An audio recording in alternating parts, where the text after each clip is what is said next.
Hello. Today we will do our darnest to train and facilitate being very clear, very clear.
Okay, I am practicing speaking louder. Let us share. Let us share the video. Wait, hold on. Where's the oh, here. Is anybody here to witness me practice? Nobody's here. I can practice without embarrassment. But wait. There's more. There's more to it. There is more to this than just that. It's a much higher operation, higher level of operation.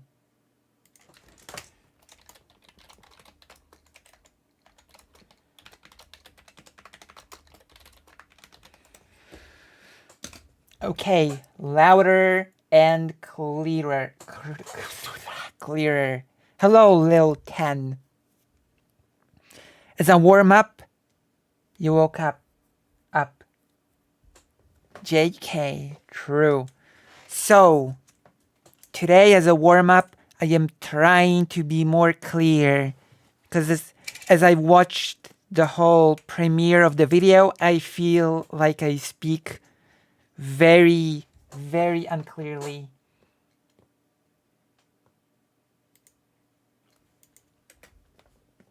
Does that make sense? So I have to speak more clearly.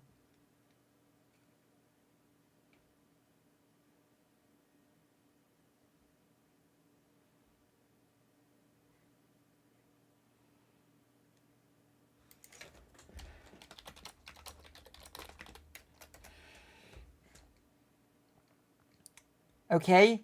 Okay.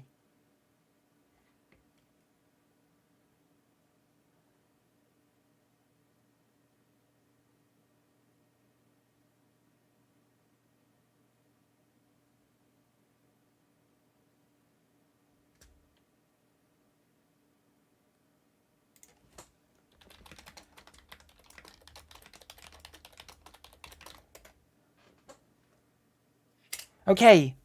Are we ready?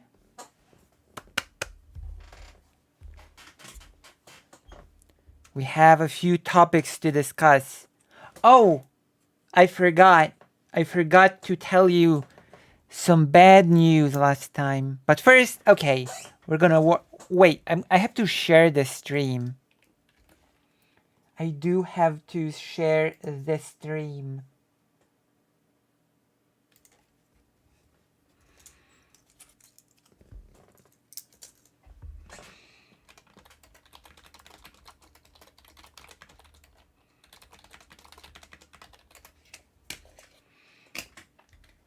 I mumble.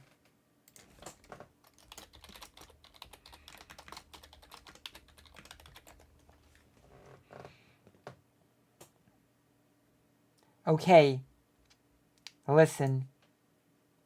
This is the beginning of my big arc. My big arc of being more clear and audible. The time of me mumbling to the mic like a buffoon. Okay, buffoons don't mumble. Like a bad duck are over. Orbiters, arise.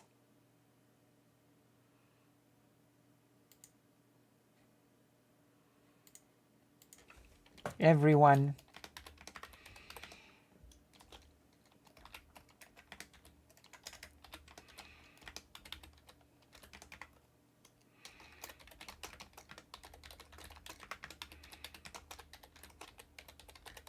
Am I mumbling right now?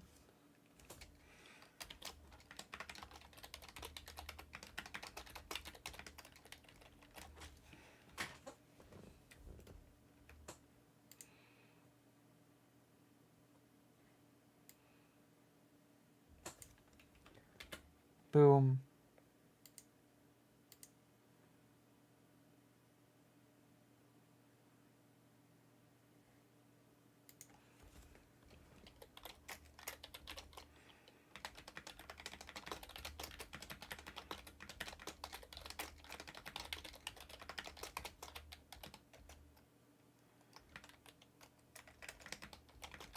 Am I mumbling still? Alright, that means that it's working. My hardcore regime is working today. We have to keep it up. We're gonna keep it up. And we're gonna find some more people to watch.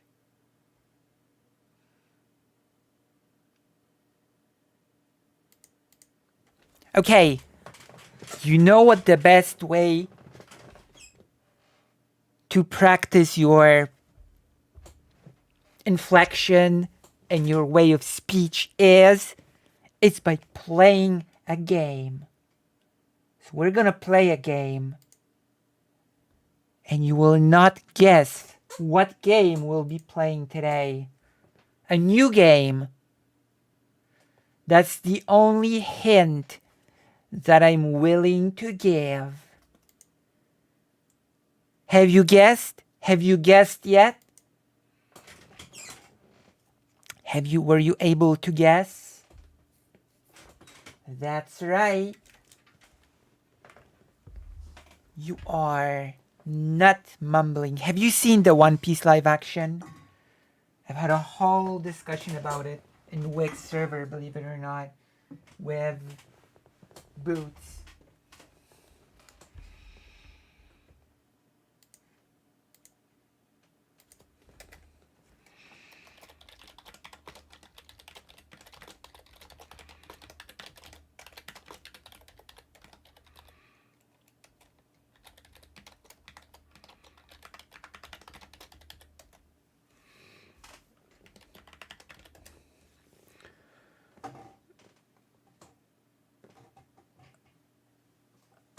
Now, traveler, let your gameplay begin. Adventure. Not gameplay, adventure. Okay, I'm gonna put it on the screen. What the hell? Oh. Okay, never mind. Plus, believe it or not, you're gonna love the game.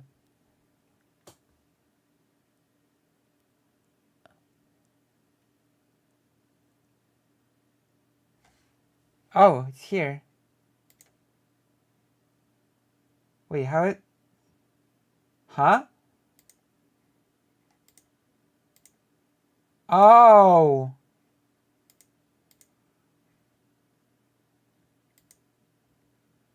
Wait, what? How?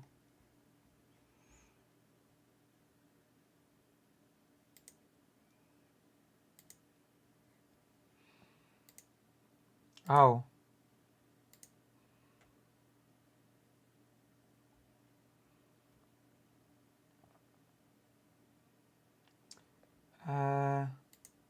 we go.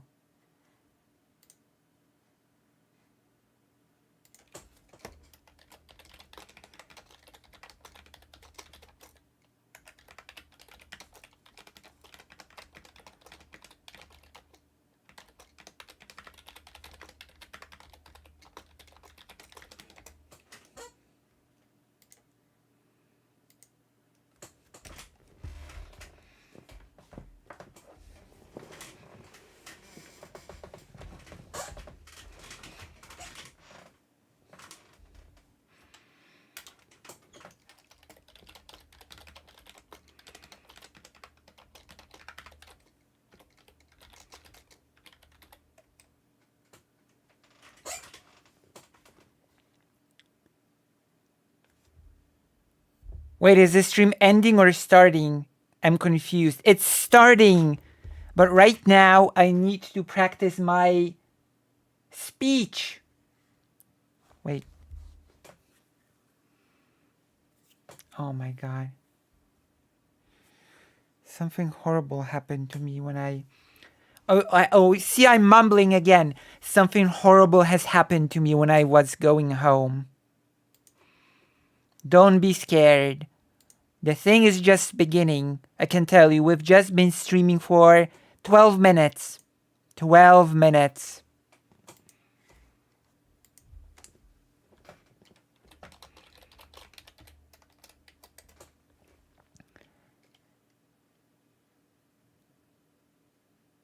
Always, yeah, of course.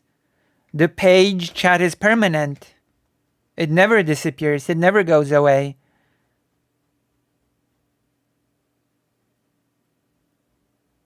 The chat from this page never goes away. You can even chat when it's offline.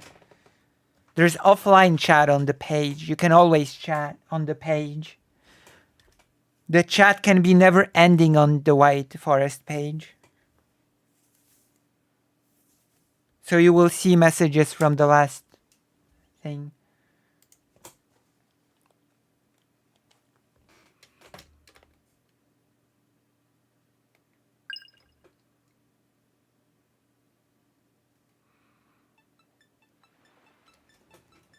Look at this. The Sea of Stars. How do I make the controller work? Oh! I have disconnected the controller. And I expected it to work. I am very silly. But now, grade my speech. How to play. Tell me when I'm mumbling, because today we are going to practice for me to be able to have more power, not to mumble, and to inflex more interestingly than ever before. Traversal. Movement. Okay, that's not a very interesting tutorial, I'm not gonna lie. Survival of the fittest. Are you ready to judge me by my speech? Sea of Stars has two main characters. Select the one who will lead the party. This can be changed later and does not affect the story. Well, that's pretty weak. Valere Zale, a blade dancer born on the summer solstice. It is solstice, probably. Walks the path of the guardian god stolen. Stolen, not stolen. A monk born on the winter solstice walks the path of the guardian goddess Luana.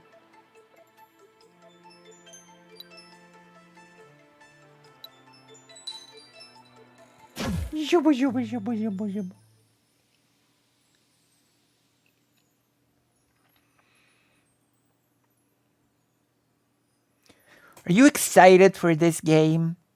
Oh no, people left. That must mean they are not sufficiently excited. That's a mistake. You should be excited for this game.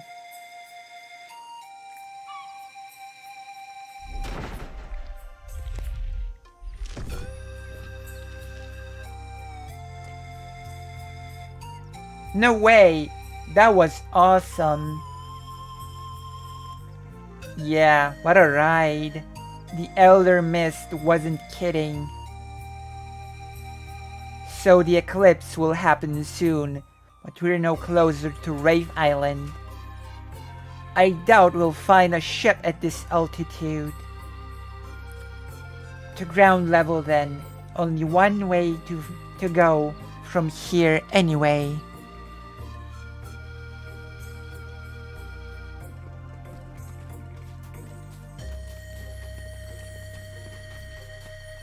Adventure tips. Traversing the world, a tactical experience. You can hoist up or jump off most ledge with A. You can also use A to cling to climbable surfaces. More information, pauses menu, how to play section. Well, gee, thanks. Extol is inactive. Too bad we don't have a name to give it. A transformer. A giant robot that is more than meets the eye. Do you not agree? All three of you that have decided to join me on this exciting adventure. One moment. Let's see if the music... Oh, the music does not get interrupted. That is nice.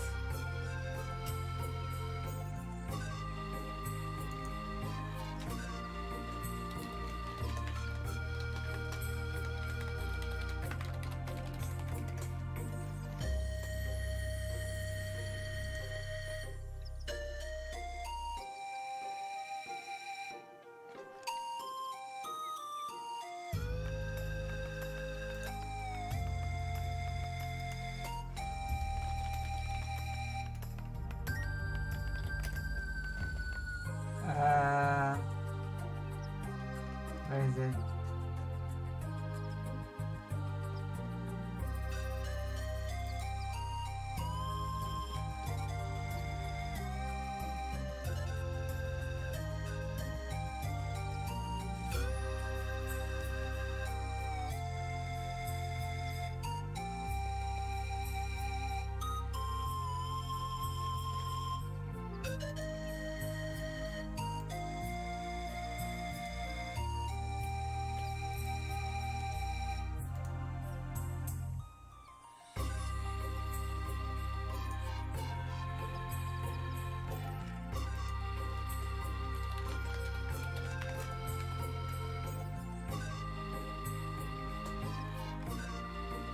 Oh, no one's chatting and doing the evaluation of my speaking.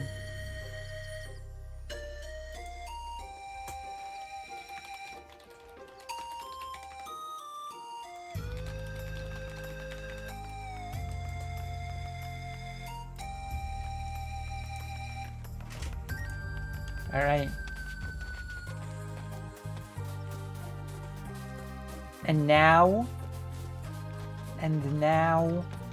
no, it's okay. And now, it's more American to say and now. And now, we go here. I see. Just need to see.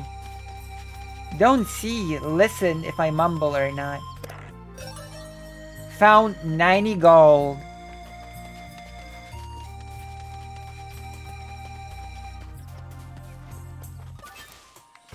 Times 2 of this thing we call a plant. What a fascinating game.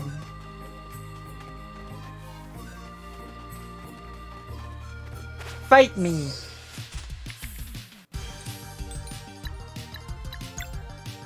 Nice, Muzi. Vulnerable. Coral. Nourish.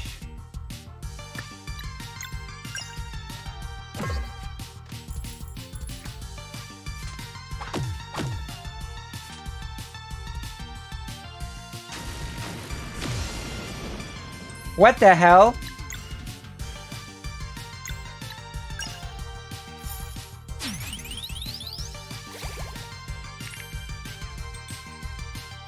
What are these things?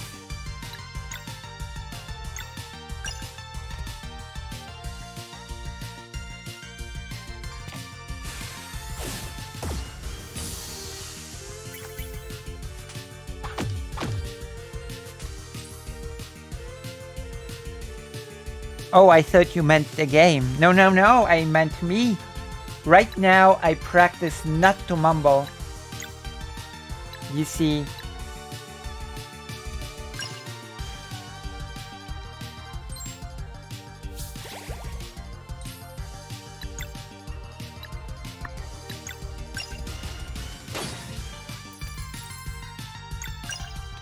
Boing.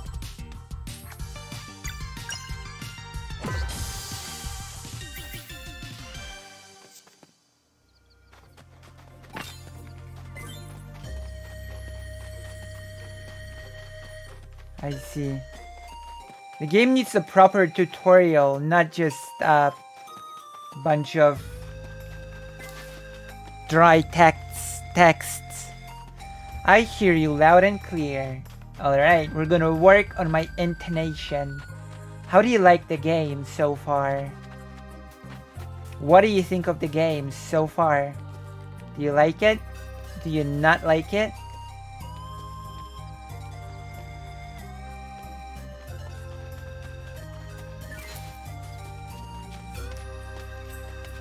Looks cool. Flying Ice Witch. Hello. How are you? Wait, I've not seen you here, Flying Ice Witch. I've not seen you here before. What brings you to the stream is something that I always ask people if I feel that I have not seen them before. Up or down? It's hard to decide. Also, we're practicing the diction. I need something to distract myself as the community fire plus pizza meme happens. In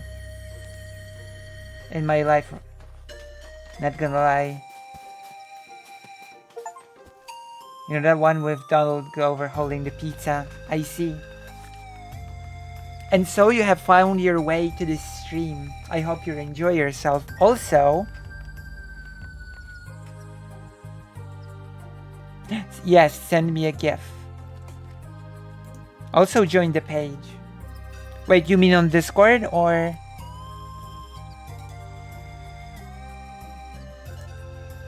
Do you mean on the Discord?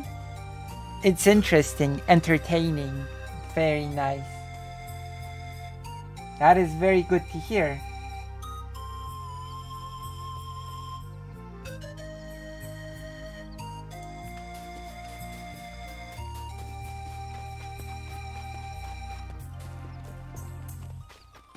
Wait, are you sending me the GIF on Discord?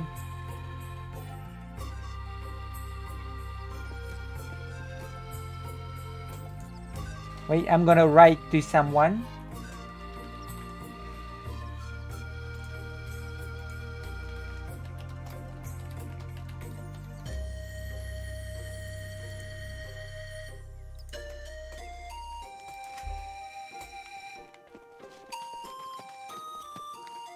Okay, well.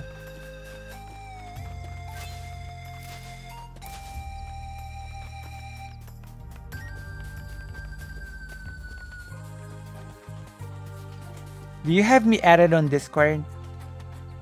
Somebody again left the left. Oh, we're talking about the. I'm gonna cover the thoughts line thing. Apparently, they left the left. Look at this game. Dots.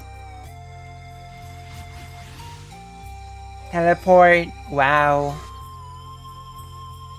What a game. A few adventurers later. What? A few adventurers later? That makes no sense. Hello.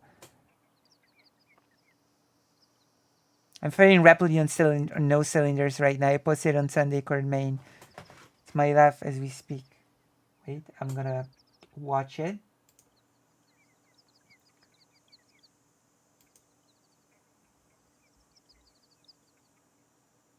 Oh, okay. This also answers the question of how you found the stream. You found it through the President Sunday Discord, I think. I think everyone can relate. That's true. Mistakes were made. A few. At least you've got pizza, so I take it that's good.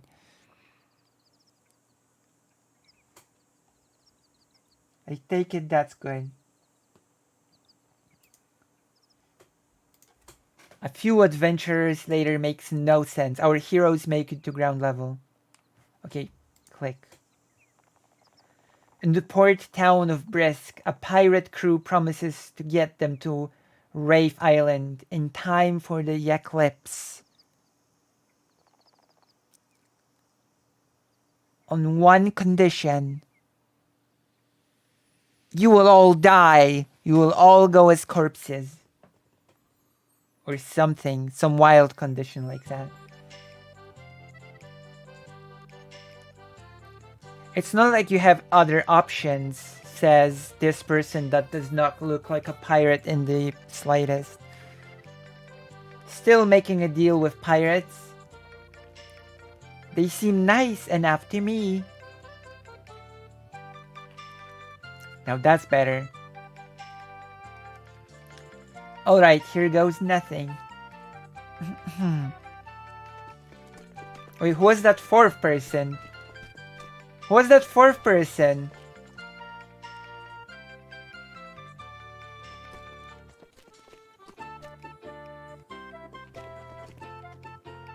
Which I didn't need to hear since I practically invented it. What? I will let it go, just as long as you do not go and think I just learned that.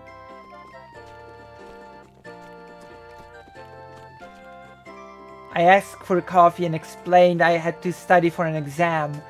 When the waiter said, "Oh, so not a small, then a medium," I said, "I'm studying for finals." He apologized and gave me a large.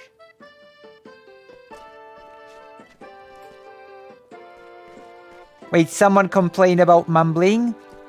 Yes. Myself. I'm complaining about my mumbling. I've just listened to the premiere and I feel like I'm giving you a subpar experience, okay? So I have to practice. And you are my feedback audience.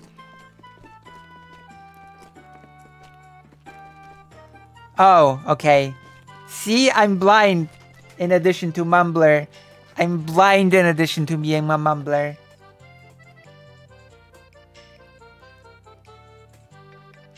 Well, look who it is. The deal stands. If you can beat Waltrite at arm wrestling, we got an item that needs fetching. After which Pirate's Honor will take you all to Rafe Island. Hello, Maya Mayor. We accept. We accept. I accepted twice. Not just once, but twice. Everybody, arm wrestling battle. Woohoo. Yeah, but I don't know. I feel like I mumbled a bit in the video about the communism, socialism, Stalin did nothing wrong person. Oh, hello. Welcome to the page. Beautiful. Waltrid, Well, trade. You're up. I'll do it. You guys are too strong. It wouldn't be fair. Plus arm wrestling a real pirate? How cool is that? Fine, but go easy on the poor fella. You got it, Valere. Damn. I'll be your challenger. Captain Cliché. Voltrade. Captain. Go all out. We can't leave without it.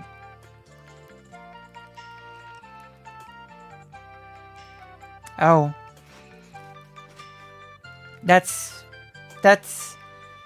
is really nice of you. I don't know. For some reason, I felt like I was mumbling.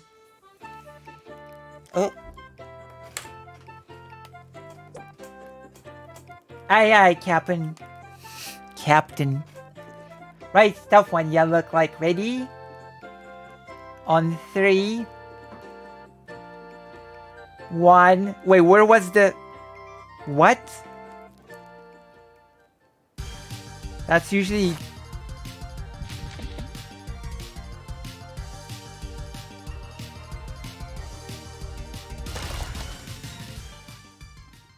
What was that? Couldn't they animate a proper arm thing? Yeah, you're coming off fine, in my opinion. Thank you. I'm doing my best today, especially today. Today I'm being like, you know, extra. Oh, it's time. Okay. I have news for you. In my hand, I hold a full pill of blocking. In my second hand, well, in the same hand, but I also hold a pill of estrofem. Because if someone really complained, might be they confused the accent with the mumbling. It's true, but having too thick an accent might make it troublesome to understand. And Polish accents isn't mumbly at all, unlike some British accents. Dialects. Alright. I take these 2 pills and I place them on the thing. Oh snap. I forgot my meds as well, but they're for depression, BRB. That's right. You should take them together with us. I am here to remind you all about your meds. I used to write every single day to a relative every morning, reminding them to take their depression medicine.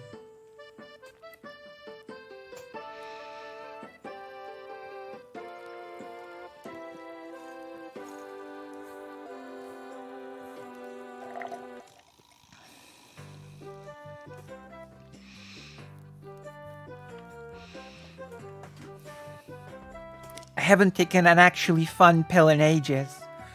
Your time will come. These pills are pretty fun, even if they make me cry all the time. But it's fun crying from the things that make me sad. So that counts like fun crying, right?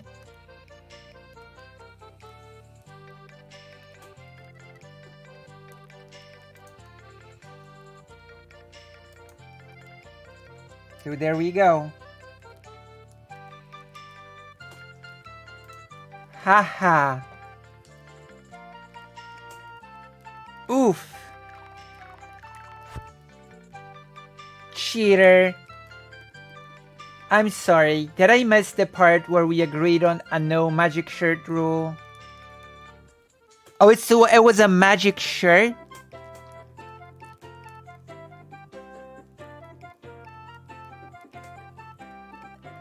Sorry, pal. Captain's orders. Are you kidding? That was awesome. Somebody loves to lose. Oh wait, did I actually switch? I have not switched to the game. I apologize. I always do this, but because I'm not mumbling, you were able to hear the conversation perfectly. So there's no problem.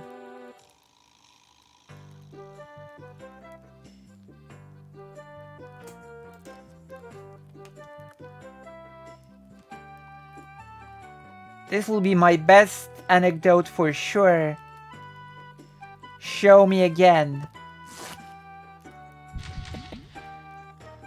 You're lucky we didn't ask about specifics. Should have negotiated when you had the chance, son. This lesson's on the house. Yeah, I noticed it far too late. Haha, Valtray truly is good at everything.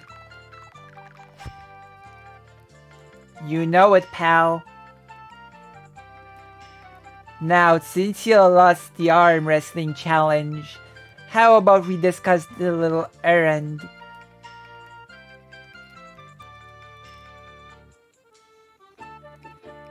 Captain,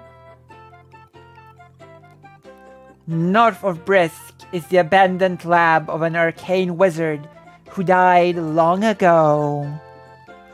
It has not been opened for centuries, but stories say it conceals a coin of undeath accord. Why do you want it? It is a powerful token. Paying an undead creature with it forces them to do one's bidding.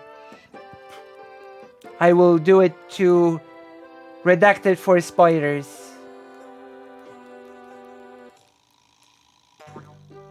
Huzzah! Or huzzah! Fine, how do we get in? Fear is what kept people away all this time, but you look like you can handle yourselves in battle. My crew won't fight, but they'll get you inside. Kennethan, a bit of magic should do the trick.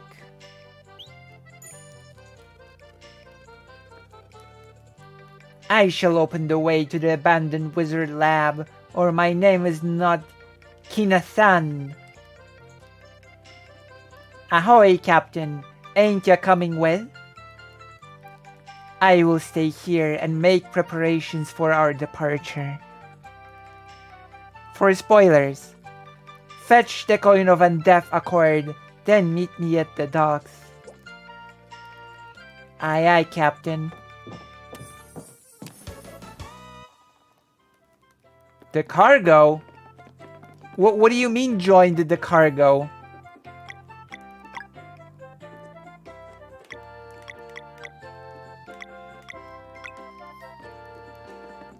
What the? I will stay here and make preparations for our departure. Look, shadows.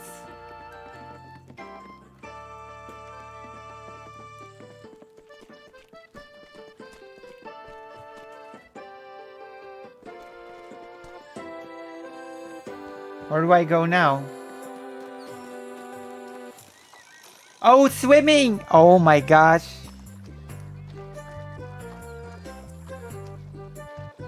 Can you believe I can swim? Where am I even going? Feels like I'm unlocking some secret. What am I doing here?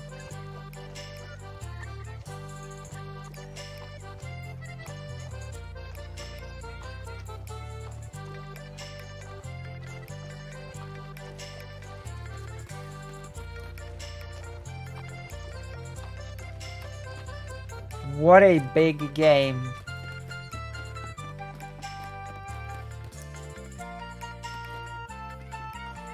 Today is me day. I'll just change the hair a bit.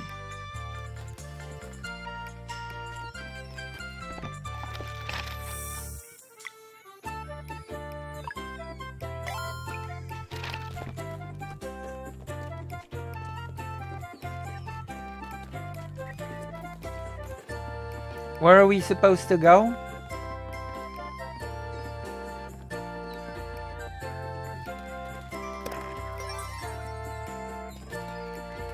Sifu.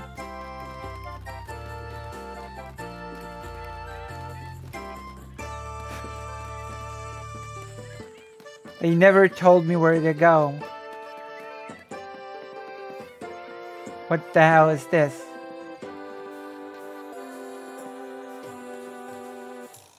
What does that do? Cargo.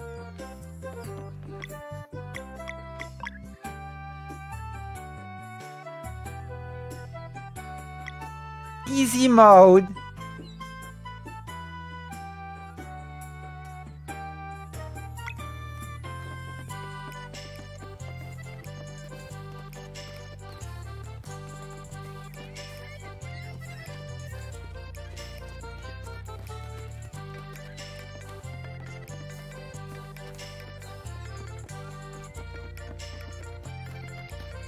Where am I supposed to go now?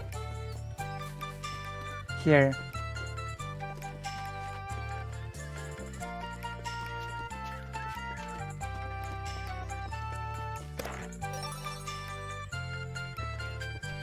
Oh, you can jump off.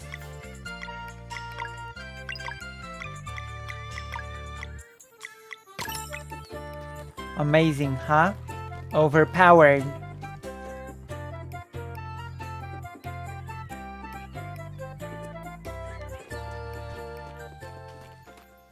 I'm not going to activate the easy mode.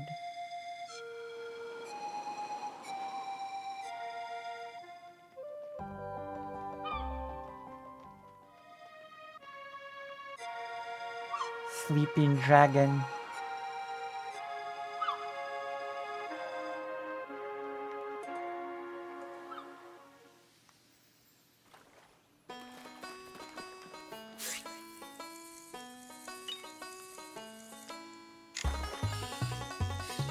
How do you fish?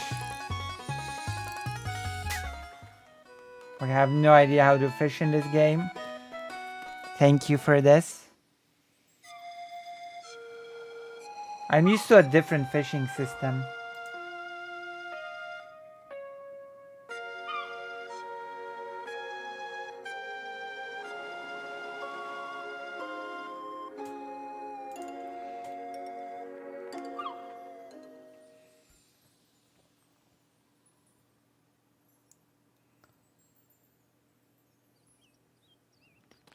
Are we here? Is this where we're supposed to go? It is. Open up, pervert. Hello, King Orange. King Orange, I've not seen you here before. How did you find this stream? Tell me how you found this stream so I can get more people in. Consider subscribing to this channel. If I've seen you here before and I don't remember, then I apologize sincerely. But it is nice to see you here. Oh, you're just going for random streams. Okay then. Hello. Welcome. I hope you will enjoy yourself here. I have found the door, but it seems I will only be able to lift it a few inches. Alan Becker? No. I don't. Should I? Wait, how do you go through random streams? I'm confused. Oh. I don't. I just type in live stream. Oh, I see. What type of streams do you watch normally? Like, what type of streamers do you watch?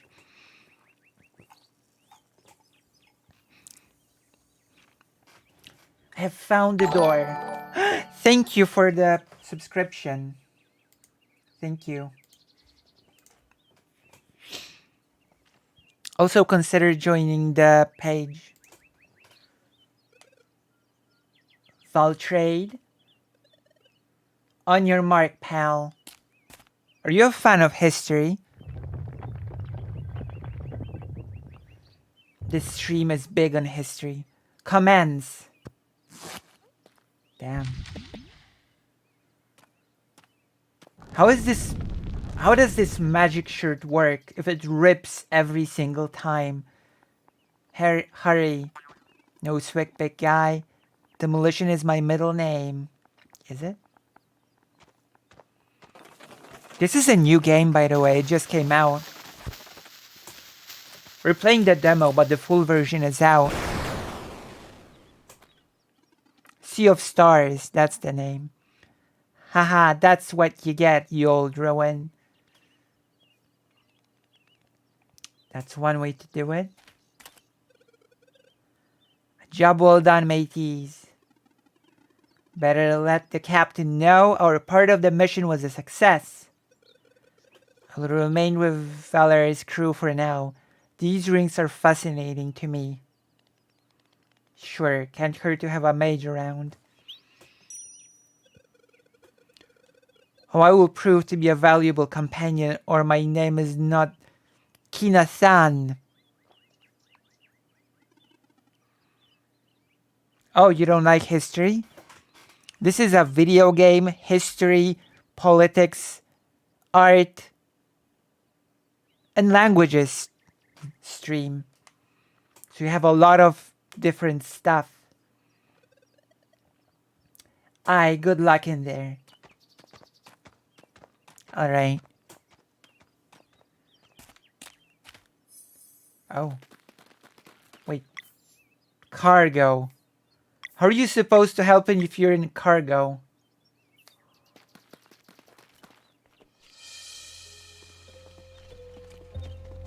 So far this game feels pretty good.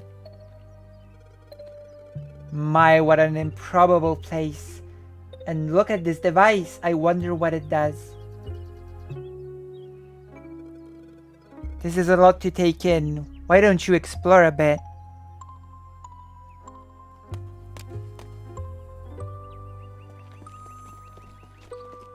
Today, well, I just subbed, thank you.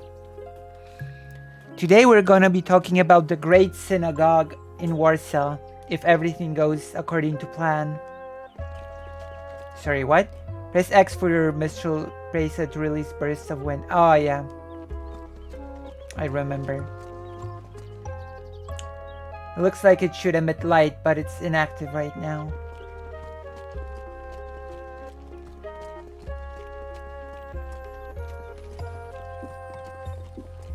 Alright. Oh. I guess we can save. Huh. I don't do history. Oh. So what do you do? What type of streams do you usually watch? What is your favorites? Who is your favorite streamer? I'm trying to look at more visual art right now for inspiration for an album cover. History does you. That is true. That is true.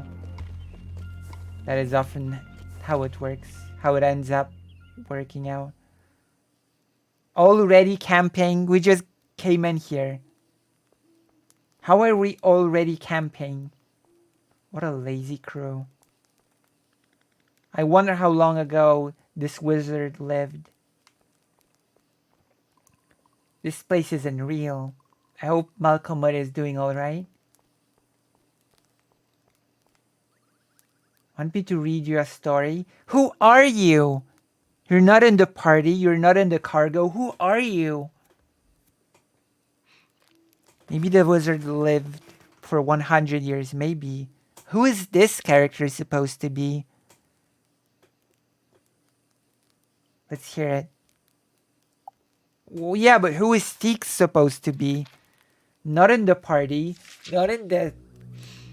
Of all the recorded hexes and acts of bewitchment, few are as dreadful as the curse of the Vespertine.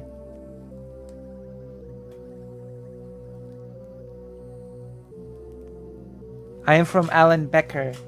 Search that up. Okay, I'm gonna search up Alan Becker.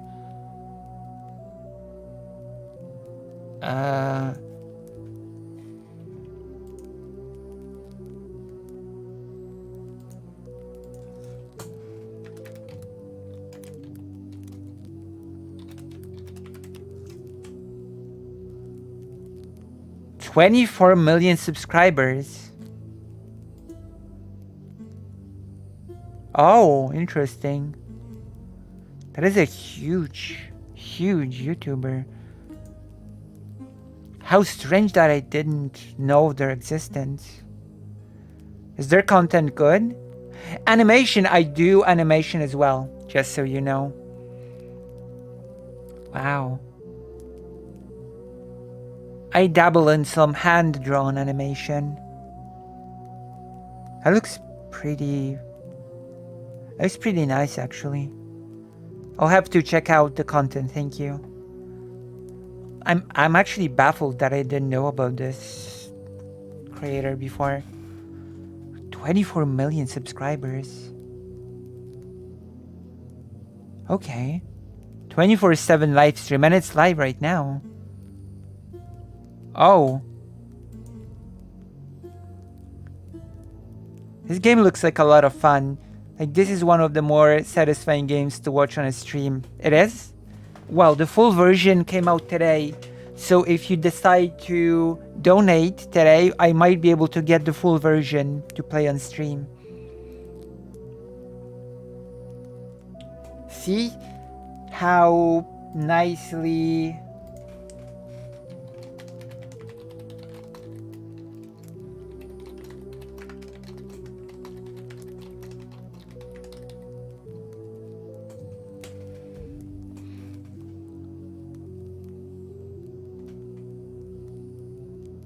So I segmented very naturally from to asking for a donation.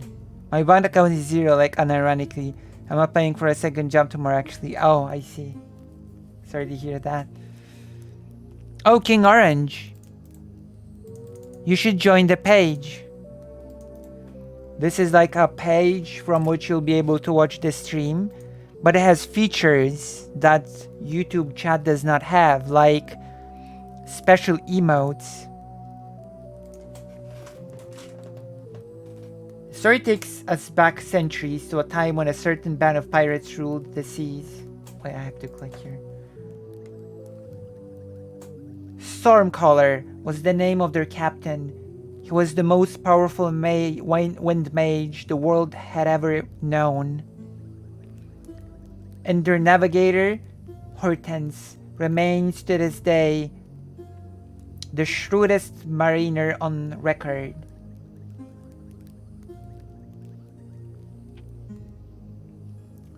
Combining Hortense's skill and Stormlancer's magic, some say their ship was faster than light itself. Well, we know that's not true.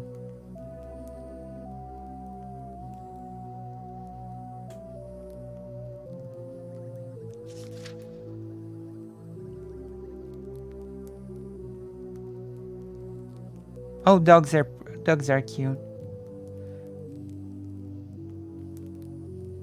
Right? There is nothing that's faster than light.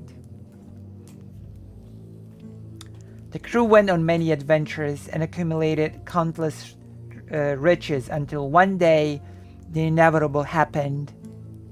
Light 2.0.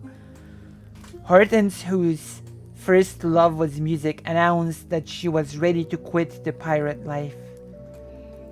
Ever a firm believer that the real treasure is the treasure one finds along the way.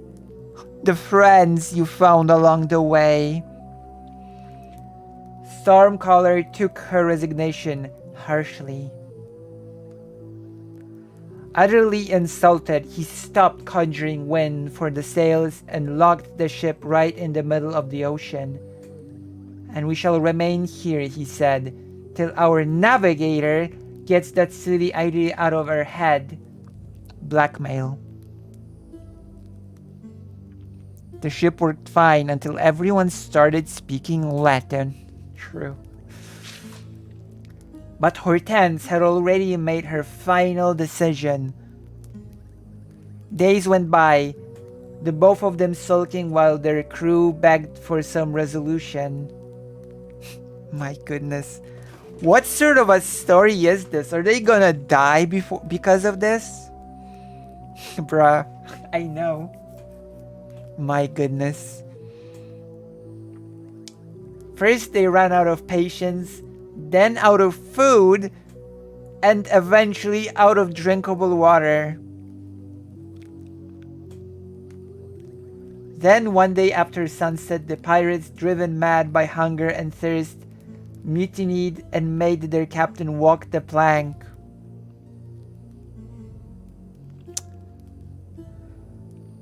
Yeah, that makes perfect sense. And as he sank into the abyss, Stormcaller cursed his crew by conjuring an eternal prison.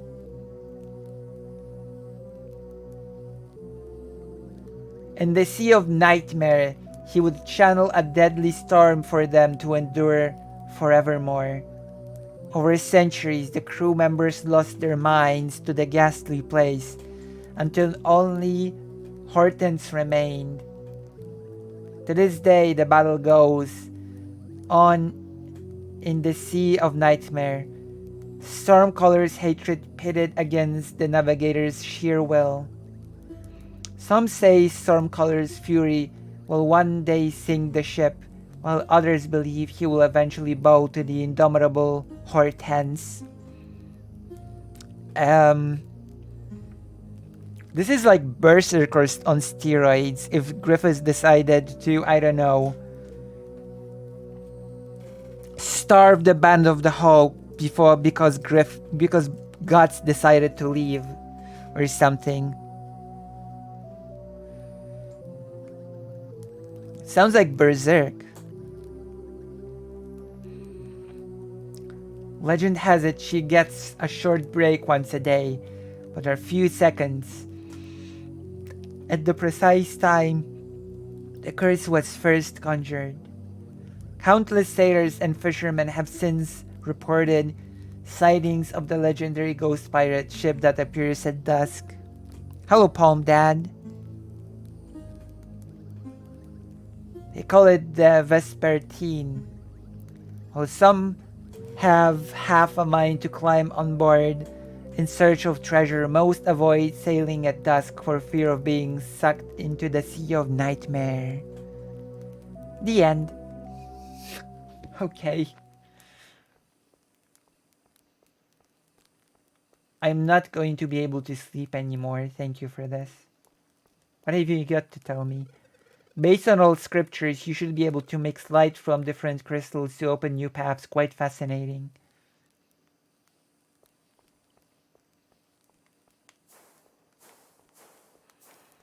Look! You can fart with your hand.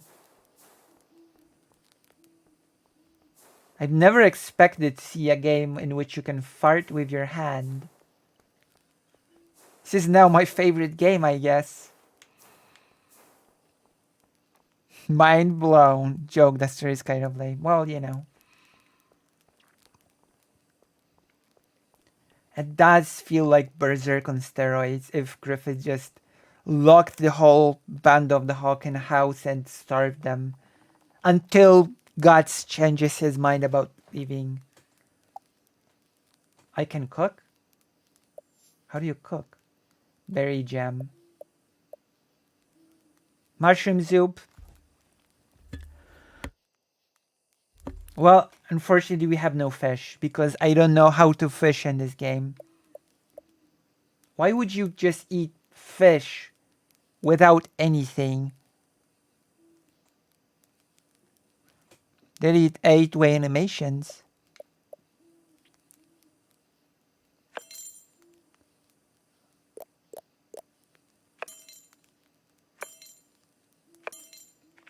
Oh!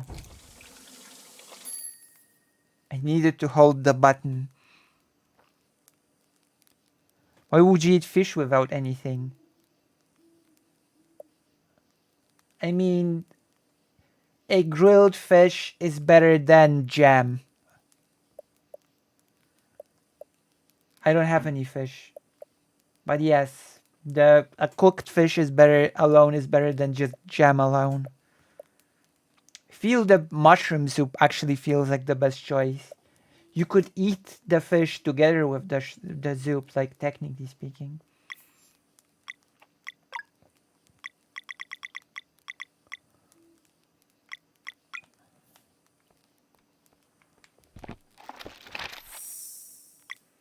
Okay, we can save. What do we do now? Rest.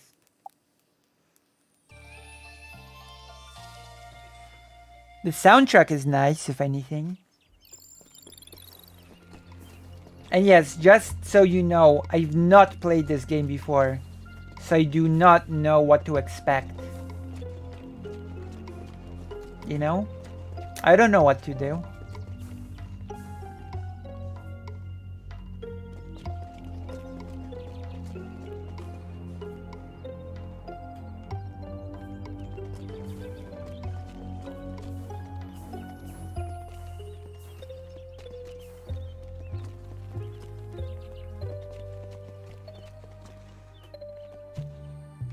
I cannot.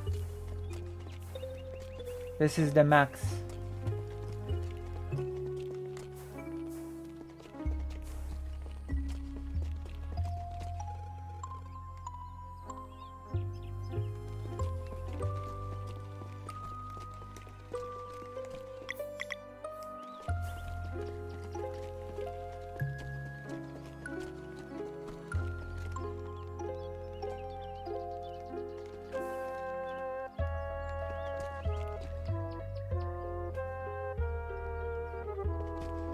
Okay.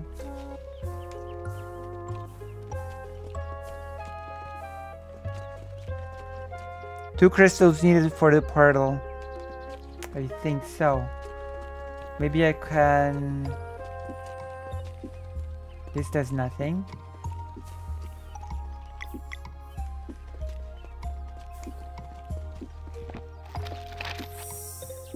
Okay, this is useless.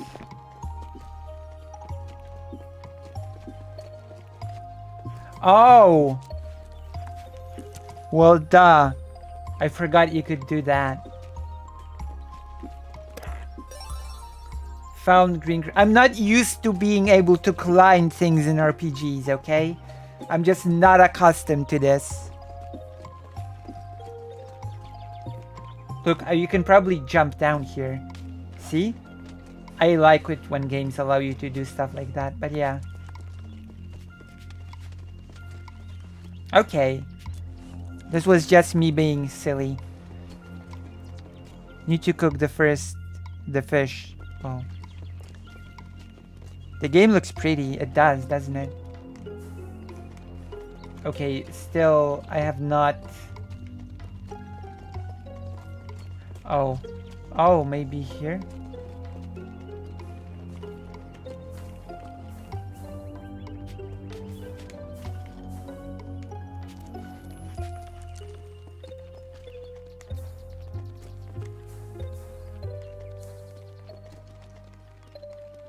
Okay, this did nothing.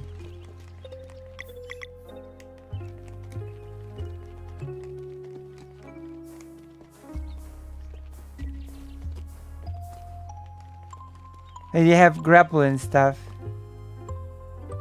That looks cool. True. But also, we're stuck in the game.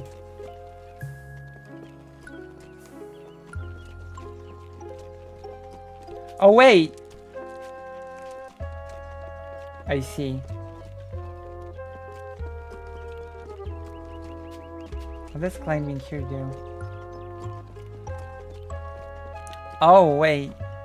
Hold on. Will it reset if I go in and out?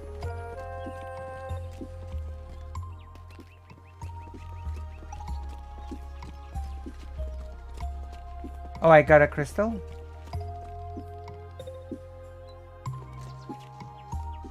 I didn't get a crystal.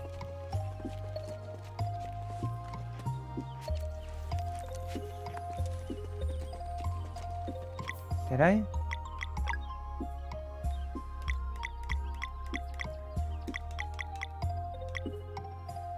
I did. Wait, when did I get a crystal?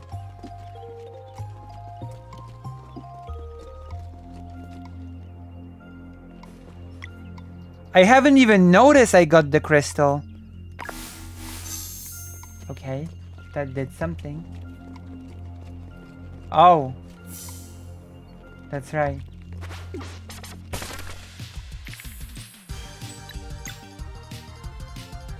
Moonerang!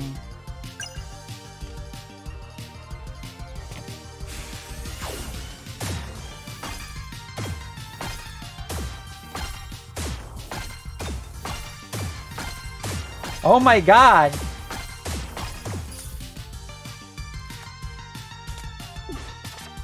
What a skill. That's wild.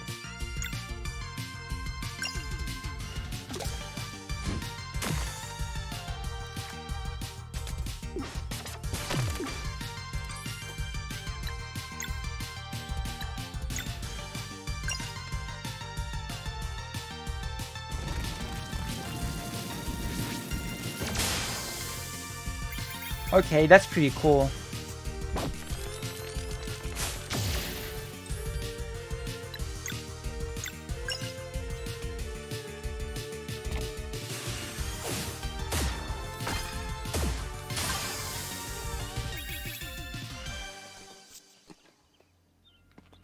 Alright, that's, you have to admit, that's pretty cool. The battle system is pretty cool. And the battle theme is really nice. It does a lot for a game when the battle theme is good. It makes you want to participate in battles. At least that's always been the case for me. Okay, what happened now?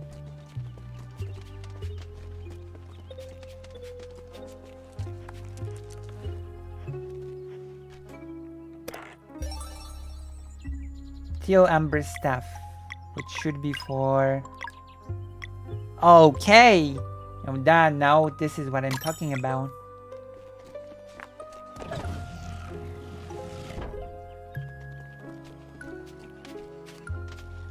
This game has puzzles. Oh.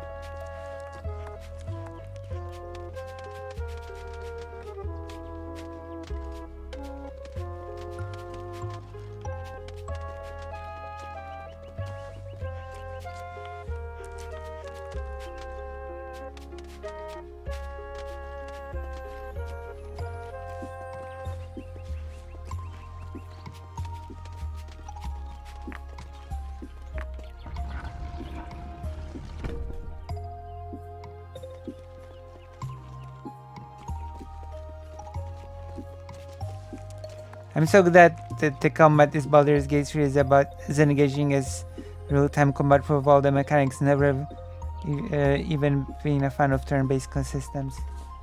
I do like turn-based combat, but I like when they have a twist. Found one blue crystal. Okay, let's go back.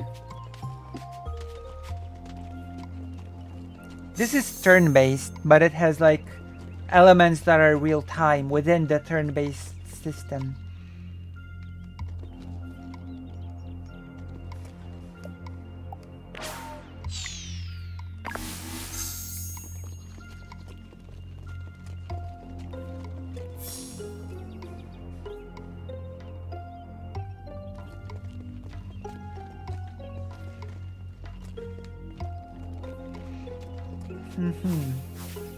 Remember, this is a demo. You too can help me get the full version. Survival tips. Snacks can be used to recover HP and some campfire can be used to cook more snacks. If the level of challenge isn't your preference, check out the relics panel for ways to adjust your experience. More information, pause menus, how to play. So you can make the game easier by using relics. In other words.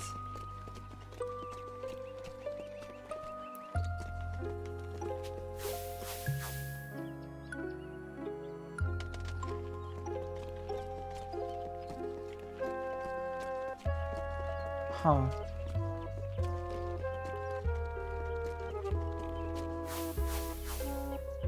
What a labyrinth.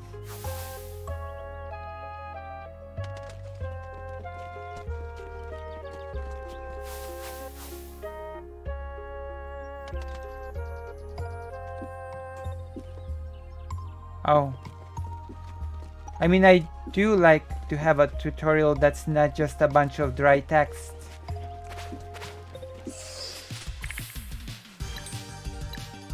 I cannot use skills.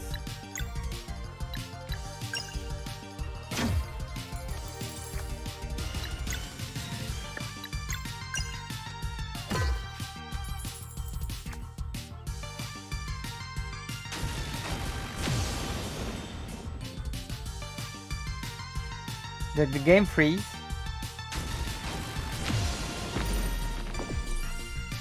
Dead.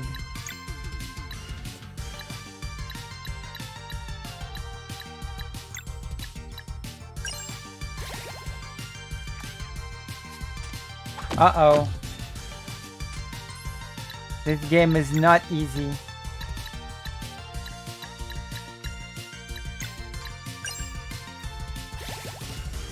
Oh wait, auto-revive? That's a very interesting mechanic.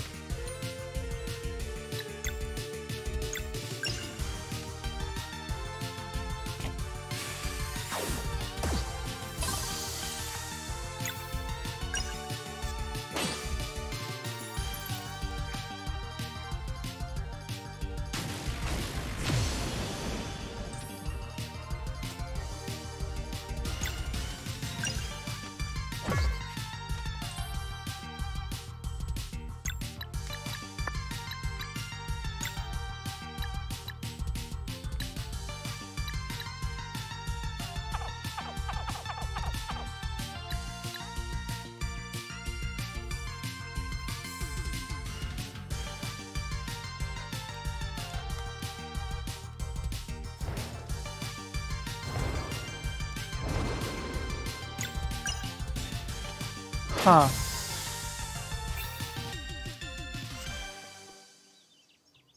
That's... Huh. I guess they boost you.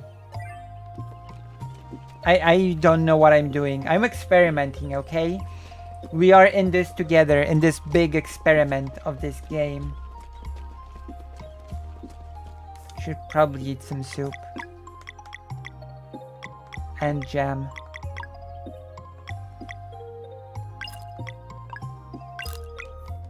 That's better. Wait, did we get something or... Is there anything in here? Oh!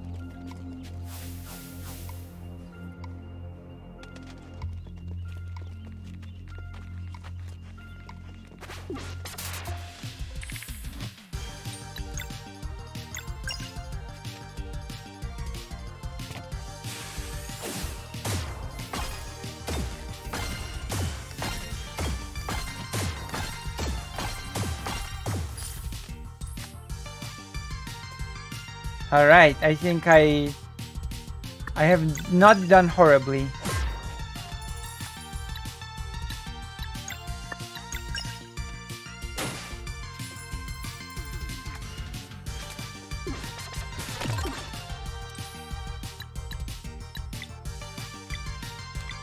Oh, we can switch.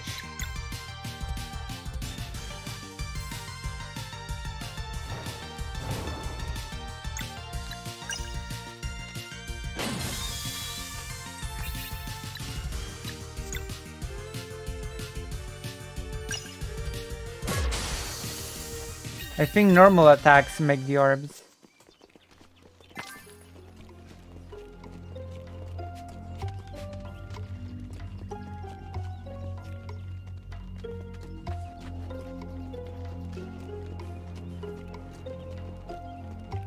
Which makes sense. Sort of makes sense, right? How do we get here? How do we get here, jugglers? How do we approach this dilemma? Okay. See, there's always a way to go?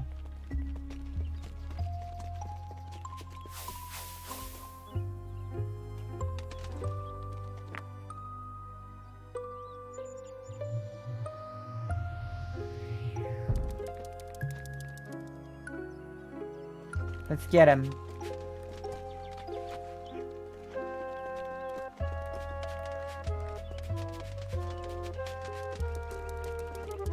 Let's get him.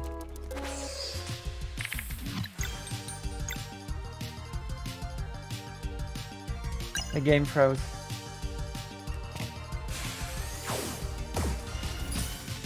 I messed up. Too early.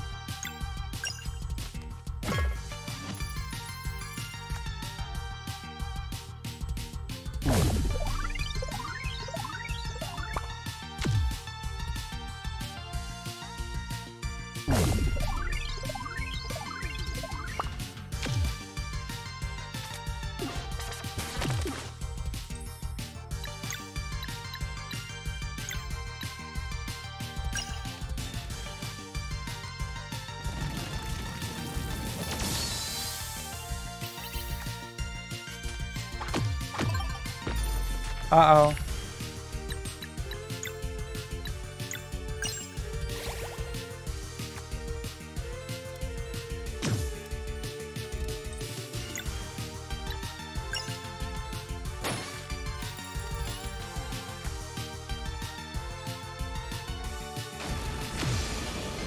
Uh-oh.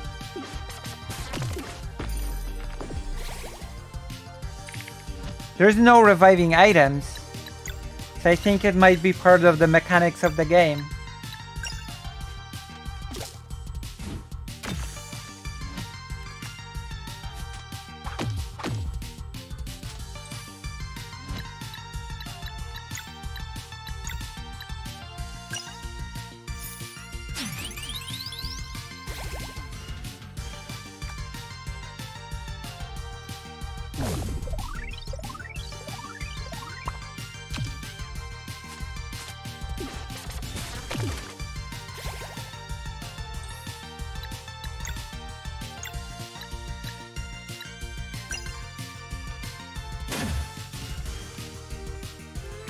I should have boosted.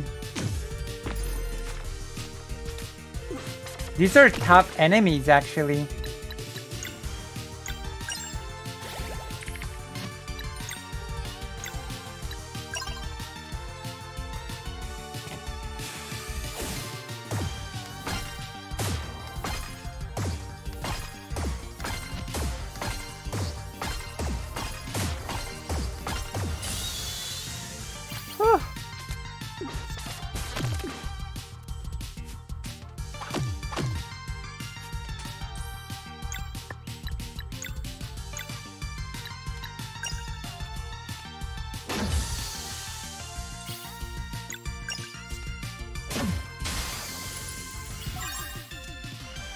Alright, we got it. Level up. Oh.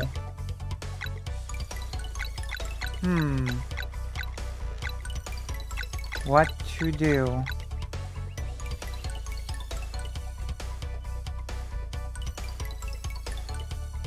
Hello, Red.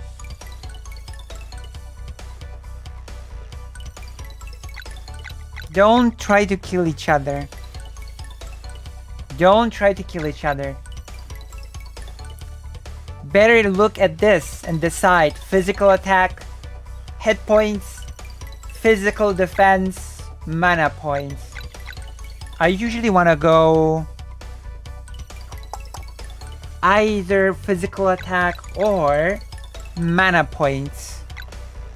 Write in the chat. I'm gonna pour myself some Pepsi and you write what you want.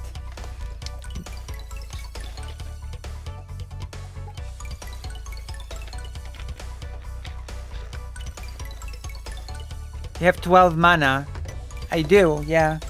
Wait.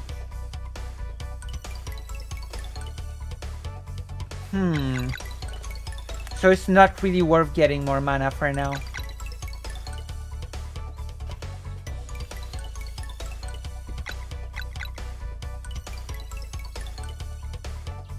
Yeah.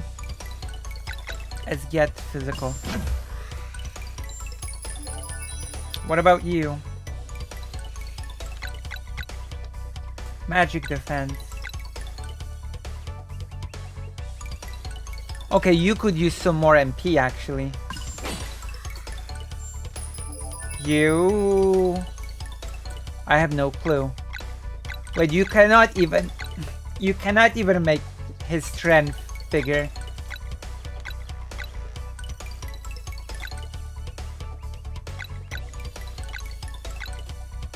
I guess magic attack. I think it's dependent on the character, personally. I think each character has their own path. It makes sense. They even mentioned that they have professions. Like Valor is a monk, etc.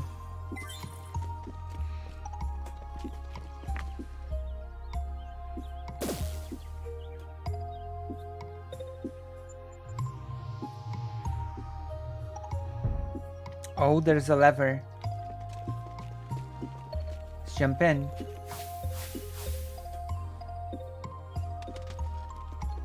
This is a good game. Should get the full version. Do you know what I care about? You joining the page. I care about you joining the White Forest page. To be able to use unique emotes.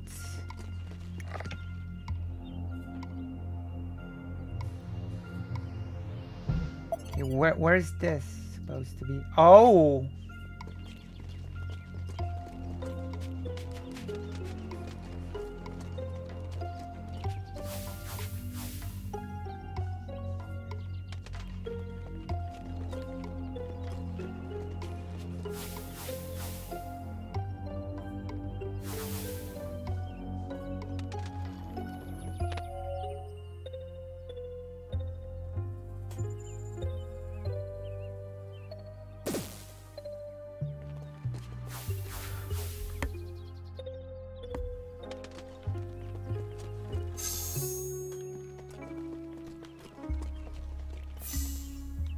So what now? What happened? Oh. Wait, maybe I should save, just in case.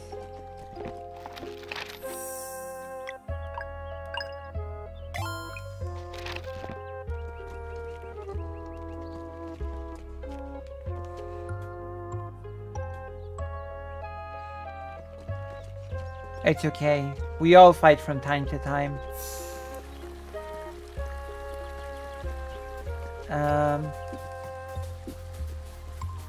Look at this. Oh. Not sure if I should go down or up. That is so nice.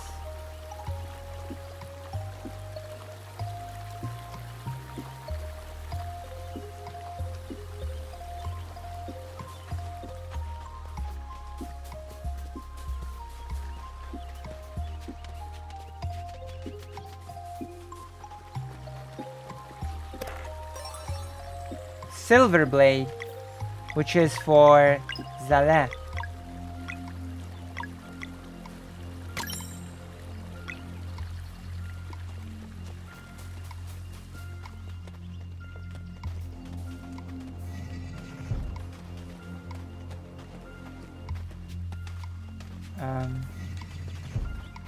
What do I do with this? Oh.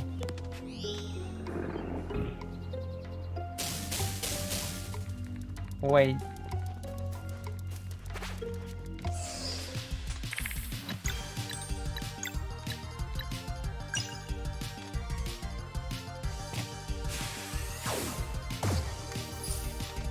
I messed up.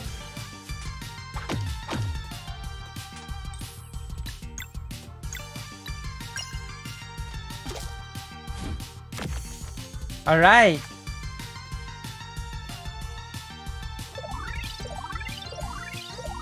Wait.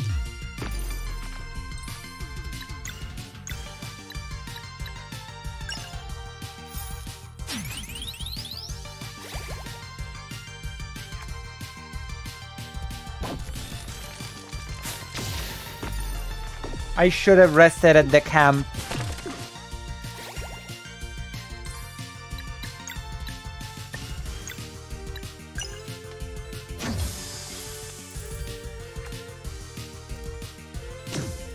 But there's a boss in here. I have not thought of that.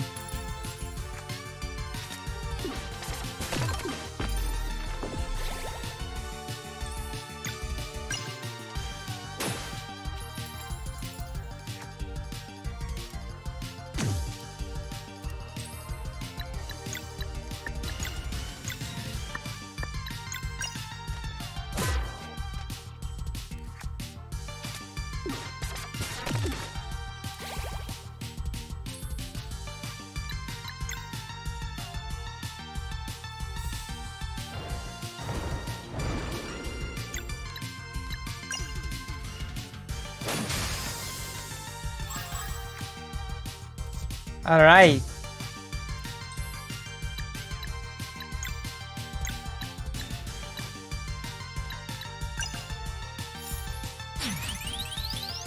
That went well.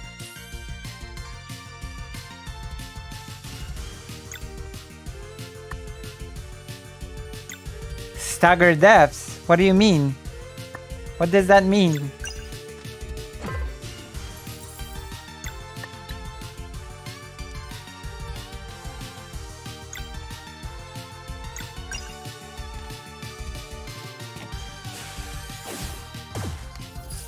Wait, I messed up again.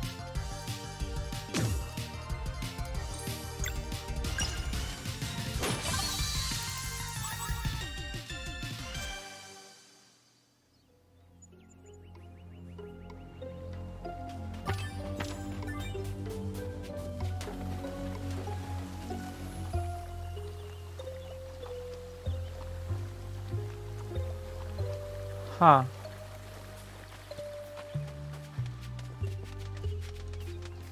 A single light appeared.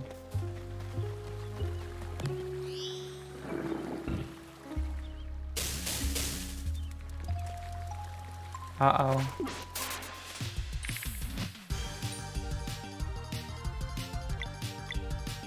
I don't know what these symbols mean next to the enemy.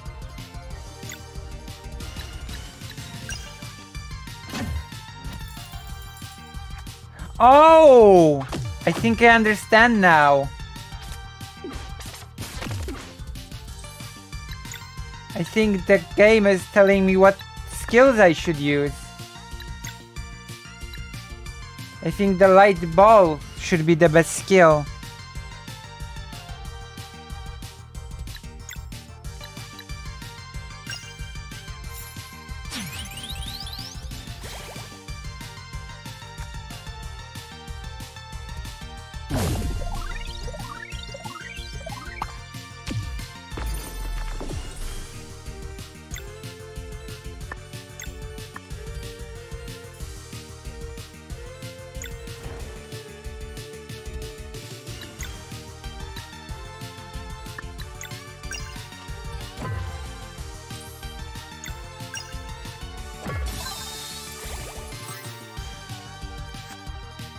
Huh.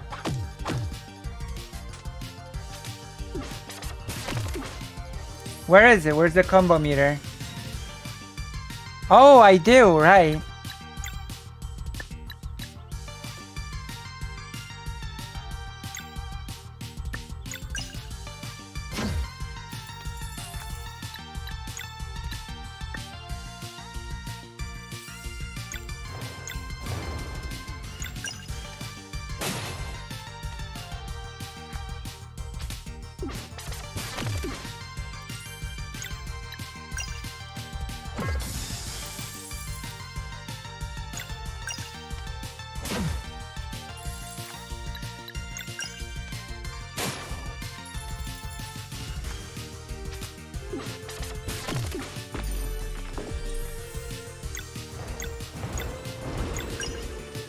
Bam! Level 4.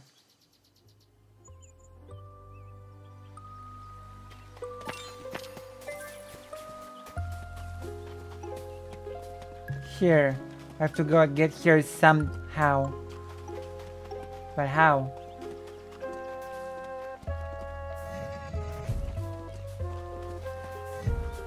Oh. Well, I guess I got my answer now.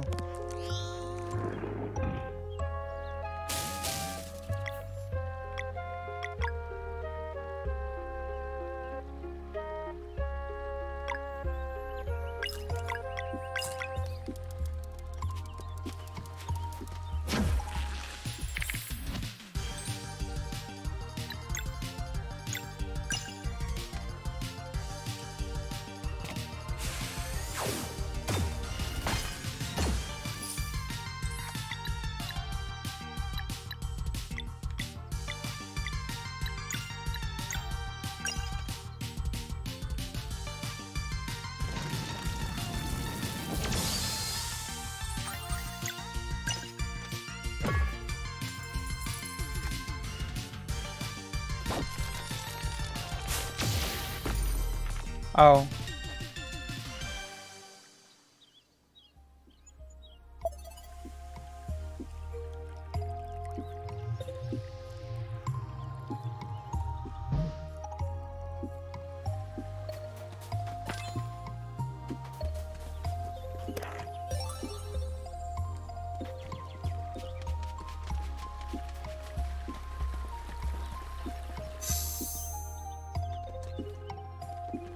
I think so.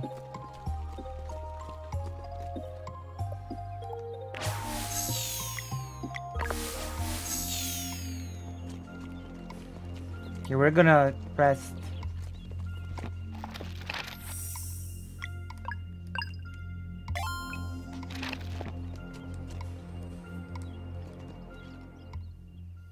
And cook.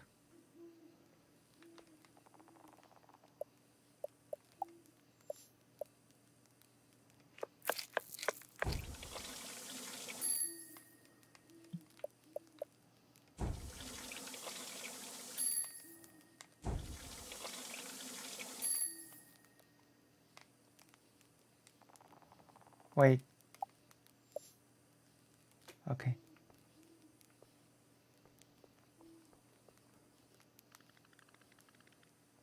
Okay, there's nothing new here.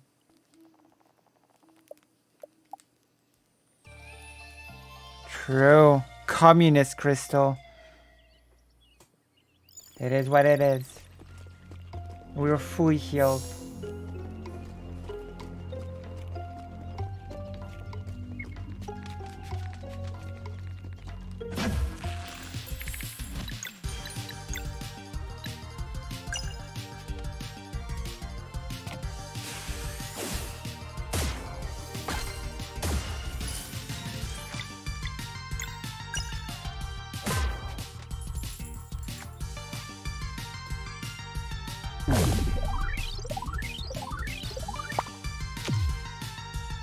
Let's do the big ball.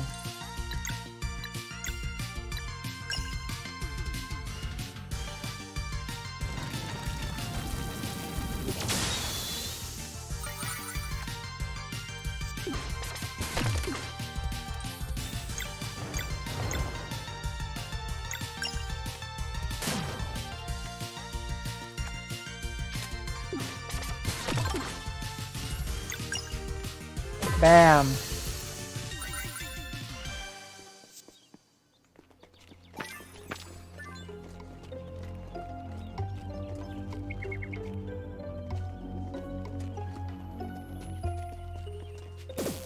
Oh, I get it now.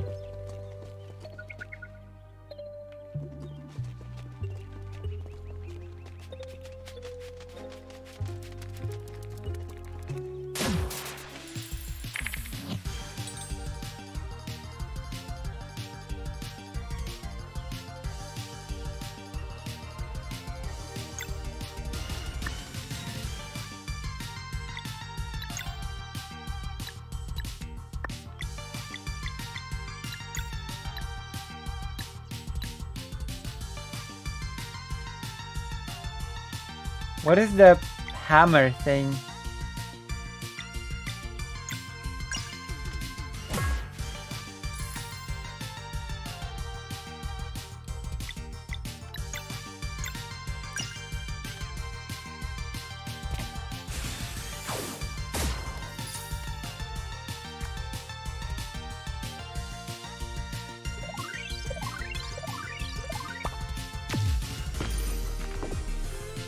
Well. Uh-oh.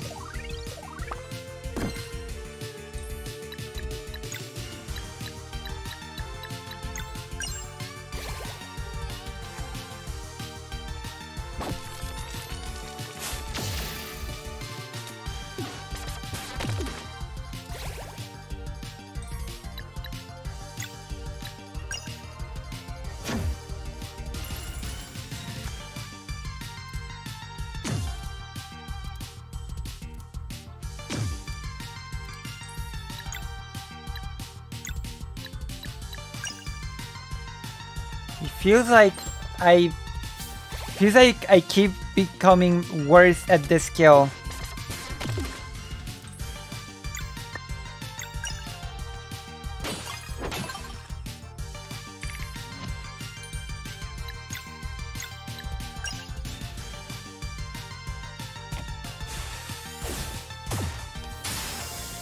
Wait, whoa.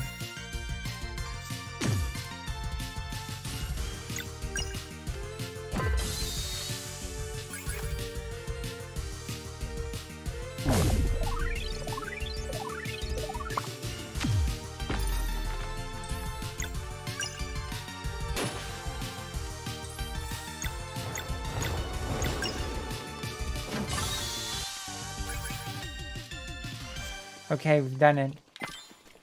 Let's see what's up here. Okay. Wait. How am I supposed to get here? What?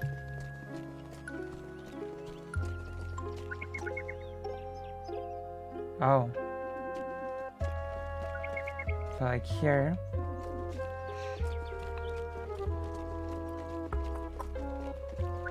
And then here. I see. My memory is very bad.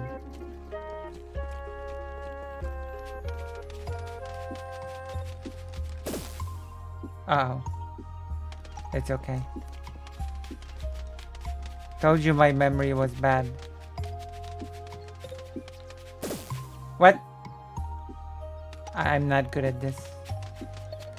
Thank goodness this game is forgiving.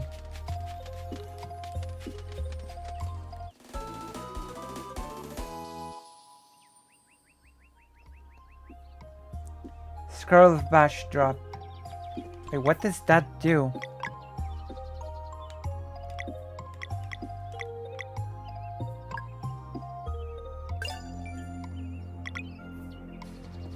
We learned Bash drop.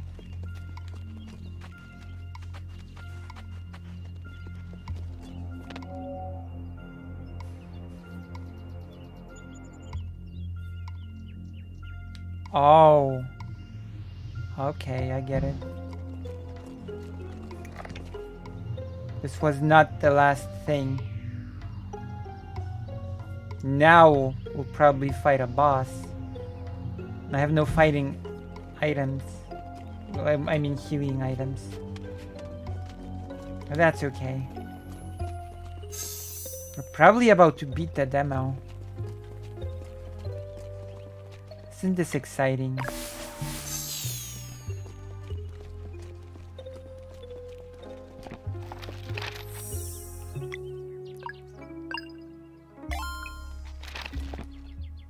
We're gonna rest, of course.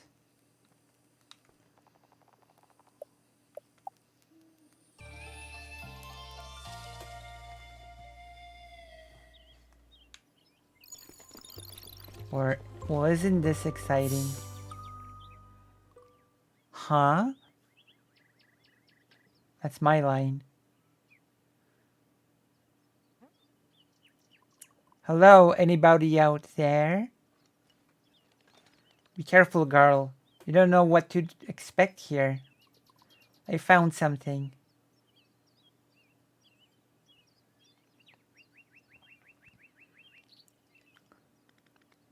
What is that? Maybe the coin is in there. Wait, it's a boss. Feels powerful. Get ready. I knew it. I knew it. I knew it.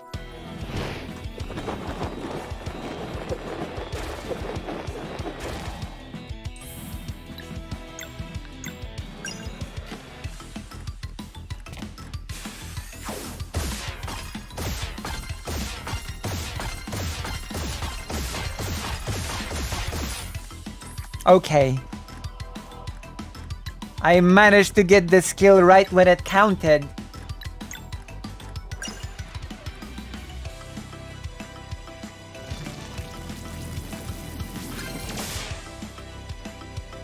There you go.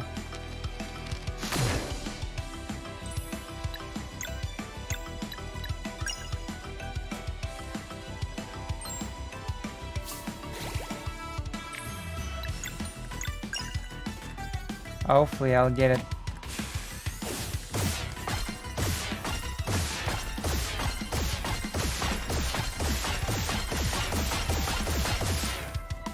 Whew.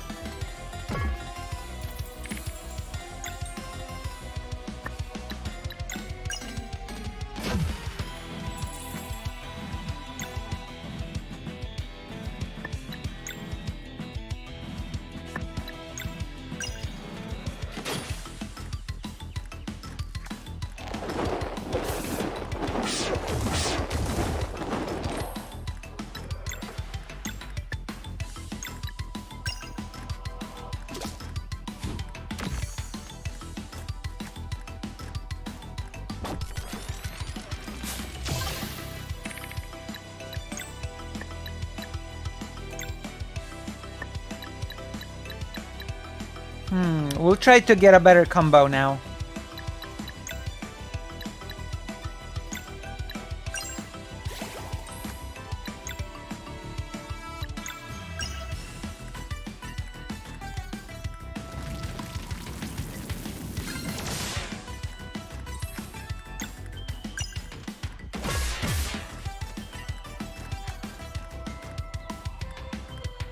No, it doesn't, interestingly enough.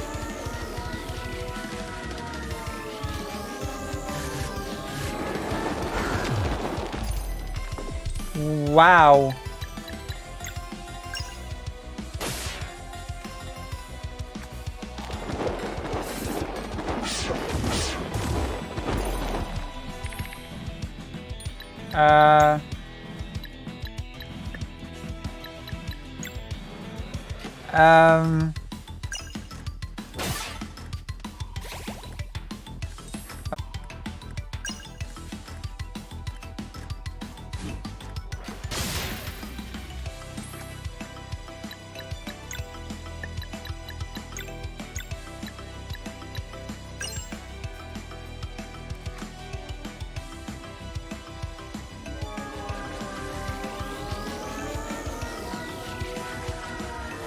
Dead.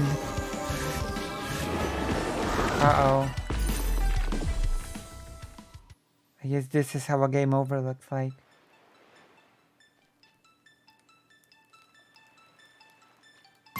Okay.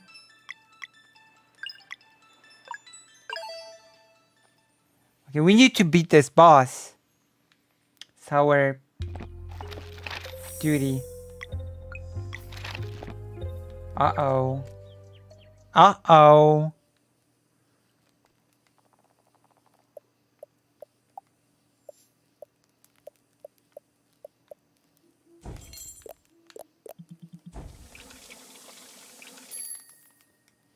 Okay, I guess we'll have to use a lot of jam. Oh my goodness, I did not expect that.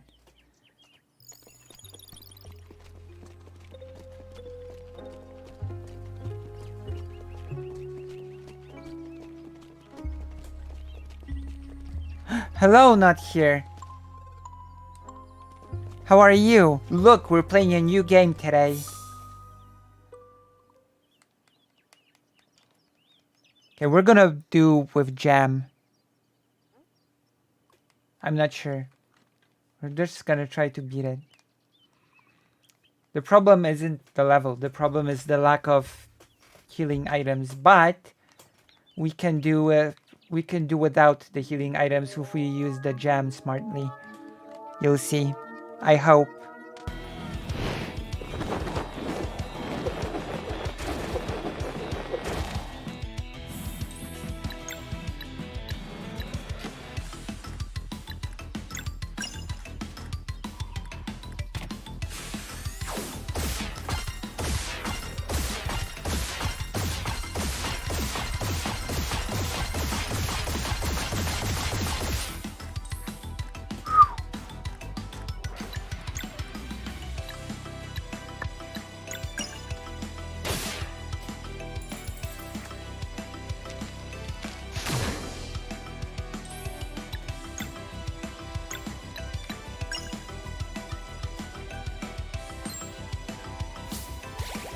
It is, isn't it?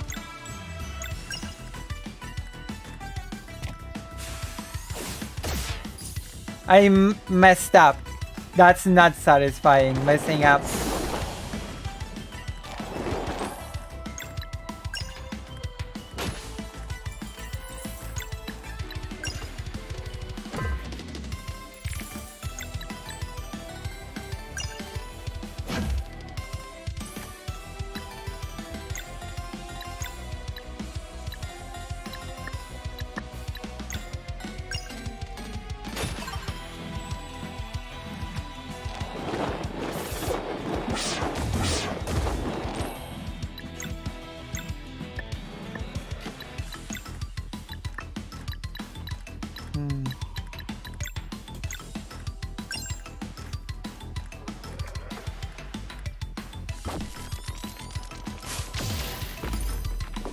Oh no.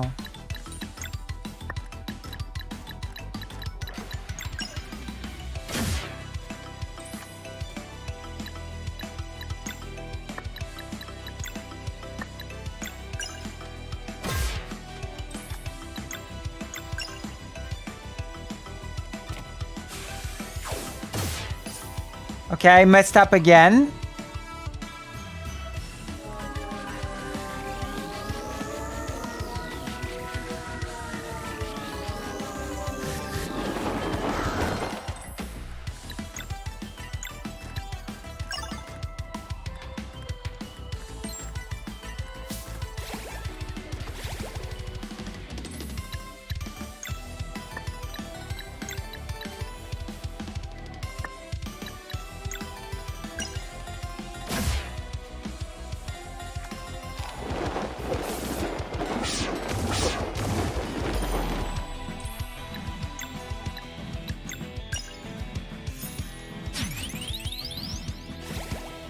Okay, we can win.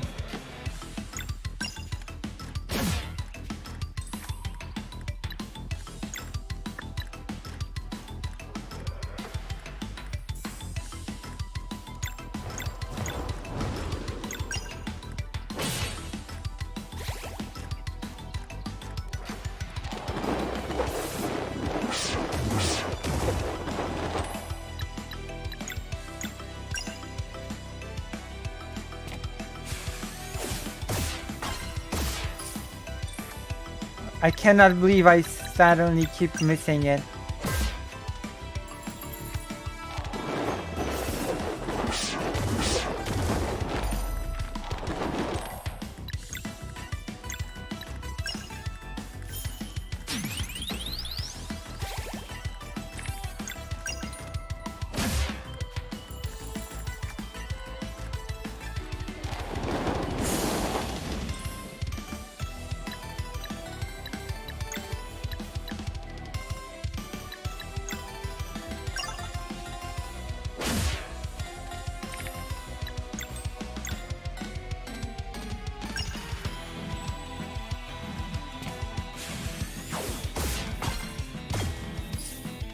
Ah, Bad timing.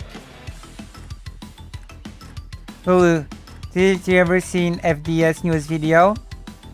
I haven't and nobody should. Wait. FD signifiers? Whose? I'm sorry, whose?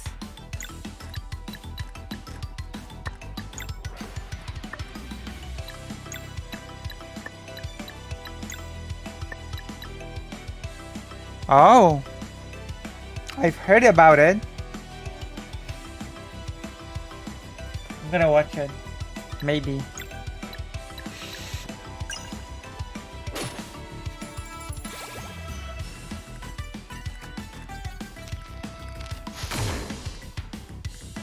But I also heard that it had some good points.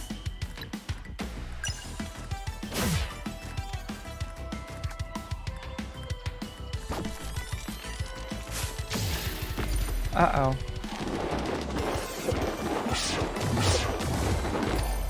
Uh-oh.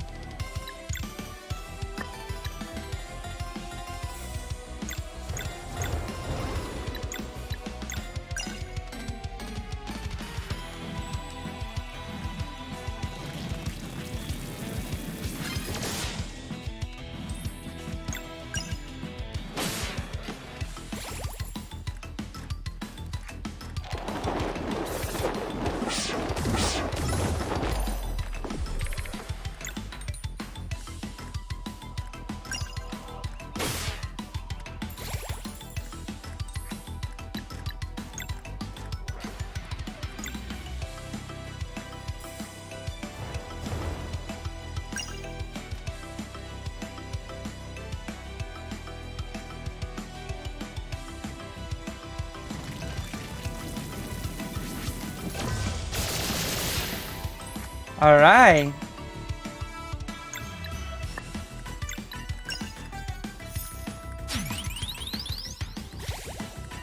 Think we can win.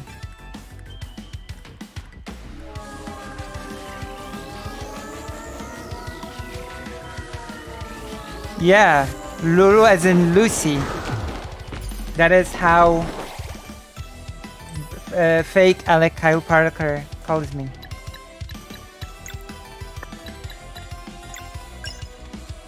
Boom. Oof.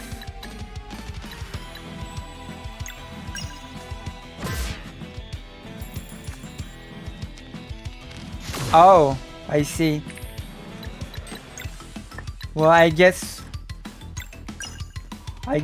it means something.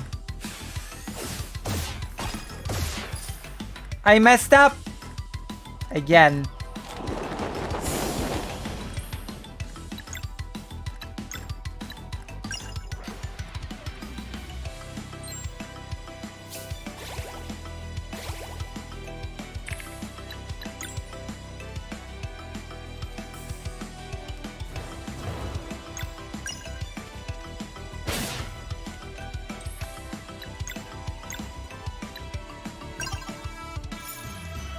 Boom! We're still in the game.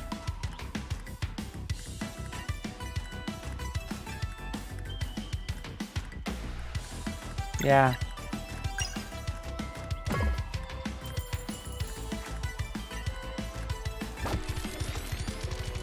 After the game, we will have a choice actually.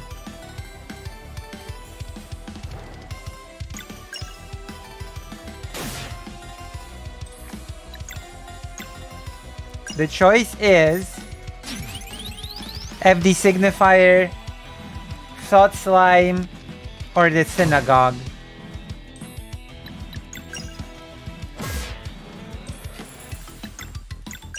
Okay, let's try it again.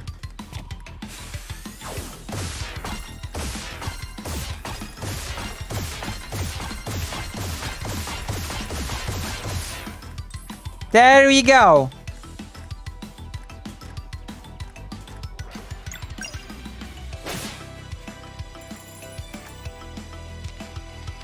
Now we've done it like we should do it.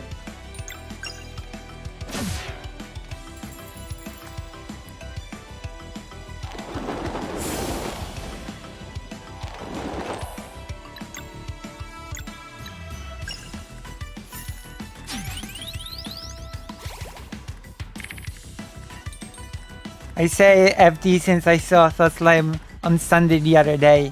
Hehe. True. Okay, we shall do it. Harasu shall tell me if she likes my coverage of Fellow Traveler more or President Sundays. I feel like our coverages will be different.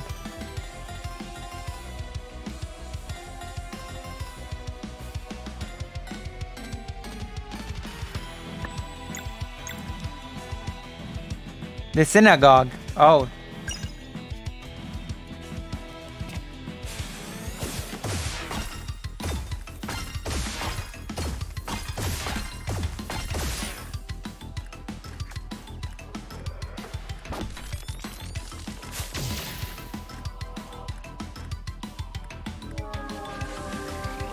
Oh no!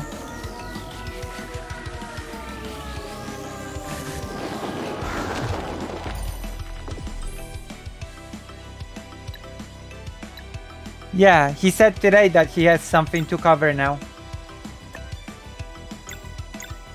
But I think we will focus on totally different aspects.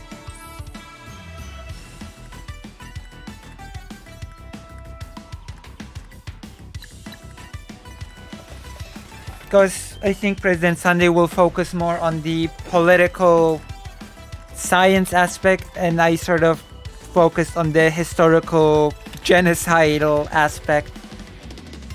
Yeah, I think so. So I don't think the videos will even overlap.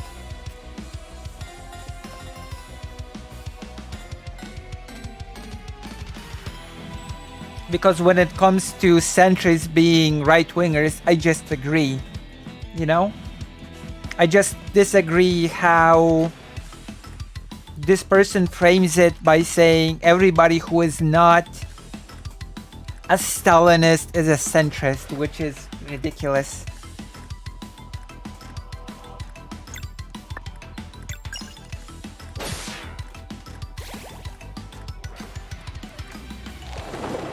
The boss is so strong.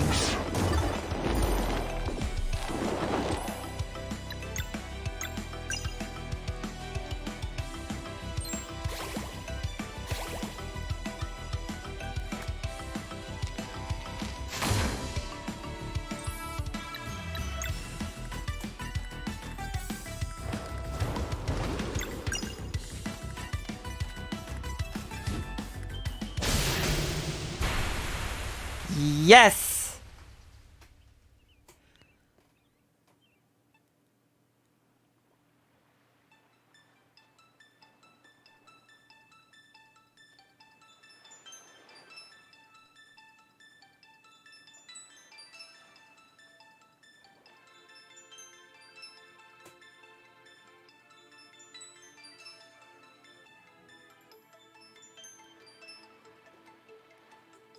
I do like Shark.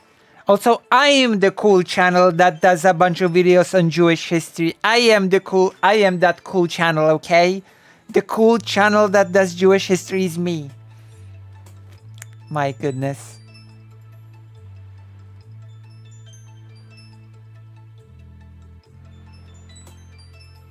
That's it for now. Thank you for playing. We hope you enjoyed the short slice we put together and that it gave you a proper taste of the full game.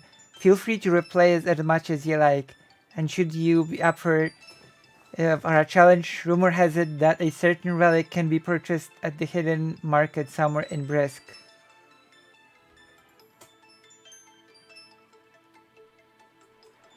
There were shops in the city. So, does anybody want to do a donation?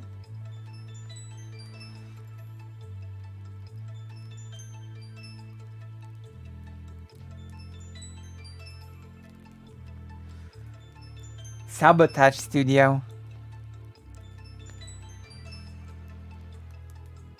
The full version is out, and I could buy it if somebody donates.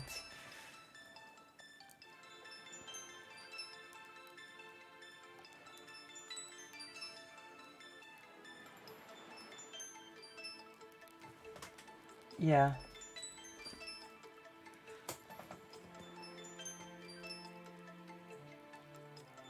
I do agree that. I do agree.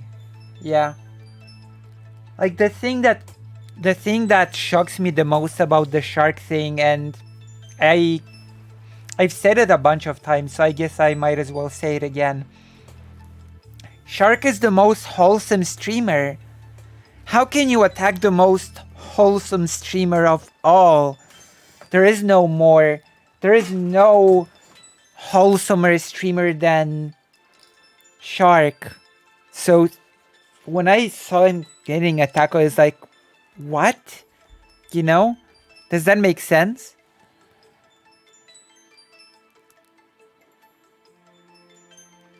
I used to be cool with FD despite his feuds and disagreements I've had with him, but that made me drop him completely. I mean, that does make sense. Like, why would you attack Shark? Like, honestly.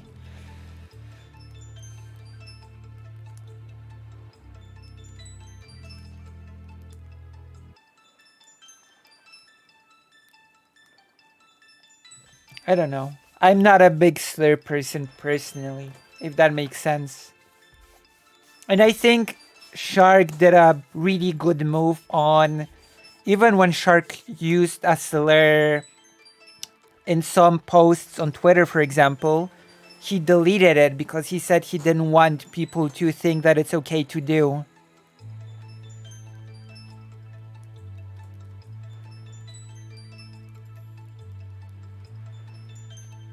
Or one has to be careful not to attack what he gets right uh, due to the way he's behaving. Find that very sad, not gonna lie. Like I said, I asked my mom about it and she was also shocked. My entire family is Trini, and we have tons of Jamaican and Bahan or Bayan friends. Right.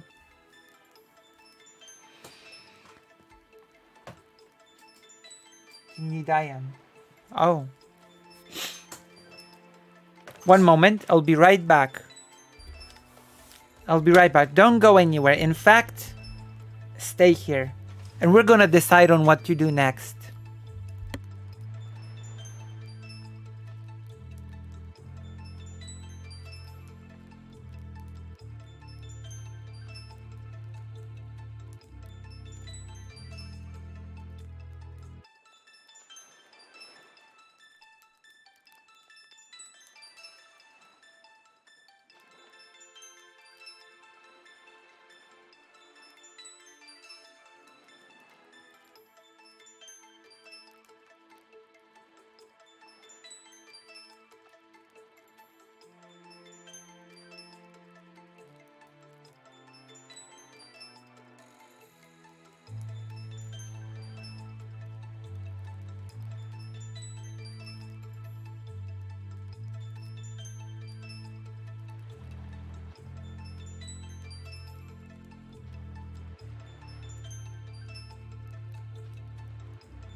Wait, I fancy myself a Jewish history YouTuber.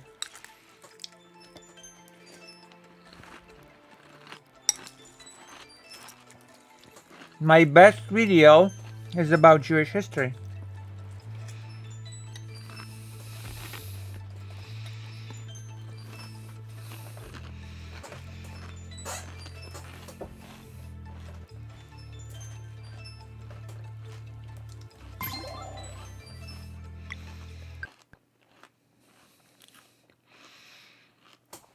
Okay. Now I feel like checking this creator out. Sam Aronov. Let me see. Wonder if he covers Polish Jewish history. Okay. So we have 3 choices. Write in the chat what you want. 1. Thought slime. 2. FD signify free the synagogue.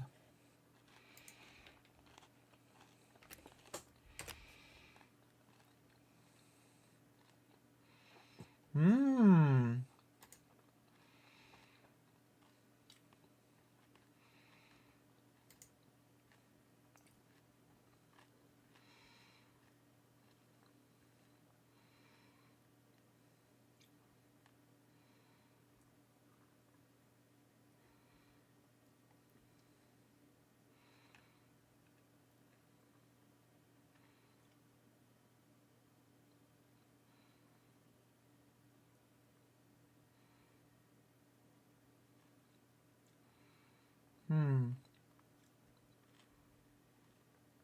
Oh yes, Herzl. Interestingly enough, there's not much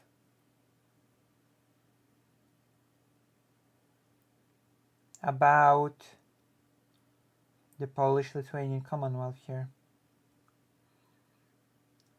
which is surprising from a Jewish history creator.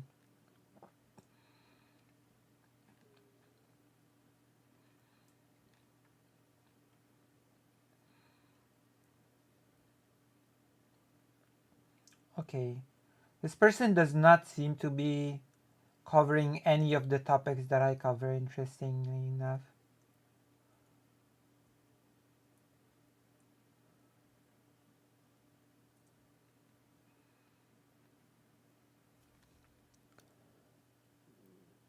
Wait, Karasu, you can just say 1, 2, and 3. You have to choose one.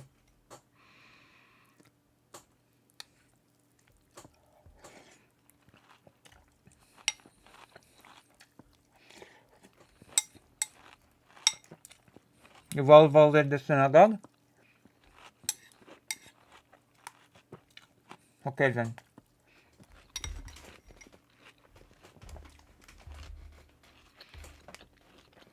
I'll get my bag.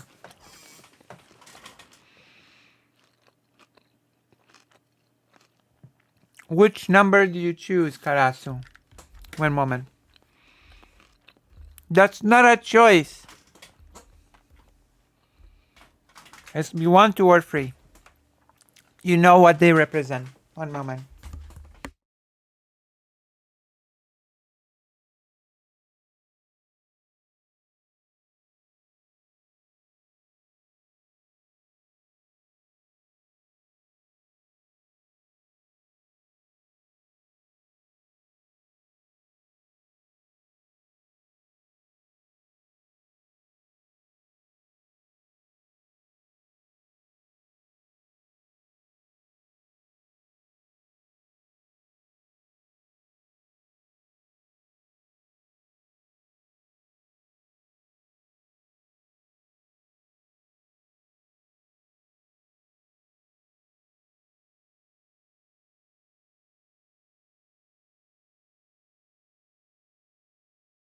Sorry, what guy?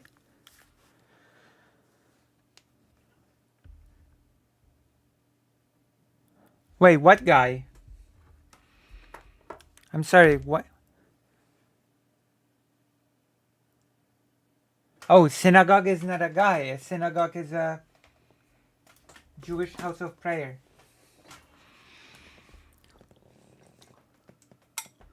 Okay.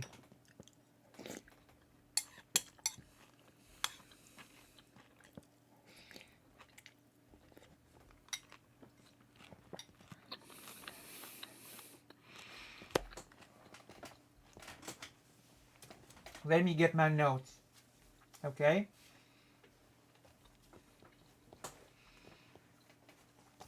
I actually prepared notes for this.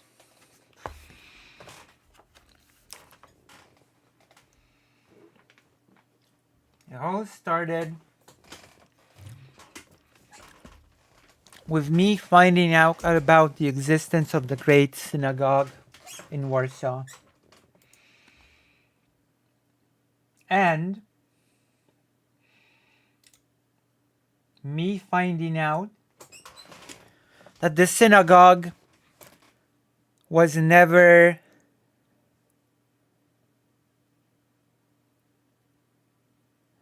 oh no, a synagogue is well, actually, a synagogue is a house of prayer, a house of learning.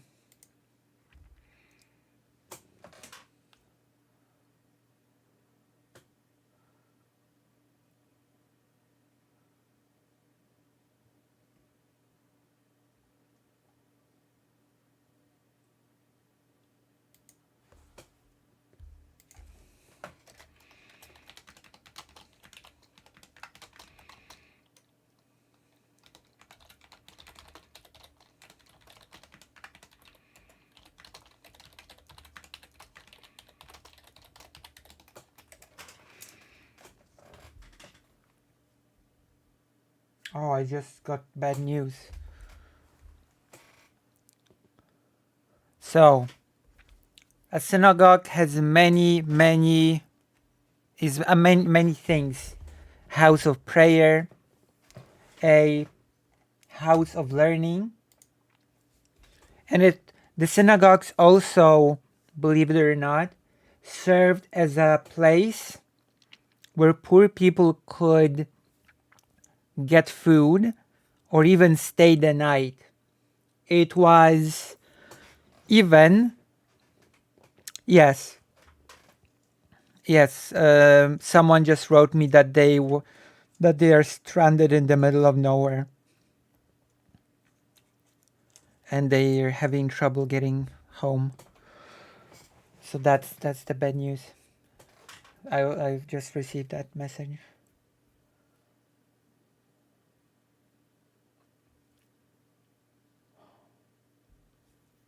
Let us hope that it all works out. I have no way of helping because the person is on the other side of the globe. So that's an unfortunate. That is unfortunate. But yes, the synagogue also played a role of a shelter for the poor and the homeless. Isn't that interesting? And so, I guess I should paint you a picture for what we are talking about. No, it's okay. There's no need to apologize. We're just learning here.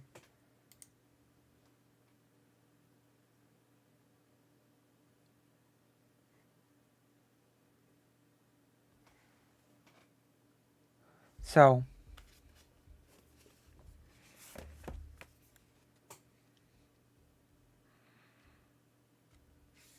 oh, that is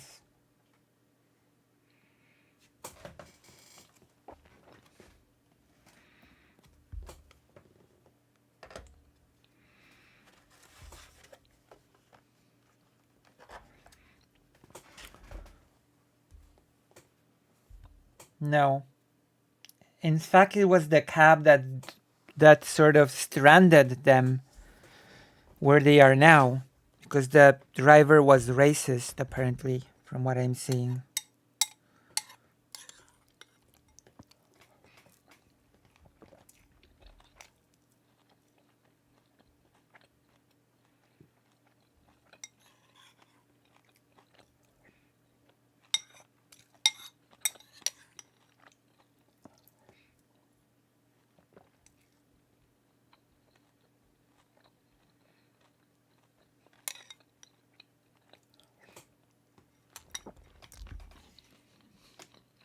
No, it doesn't.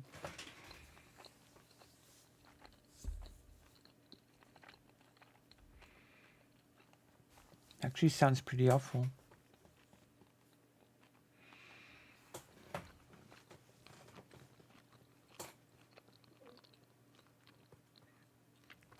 They don't. They don't know where they are. They said I don't even know where this is.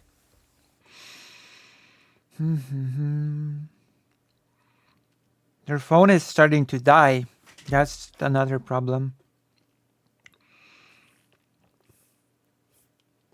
That is less than 20%.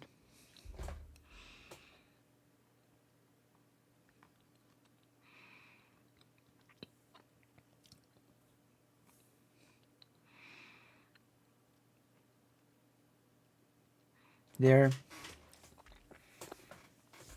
offline now, probably to preserve the energy.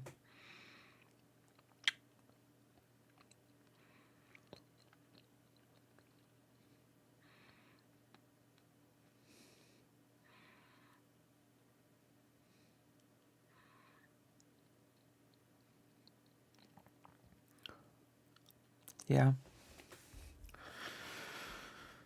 Oh man.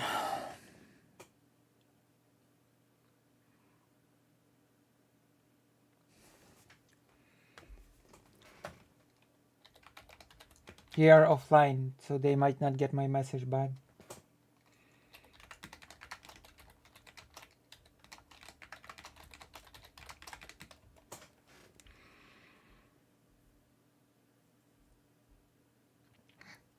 Okay.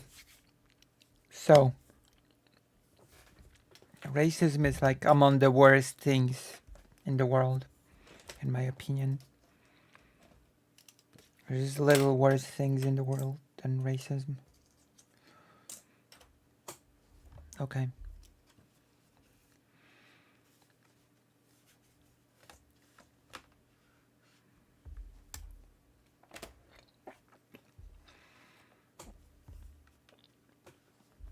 So let us sort of restart. Oh, no, you're not.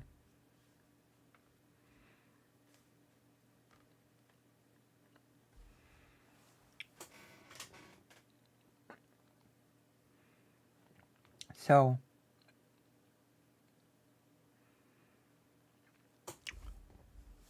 the Jewish community in Poland, and especially in Warsaw, was very diverse.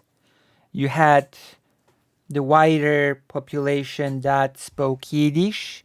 You had people that spoke Russian, the so-called Litvaki. You had people that spoke Polish, the people that wanted to fight for assimilation. And so, from the initiative of those who wanted to see a coexistence of Polish people together with Jewish people, a big initiative was done. I'm about to show you the photo for us to.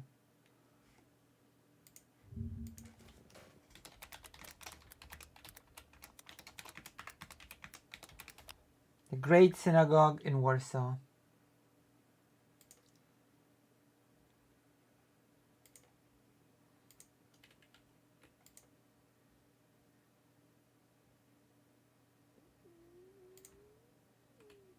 I'm going to show it here.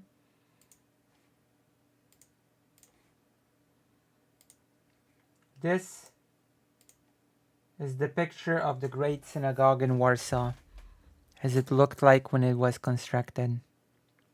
Hello, fake Alec Kyle Parker. The Great Synagogue, a symbol of unity, a symbol of people of different religions, of different ethnicities living together in harmony. It was built as a symbol of Jewish and Polish people living together. It was a gateway to make the Jewish world more accessible to those who spoke Polish and did not speak Hebrew or Yiddish for that matter. What is incredible about this specific synagogue is that it was built during the partitions. It was built after the partitions of the Polish-Lithuanian Commonwealth. You know? And so, it was built in the Russian sector of the partition.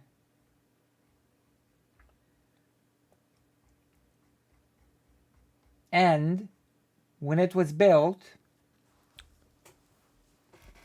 it was forbidden because of the failed uprising.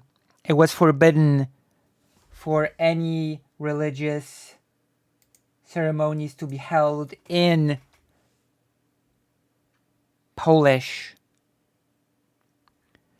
And the synagogue sort of broke this because the teachings of the Torah were held in Polish in this synagogue.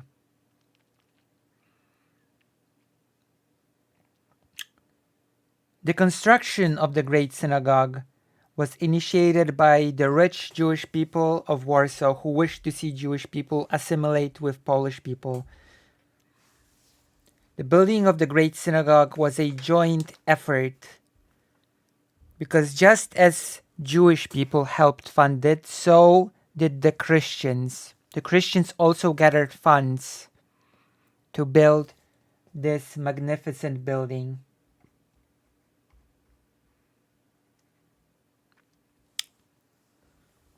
The great Polish rabbi Isaac Cylkow, the rabbi responsible for the first and last Polish translation of the Torah, is giving a speech during the inauguration of the Great Synagogue. In it, he called for unity and understanding between peoples of different religions.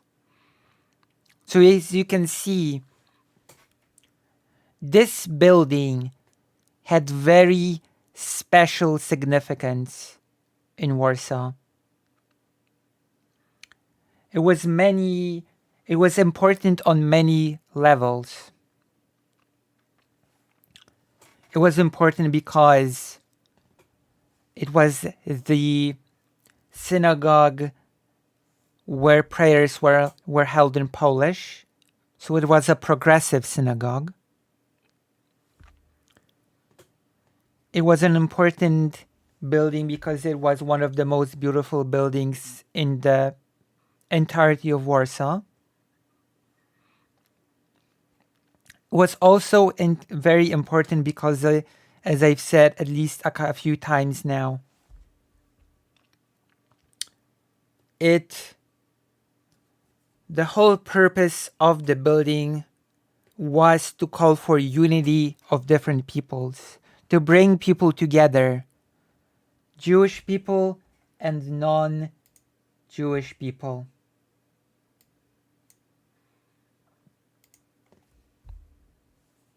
Does that make sense so far? And of course, it was there where the great rabbi did his work, Isaac Cylkow. I actually bought Isaac Cylkow's translation of the Torah. It was the first and the last Polish translation of the Torah. And there is actually a very important reason for that. That is because, of what happened during World War II. All people that could continue Rabbi's work died during the Shoah, which unfortunately meant that it was, in fact, indeed the first and the last.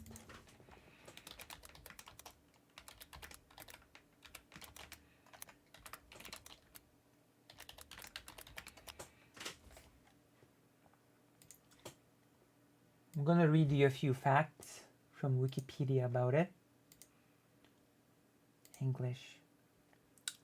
The Great Synagogue, Warsaw. History. The Great Synagogue was built by the Warsaw Jewish community between 1875 and 1878 at Tłomackie Street. This street does not really exist anymore.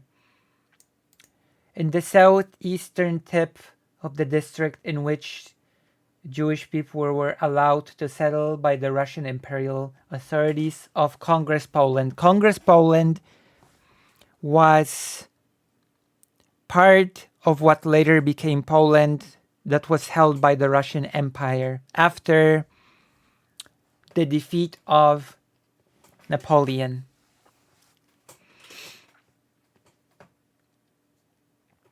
The main architect was Lando Marconi. After the Warsaw, well, we're gonna get to that later. We're gonna get to the uprising later. But first, there's a person that we have to read about. A very important figure that had a great... Because of course, the wiki does not mention him. Isaac Tsilkov.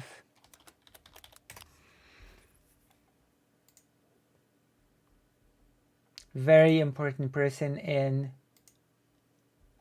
the Polish Jewish history. And I'm frankly shocked that an English Wikipedia does not exist for him. So I'm going to translate, okay? We're going to learn about Isaac Tsilkov, the rabbi of the Great Synagogue of Warsaw, by translating the Polish Wikipedia. That's not a problem. Polish rabbi,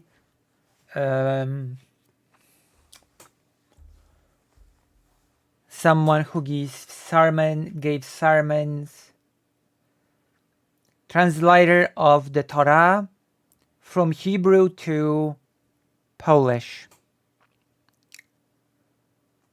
A son of a Talmudist, Mojżesz Aaron from Tsilkov, from Bieżuń. He was raised in an assimilationist Reformation school for rabbis, which he has finished in 1859. And then, for a year, he has studied medicine, which is actually very important because this person was extremely educated, and it shows in the entire huge prologue that he has written to the Polish translation to the Torah, in which he breaks down the language in which the Torah is written, the customs. He breaks down different versions of the translations. He even lists all of the Christian translations into Polish, all of the translators in a chronological order. So this is like an extremely comprehensive study of the book written by this Rabbi Isaac Tsilkov. It's like, it cannot be overstated just how important what he has done is for linguistics and many other things. So he briefly studied medicine for a year. Then he stopped medical studies and received a stipendium of the Association of Lomdei Torah in Berlin. And then he continued his philosophy and theology studies. He finished philosophy and philology, Semitic philology, at the University of Martin Luther in Halle in Wittenberg. So you can see extremely educated person. After the January uprising, he returned to Poland in 1865 and started giving sermons in a synagogue near the street Daniowiczowskiej. No, that's the street is Daniłowiczowskiej, sorry. Daniłowiczowskiej. What a mouthful of a name. And already there, he gave sermons in the Polish language, which I will tell you already was not a regular occurrence. Usually, things like that were given in Hebrew, primarily, not in Polish.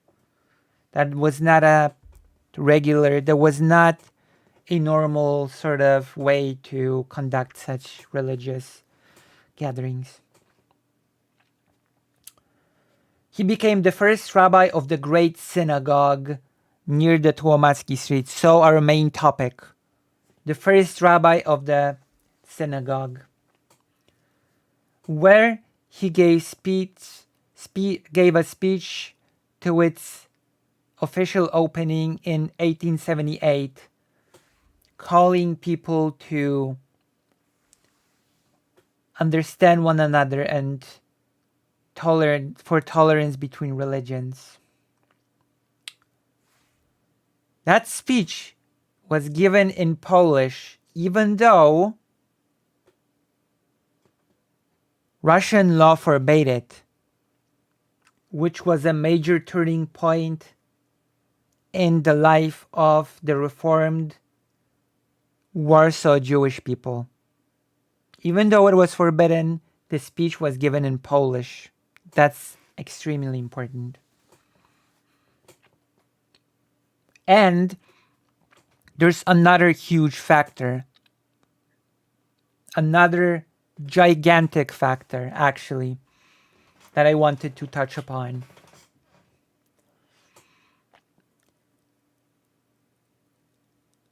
Rabbi Chaim Zedik Słonimski, this is the photo, together with Celkov,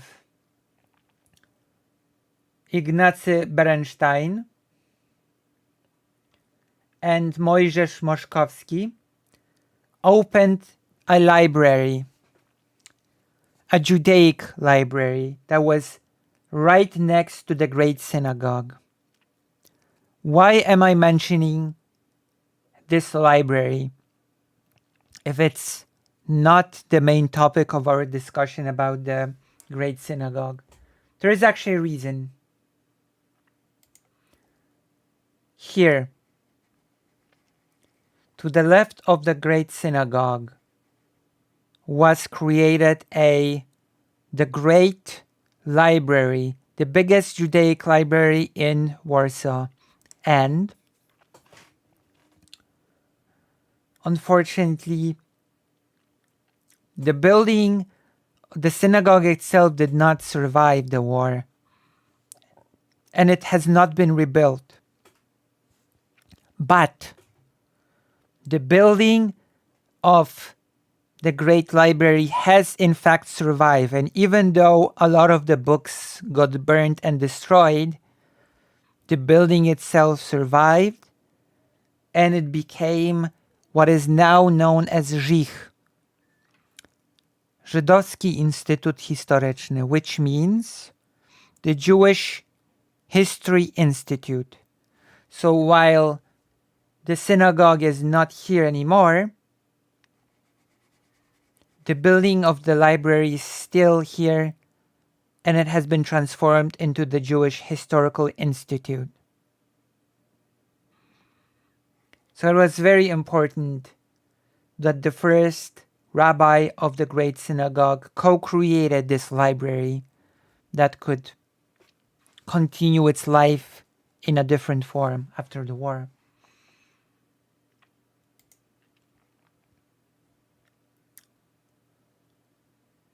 Then we have 30 years of translating the Torah. And finally, his death in the year 1908. So Isaac Tsilkov died before the horrors of the war, before the horrors of the Holocaust.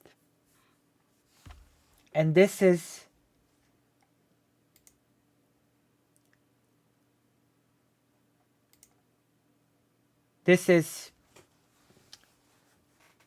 his grave in the Jewish cemetery, at the Jewish cemetery in Warsaw. You can see it here.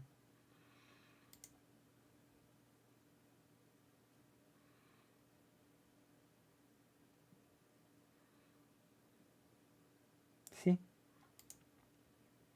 Very important. Unfortunately,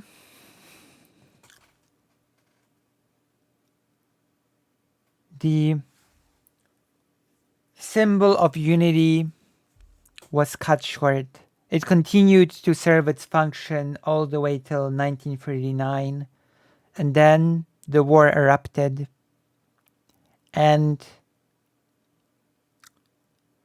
the Great Synagogue has found itself within the bounds of the ghetto. And here we will read the article.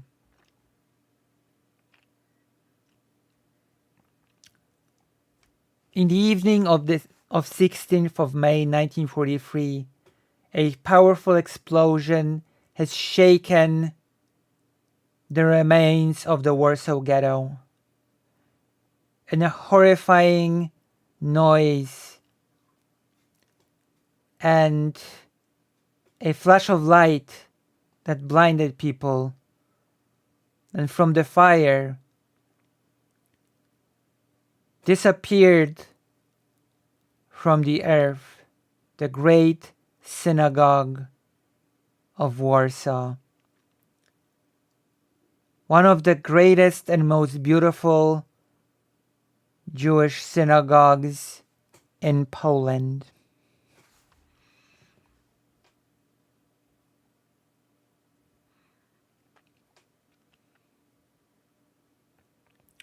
In 1859, the members of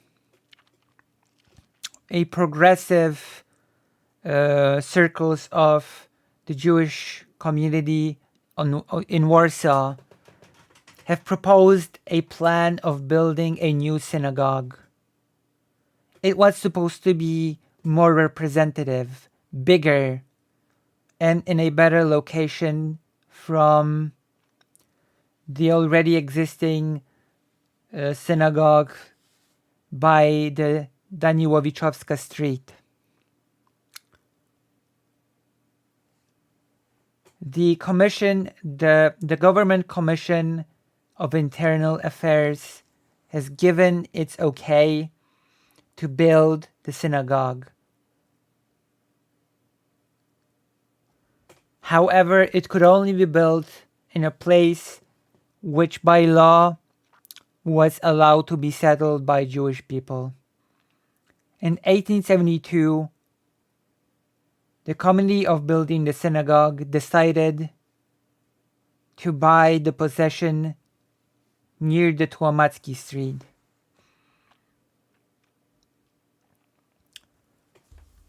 The architectural projects were long considered. In the end, it was Leander Marconi who was tasked with drawing out the plans for the newly built synagogue. And the official opening, which could gather 2,400 believers, happened in November 1878.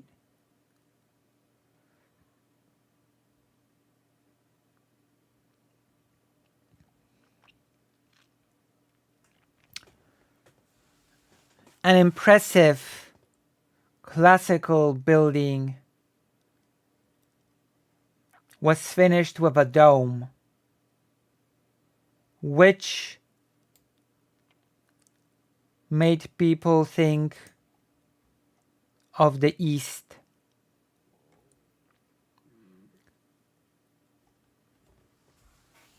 It awed people with its simplicity and harmony, and mentions Eva Małkowska in her work dedicated to the Great Synagogue. It was to remind the role of Jewish people in European culture. See, this is the building.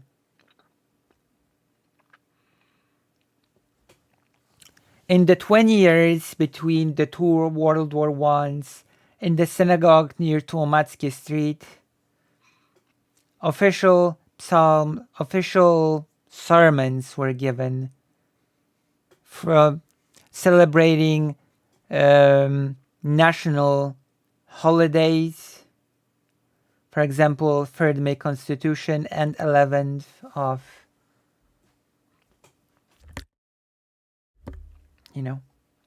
After the death of Józef Piłsudski, each year the synagogue commemorated his memory. Sort of, The synagogue commemorated Józef Piłsudski every year. This is how it looked like from the inside. You see?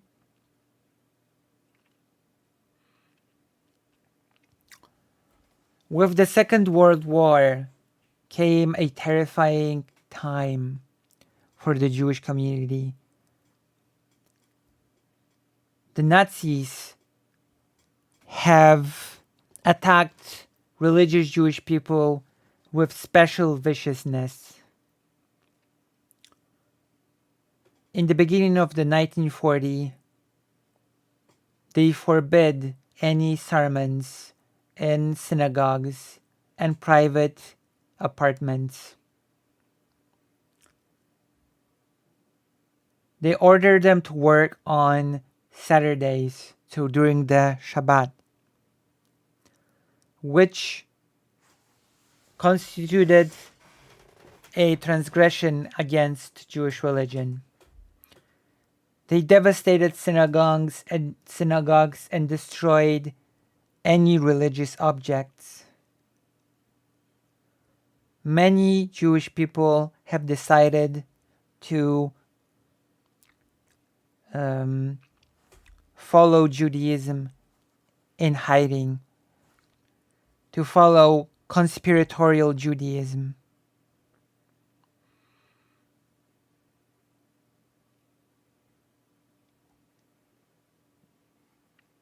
The Synagogue of Warsaw. As you can see, it was a very beautiful building. Do you not think?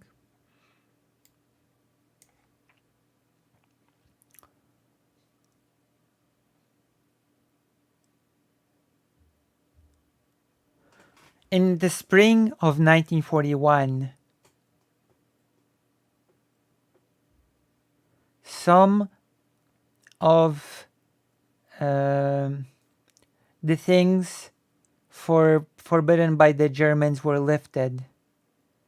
Adam Czerniakow, the head of the Judenrat in Warsaw ghetto, had hope to open the synagogue and checked its state.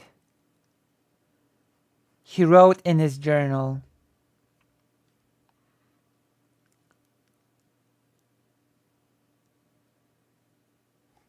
well, he basically described that a lot of it was destroyed in the inside.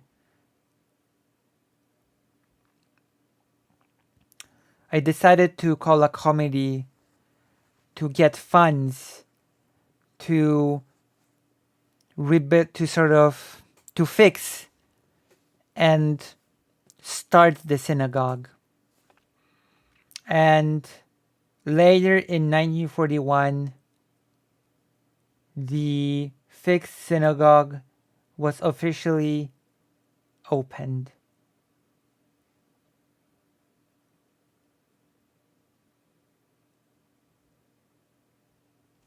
Rabbi Baruch Steinberg, giving a speech before the Great Synagogue near Tumatsky,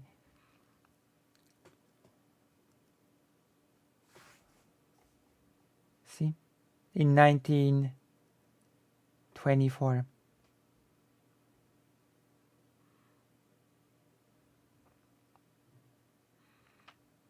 By the end of 1941, the Germans have given an order to change the borders of the ghetto. And so the Great Synagogue was included within the borders of the ghetto, and also the main Judaistic library.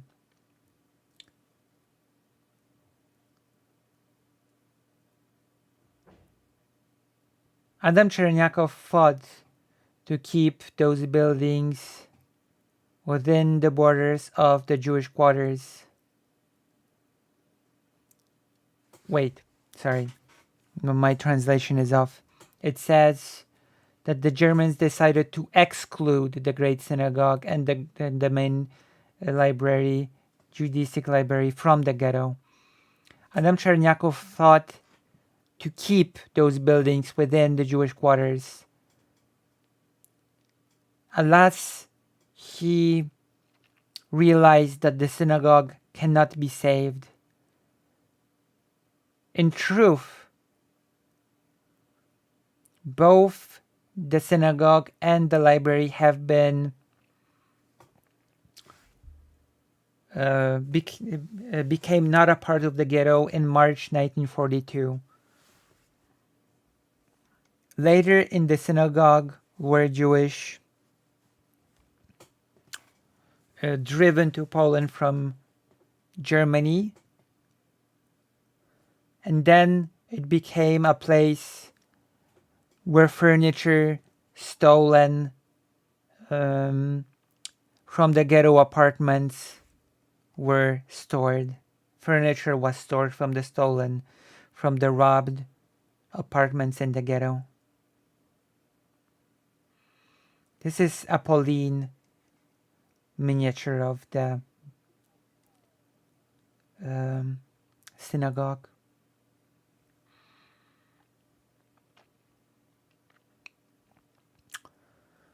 Later in 1942, the Nazis became a process of liquidating the ghetto.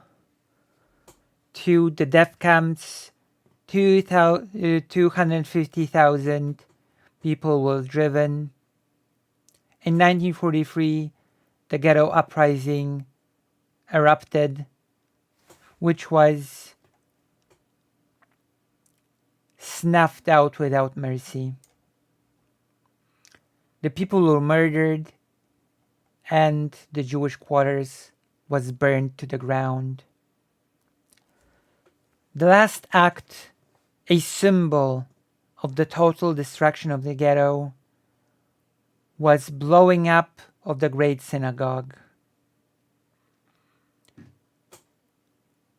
According to the report of the General SS Jürgen Stropp, the work of the miners took 10 years. Not 10 years, oh my god. 10 days, I apologize. 10 days.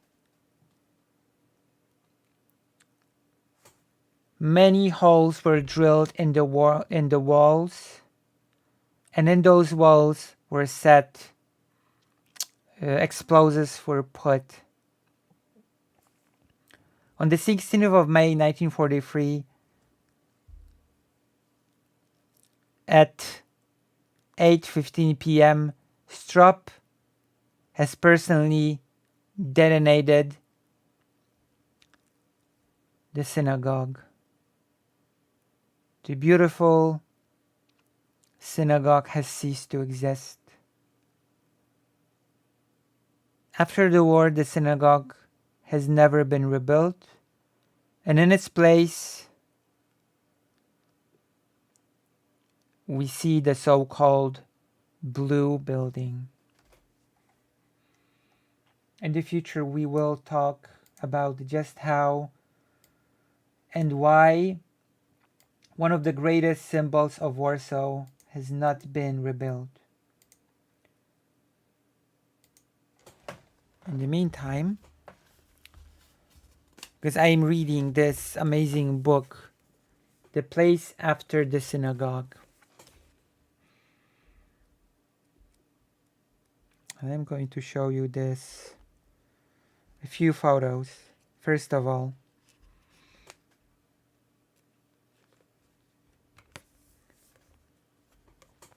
the cover.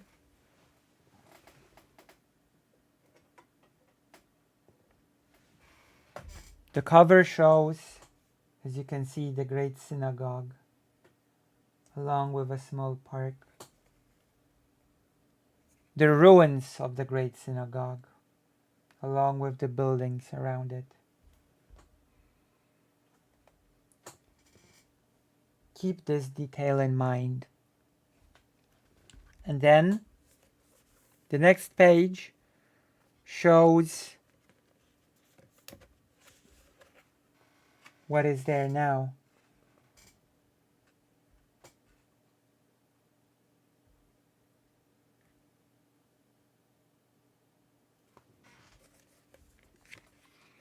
We will discuss this in great detail, why it has not been rebuilt. These are two photos, before and after. Can you see them well? It was very viciously destroyed. Is there a case of any in Europe being built back? I know a handful were preserved for World War II. Sort of. It's a huge skyscraper.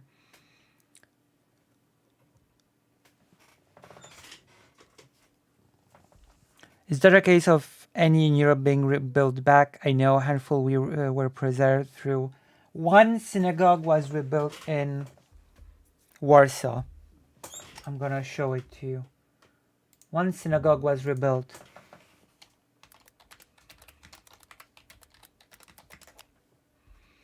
This one. This synagogue was rebuilt.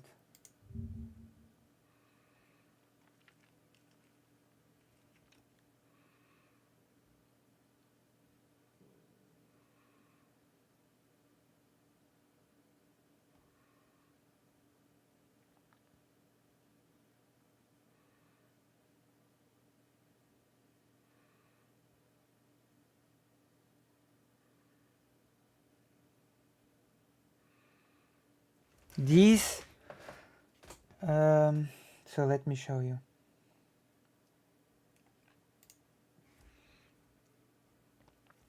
These are the buildings where people lived, near Platz Grzybowski. These photos represent the people that lived in these buildings. And this is the synagogue that has been rebuilt.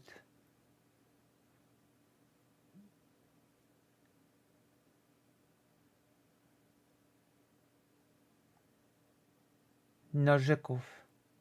You see? So this is the one synagogue that has been rebuilt.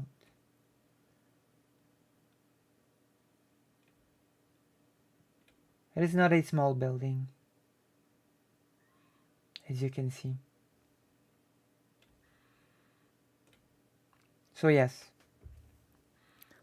there was a synagogue that was in fact rebuilt pretty late. I'm gonna look it up.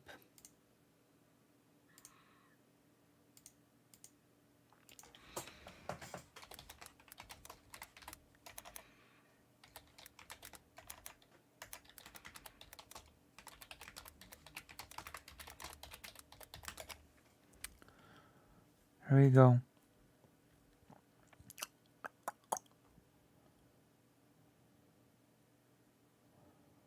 This is an Orthodox synagogue, by the way.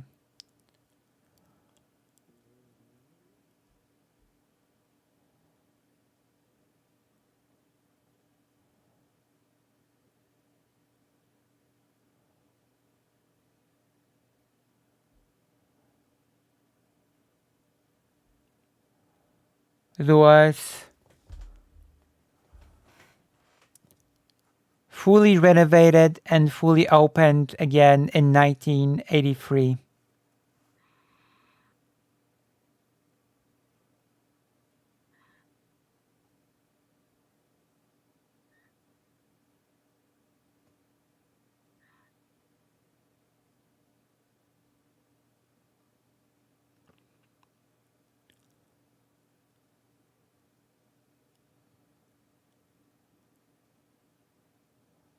Oh.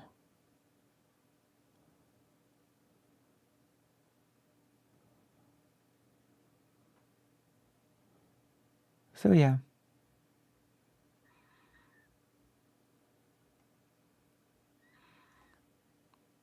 this synagogue has been rebuilt.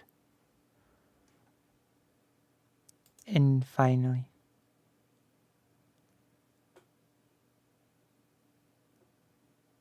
seems from approximated the Greek period as the Great Synagogue, though in a different style.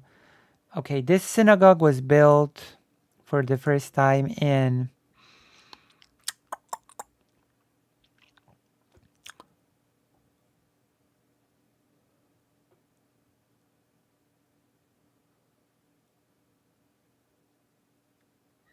when was it opened? Let me see. It was opened in 1902, so it's a bit newer than the Great Synagogue, because the Great Synagogue was opened in, as we might remember, the Great Synagogue was opened in 1878, and the one that got rebuilt after the war was built in 1902.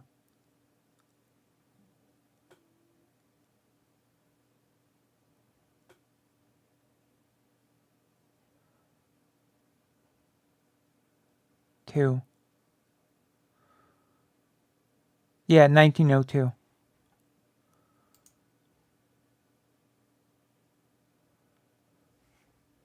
This one, 1878.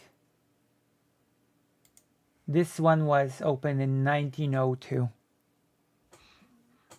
Close enough. Yeah, that's fair. That is close enough.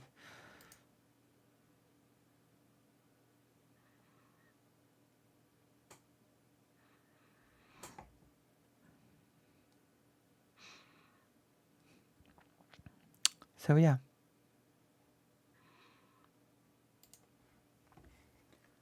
So let's see. The Great Synagogue was actually quoted in the works of the Nobel Prize winner Isaac Bashevis Singer. And there's a really interesting quote.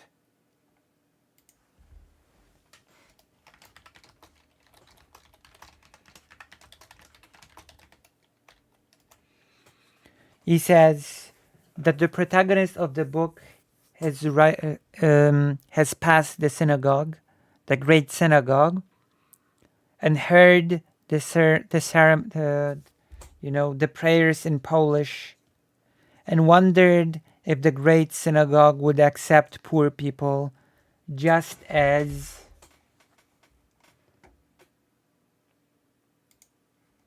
this synagogue has, which I found to be extremely interesting. So what do you think? What do you think of the Great Synagogue segment? Have we learned anything new about it, or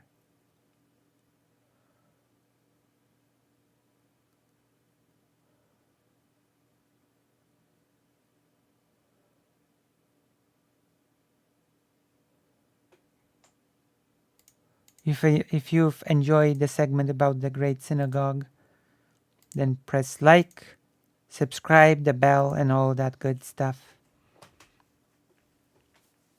What did you think?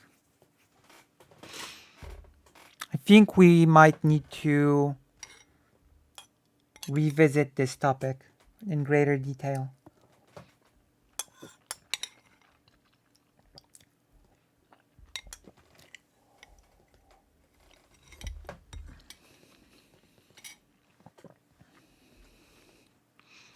Wasn't familiar with all of this before.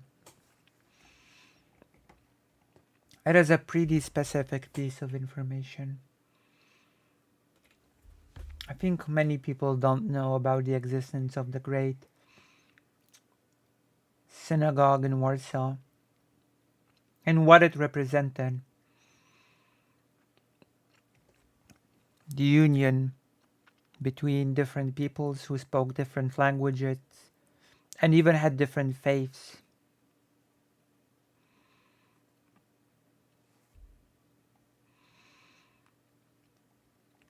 And now there is nothing left. The destruction of the synagogue was a symbol of the destruction of the Jewish community, of the final execution of the Jewish community. And I would sadly say that the Jewish community has never quite recovered from that destruction. Okay. So now, my main question is, what now? You have two choices. Thought Slime or Kafful's roasting FD signifier. Those are your two choices.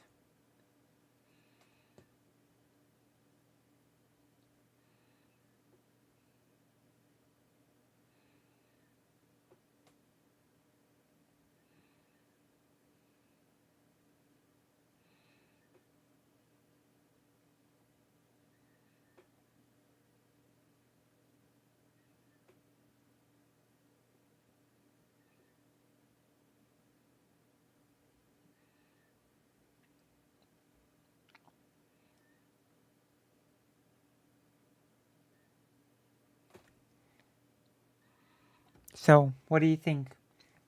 What do we want to do next? You get to decide. You get to decide now. You, the audience.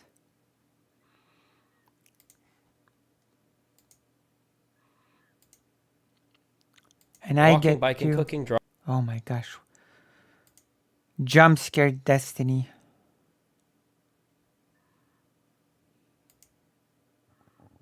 Jump scared destiny.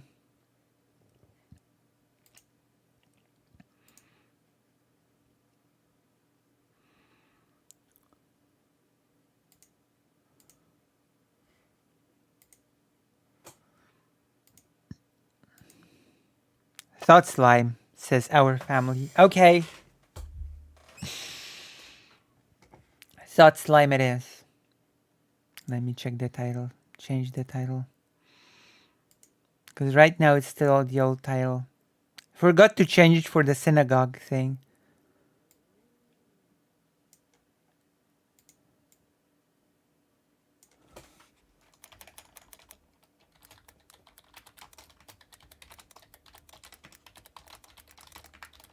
So apparently this video is actually not bad. We're gonna see. We're gonna be the judges of that. For sure.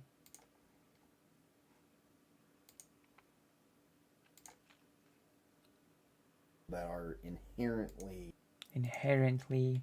I played Transformers to this video.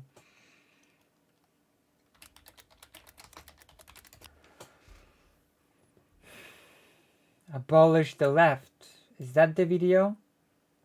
The left must Destroy the left? Is that it? Is this the video? Folks, I think this is the video. Brace yourselves, gigglers. It is time. It is time to gather around the fire. Because I am about to roast. Maybe, we'll see. Maybe not. folks, there's a problem with the left, and I'm not simply saying that because I am the subject of criticism on the left. No. We can't win any confrontation with the far right unless this changes, because the left has... I was away from chat but listening. That segment was great. Oh, thank you. Thank you very much. Here on this channel, we do a lot of Jewish history, actually. So I'm going to make a whole full playlist. I switch. And, okay, as always, before we continue, I'm going to link my best video on the entire channel. And I'm going to ask you to watch it when you can and leave a comment. Okay? Is that good? A March of Life to Remember the Dead.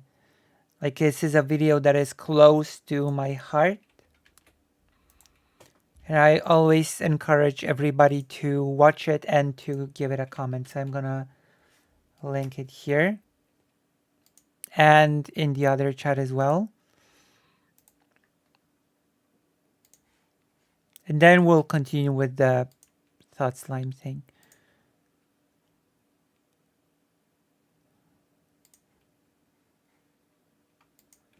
Here we go. Has been linked. I do believe this is the best. And it, of course, is about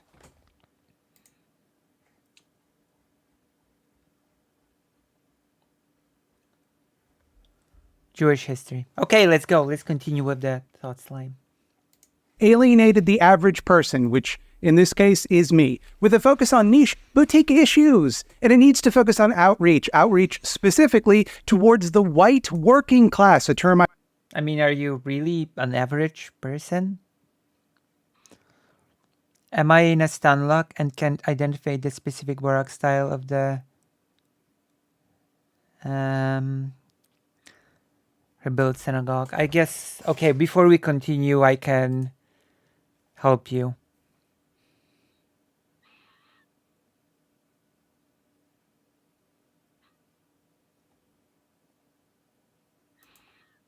One moment.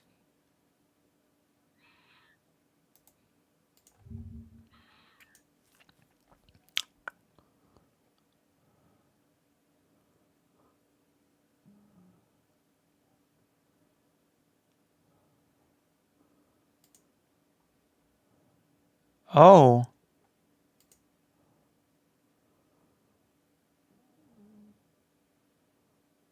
Well, you know what?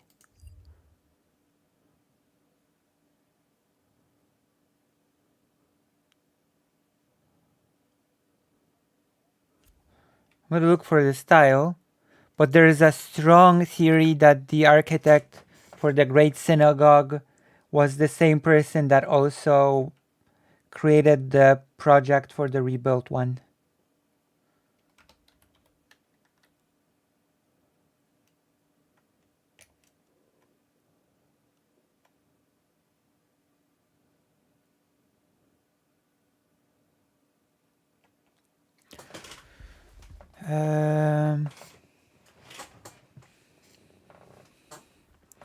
Okay, well maybe this should have like a...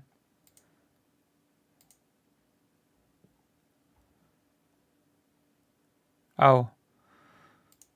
So it says at least a lot of the interior is built in the style that is...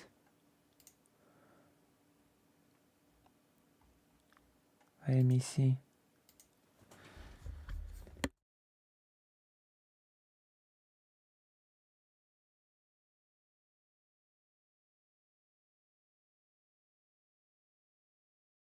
One moment. the architecture. Neo-Roman style. A lot of it was built in the Neo-Roman style. Okay, let's continue with the no more stun locks. Let's continue with the thought slime. I've adopted in this context because it sounds less racist than just saying white people, but actually it is just racism mixed with a little bit of classism, actually. But don't worry, there's enough plausible deniability to gaslight anyone that points that out. See, we can't let partisanship divide us. Wait, Have you ever what? noticed that a lot of people say that we can't let there's enough plausible deniability to gaslight anyone that points that out. Observe See, everyone mad already in the comments can't- claiming I said some imaginary shit Let- like white people can be working class. You can just We create can't a smoke let- screen of horse. partisan Well, you're Sin- decide to drink from its fun play. Like, wait, what? What is what? I don't.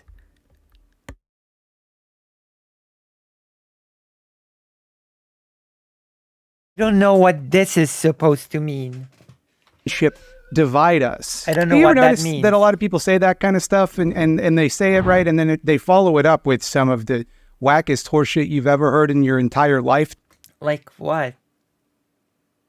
Just some real garbage brain shit from an idea dumpster. Ideas so fundamentally without value that you throw them out, you can't even recycle them.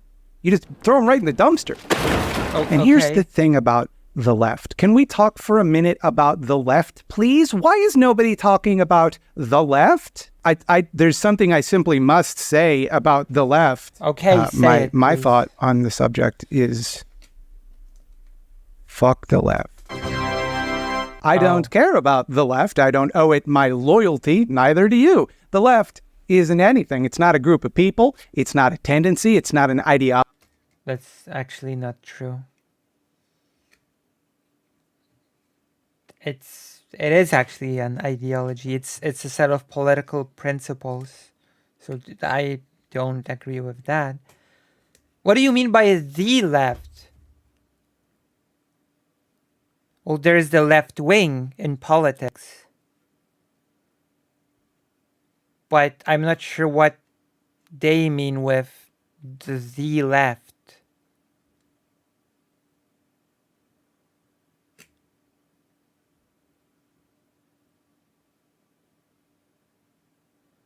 Sounds like something Peter Coffin would say.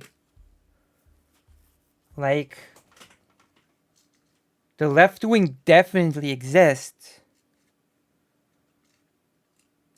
So yeah, it is also a group of people. Absolutely. That's what?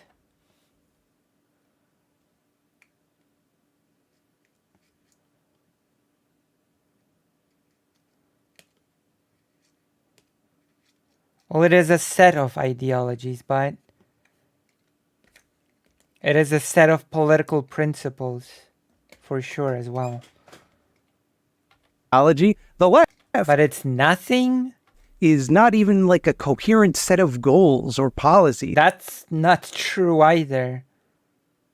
Actually, historically speaking, the left, quote unquote, left-wing movements have had very coherent set of goals and very coherent set of policies. Just because groups online don't do it, it doesn't mean that it does not happen. Left-wing groups, organizations, parties absolutely do have a coherent set of goals or policies. So that's not really true.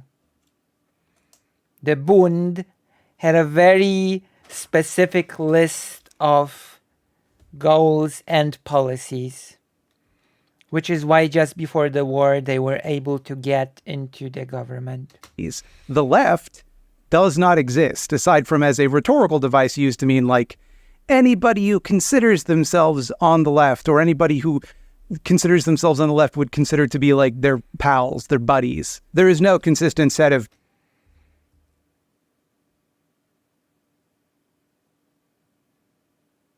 What about left-wing What about left-leaning political parties, though? Do those not count? What about left-leaning organizations? Do those not count? Like, sure, if we define the left, quote unquote, as just a group of friends who consider themselves left-leaning, then it does become much more muddled. But even from that, we can derive something. Beliefs that unites people on the left. No economic theory, no social policy, no guiding principle. You'll hear the term used to describe everything from hardcore anarchist revolutionaries to neoliberal ghouls who at least don't actively seem to want to feed gay. Yeah, left-leaning things are a broad spectrum. Yeah.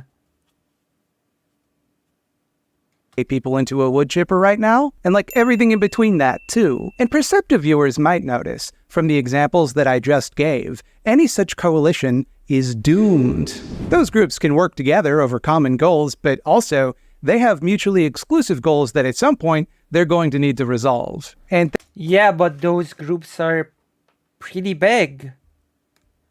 So it doesn't actually matter. You don't need a coalition of all of these groups. They're sort of correct, but in my opinion, sort of also incorrect. Like, I'm gonna give you an example. In Poland before World War II, you had the Polish Socialist Party, you had the Communists, you had the Revolutionary Socialists, you had the Bund from Jewish people, and all of those groups did not have to form a coalition together in order to win. They were numerous enough on their own that just a few of them who were aligned had to do it in order to be able to enter the government.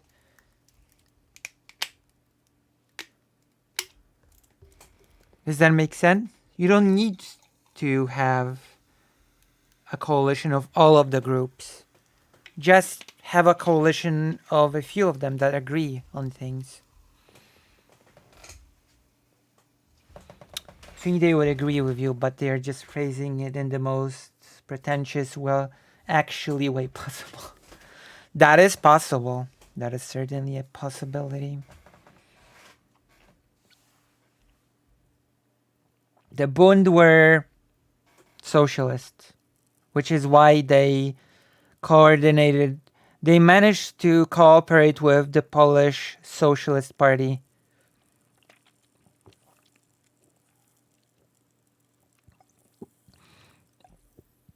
They were socialists. But yeah, they wanted communism as the end game, yeah. And yes, the Bund were actual socialists, not Stalinist communists, for two reasons. First of all, Stalin eliminated the Bund in the USSR. And second of all, the socialist movements within Poland before World War II were, broadly speaking, anti-Bolshevik. Because keep in mind, there were many schools of socialism. And most socialists were not pro-Bolshevik before World War II. It is important to remember that. Okay, let's continue. But yes, to answer once again, the Bund was made out of true believers.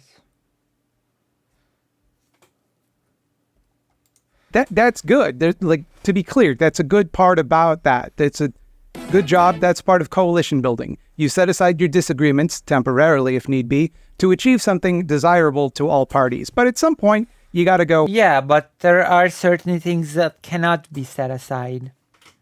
I will give you once again an example. Socialists who want to build socialism within the Polish state will not be able to coalition build with revolutionary socialists and communists who fight for a state not to exist at all. The differences here are too fundamental to sort of just coalition build. Does that make sense? We'll not be able to just put aside a different that's the base cornerstone of your whole movement, not wanting a state to form.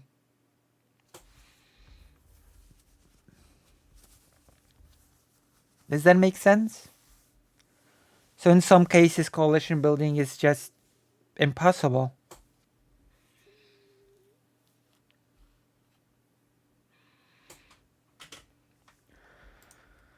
Hey, there's also stuff we disagree about. What are you gonna do? And then have a big argument. There are degrees of disagreement, though. There are some disagreements which, although we might not ever be able to resolve, we should by no means tolerate. Disagreements whose effects are too fundamental, too immediate, and too costly to ignore in the service of cooperation. Like, for example, if you wanted to kill Batman, you could not ally yourself with Robin, because he's not going to support you, you know? Even if you agree with Robin on a lot of stuff. I mean, I used a little bit of a different example, but yes. What they are saying is, yes, it seems like we're saying the same thing.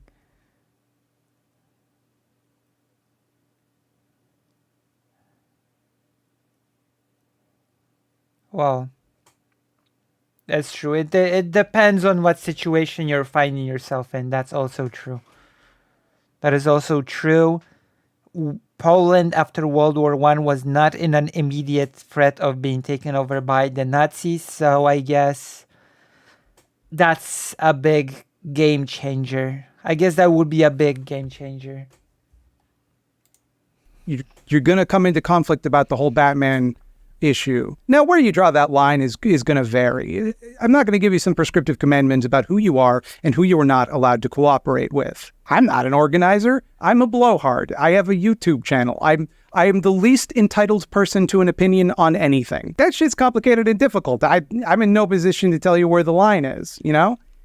But one thing, which sits comfortably on the do not tolerate side of the line, is anything less than full-throated active support for the well-being, equality, and autonomy of any political minority. Compromising on that is not only, and I don't want to overstate my point here, but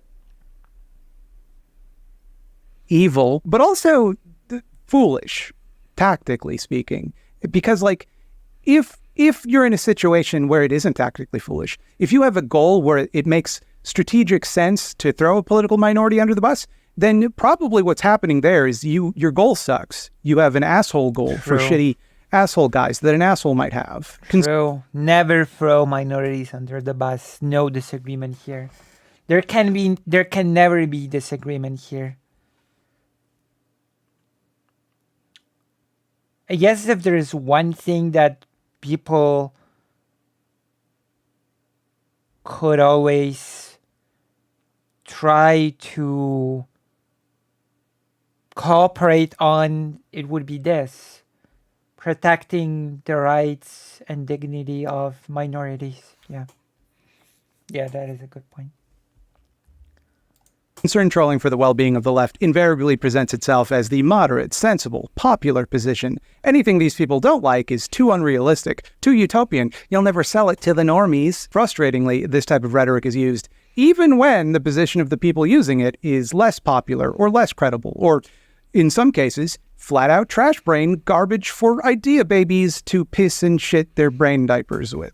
These people don't argue that their position... I've heard this so many times recently as well. You will not sell it to most people. Which is super ridiculous because many things like women's rights were difficult to sell to most people until it was sold to most people. One way or the other, you know? Nothing is easy to sell to most people until you finally do it. I hope I'm not rambling here.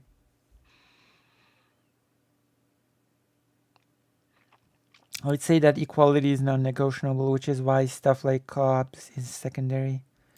is more logical or morally superior, just that it's the best we can do right now. So it's better than nothing, right? Like if you can't get on board with this, then you're just a saboteur, letting the perfect be the enemy of the good. You're gatekeeping, you're wrecking. When this logic is weaponized against political minorities, it usually goes something like this. Yeah, like I agree, obviously, with what you're saying. In theory, that's what happened in Stonewall, didn't it? When trans women and people of color in general were thrown under the bus, and basically this was sort of, this sort of line of logic was used, probably word for word. In theory, in a perfect world, it's just right now, in this political climate, it's very much, it's too complicated, It's so controversial what you're saying, even though I get. True. I hear this so much. You don't have to sell it to all that many people if you have the guns and the will to use them. Police tend to back off when their would-be victims can and will fight back. Yeah, I guess you change the law first, then the opinion sort of changes. Again, I totally get it. It's just most people won't. And like, also, That is such an empty argument. The most people won't get it. Like, that is the most ridiculous empty argument ever. Don't ever let anyone feed you this sort of nonsensical argument. Okay? Promise me. Promise me that you'll never let anyone feed you this sort of line of thinking. Can I say also, like, why are we spending so much energy on the needs of such a small group of people when it's going to turn off the majority citation needed? Oh my God. That is so bad. Again,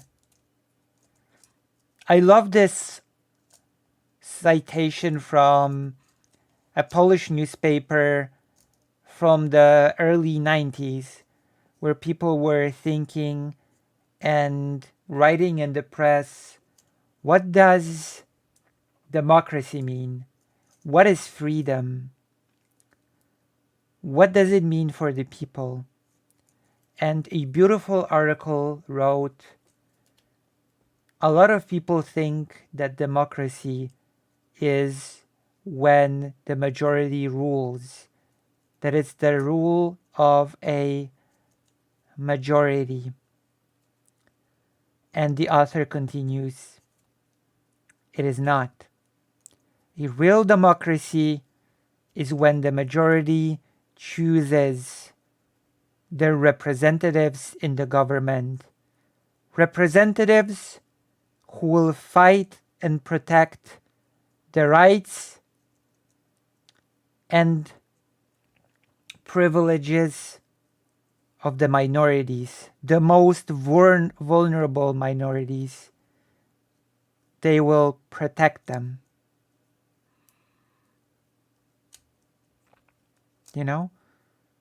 I really love that quote because it explains how we cannot have a functioning democracy without protecting the most vulnerable minorities. Without that, we don't have a democracy. And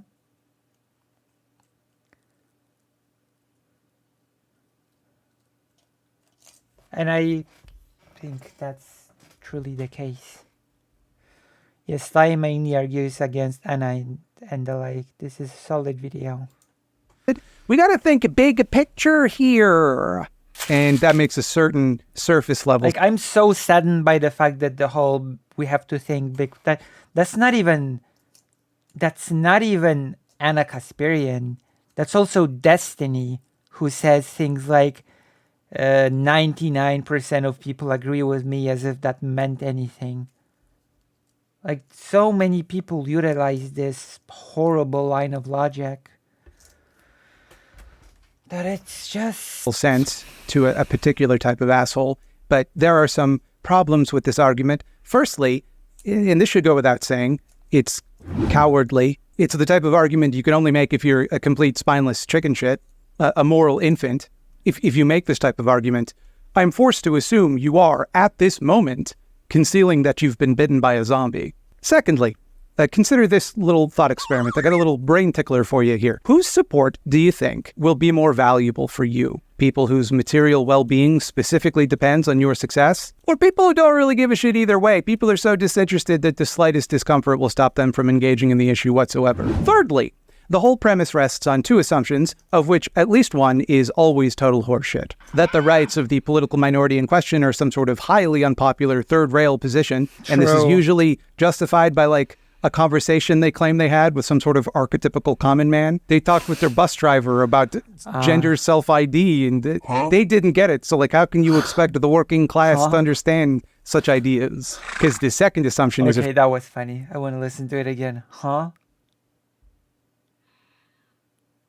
Okay, I did like the from the driver. Of course, that the working class gender self-ID, and they didn't get it. So, like, how can you... Okay, I don't know why, but this sound effect was very funny.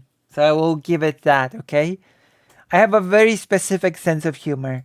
Expect the working class to understand such ideas. Because the second assumption is, of course, that the ignorant swine who represent your base cannot have their inherently self-interested and bigoted minds changed. Of course, we, the more sophisticated and intelligent political class, can understand such highfalutin ideas, like, for example, that it's bad to be racist. But the average person is a kind of soulless, thoughtless machine. They exclusively seek base pleasure and avoid discomfort. They're incapable of reason or empathy or any higher form of thought, really, and we're like onto gods to them. We must shepherd them carefully, lest our enlightened thinking move too fast, frightening and confusing their primitive... That really sounds like the Vanguard Party, unironically, by the way. Superstitious little minds.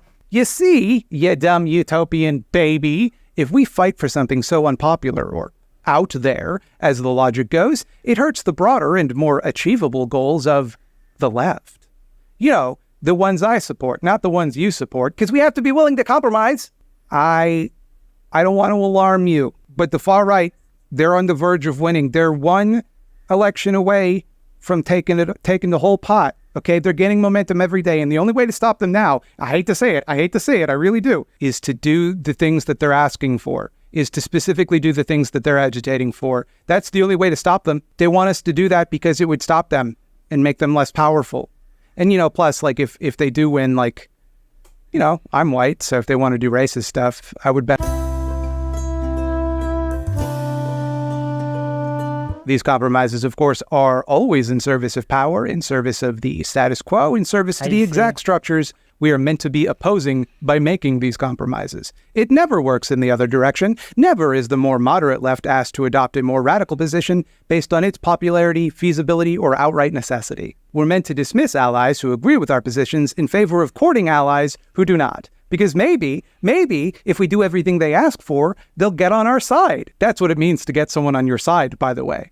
When you do something differently, because that's what they wanted. It means you changed their mind. We are asked to make this bargain constantly, to ignore some hideous injustice because they claim... I mean, that is true. We are. Well, that is actually true. And there are many examples of this. Again, and this is the most egregious example that I can think of. Go back in your mind to the talk of Destiny and Blair White, where basically they just talked at each other saying, if only those trans activists did not ask for so much, everything would have been perfect.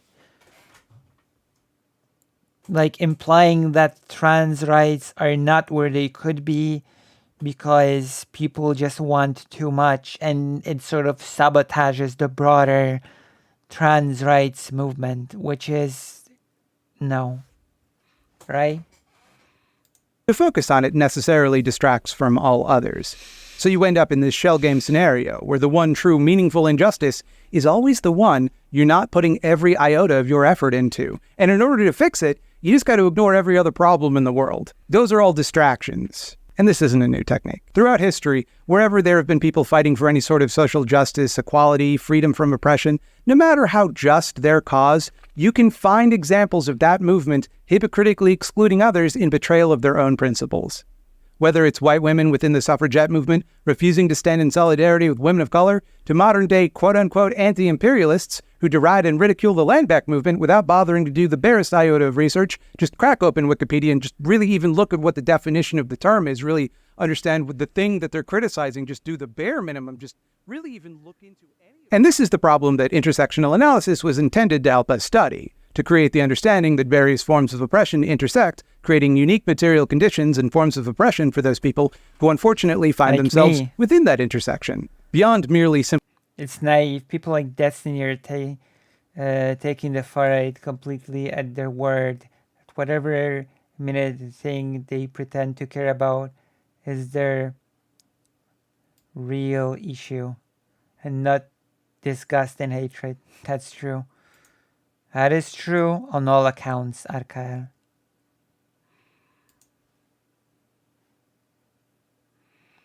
Remember how every other month we have discourse about how important it is to win over angry 20-something man, and that's is leftist circles. Simply the combined effects of like two discrete types of oppression, a new symbiotic oppression is made. What people don't talk about as much is how these forms of oppression mutually reinforcing is made. Misogyny of beyond forms of create the understanding for the bind like two discrete types of oppression. Misogyny, anti-blackness, misogynoir.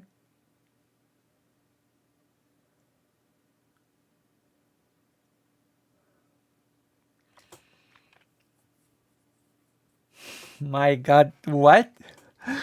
Oh my God. New symbiotic oppression is made. What people don't talk about as much is how these forms of oppression mutually reinforce one another. Easy example you've heard a million times, right? Racism enforces capitalism. Prejudice against racialized people is projected onto the poor and lower class and vice versa. It's an easy way for bourgeois interests to divide workers and create scapegoats for their own excesses. And also, just directly take a bunch of people's shit. Just take it and have it and own it. Then if anybody gets mad at them, they can go, but no, you're not poor because of me, because I have all the money. You're poor because Jews have bad money DNA, probably is what it is. And also, one time at the supermarket, I saw a black woman buy a lobster with a food stamp, so probably that's why you're poor. Obviously, racism would still be bad, whether or not it intersected with capitalism. Which is interesting, because I actually read an article which talked about this in a little bit of a different way, which you might agree with or disagree with. So basically, a lot of workers used to be peasants. You might not be aware of that, but many workers during the industrialization were either peasants who came to the city to work in factories on a seasonal basis and then return to the fields to mend the crops, and peasants who could not own land anymore because they couldn't afford to keep their land, and so they had to go to the city and look for work in the factories. And so the interesting thing is that in older times, when a lot of countries were based on estates, the so-called classes, people used to be poor because they were tied to their estate. They were poor because they were born a peasant. Right? You were born a peasant. You are poor. There's nothing you can do about it. And then, theoretically speaking, after the estates were abolished and everybody could work, now there had to be a different reason why people were poor who used to be peasants. And the new reason why people were poor was a very familiar argument that you might have sometimes heard in the form of a US saying, that's right, you're poor because you don't work hard enough. You don't do enough. You must raise yourself by your bootstraps.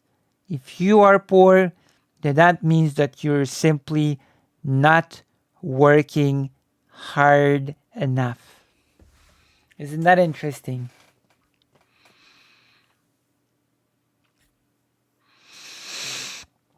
Isn't that interesting? If somebody is poor, then they simply must not be working hard enough.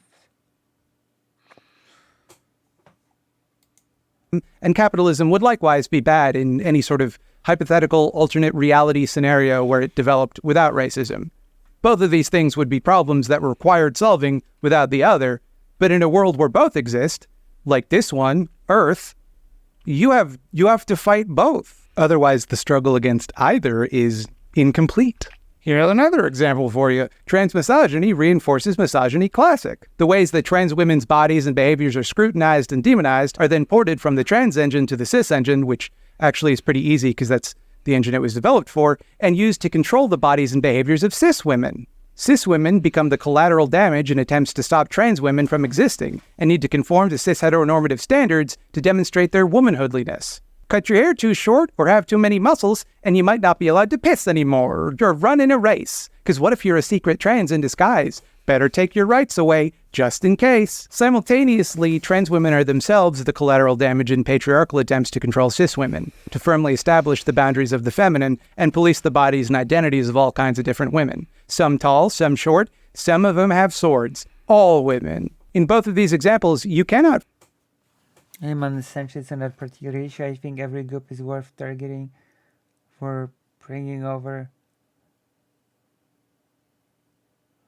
But I hate the discourse that implies everyone on the left should making that effort.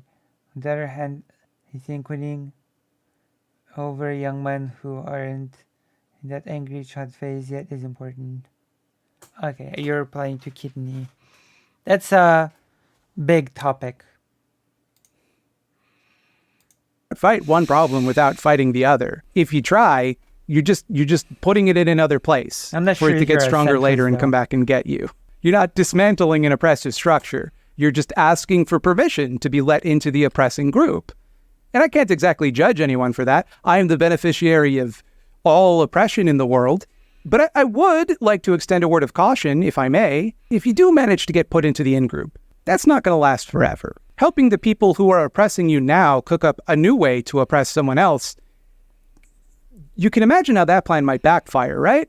Ironically, the right seems to understand this better than the left sometimes, but like in the backwards brain way that they don't really understand anything. They'll label any attempt to advocate for marginalized people as communist, as an evil Marxist plot.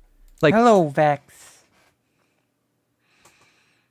there's a famous photo of a shithead in Little Rock, Arkansas, protesting school integration in 1959, holding up a sign that reads, "Race mixing is communism." While I doubt that this man had a robust knowledge of communist theory or a rich understanding of the historical and material reality of white supremacy, and I do disagree with the premise that race mixing is communism, he's not wrong to make the connection, right? What his pea brain has figured out is, if you're going to advocate for some people to be equal, it's a slippery slope towards all people becoming equal. It's just that, that would be good. And he thinks it's bad because he's a shithead. This is that a racist Bosch dipshit reference? understood that any victory for black I'm not sure. Which one? Americans, anything which brings them closer towards freedom and equality, weakens the apparatus used to also deny freedom and equality to the working class. Because many working class people are themselves black, but also because the methods and justifications used to subdue both groups share a great deal of ideological common ground. Again, he just thought that was cool. He thought it's cool that some people are oppressed on account of the shitheadedness. People like Anna will argue that identitarian concerns distract from economic issues. I'm done with the identitarian garbage. I'm done with it. It is a giant distraction. The left, the people who are supposed to be fighting for a better economic system, better economic conditions, better working conditions, all of that stuff pushed aside. Let's focus on the identitarian stuff. That they divide the working class. And the identitarian stuff by nature divides us and leads to more fights, more conflict, even among us. But that's the point. But like, okay, let's think that through for a second. Let's work that out in our brains. And if you were excluded from the full and equal participation in the world on the basis of identity, say race or gender, sexuality, disability, left-handedness, whether or not you like Naruto, whatever. Do you see how that quickly becomes an economic issue? Like if people of one identity are allowed to be in control of everything and use that control to subjugate another, how that might quickly become an economic problem for the people not in control. Like, for example, they would have worse job prospects and at those jobs have worse working conditions, harder time building cash liquidity or owning a home or not being in prison or enslaved or murdered. And even if they were murdered, like, would they even look for their bodies? Like, if you knew where their bodies were, would the government even go there to look for them? Like, if someone could say, like, hey, we have reasonable suspicion that there's some bodies, say, in a landfill would be one place they might be, then would the government even go look? Now? Do you see how all of these things could be affected by whether or not you are considered a subhuman, inferior, second-class citizen? I mean, yeah. How that might actually have a pretty big financial impact on you. They do kind of acknowledge this by talking about how we have to work towards making sure that everybody has equal rights and equal opportunities and equal access to housing. And it's just like the cultural stuff that they think is pointless, right? Oh. We shot a show, I don't know if you guys are ever gonna see it, we shot a pilot just this weekend with a mixed Republican and Democratic family, okay? Which cultural things are pointless? I asked them about trans rights. Should they have the same rights, same exact rights in housing, employment, etc.? Every one of them, including hard. The short woman told them some of them have swords, kind of had the contents of that one Vosh clip where he's arguing that trans women are women. Oh, that's a good catch, Arkyle. See? That's a good catch.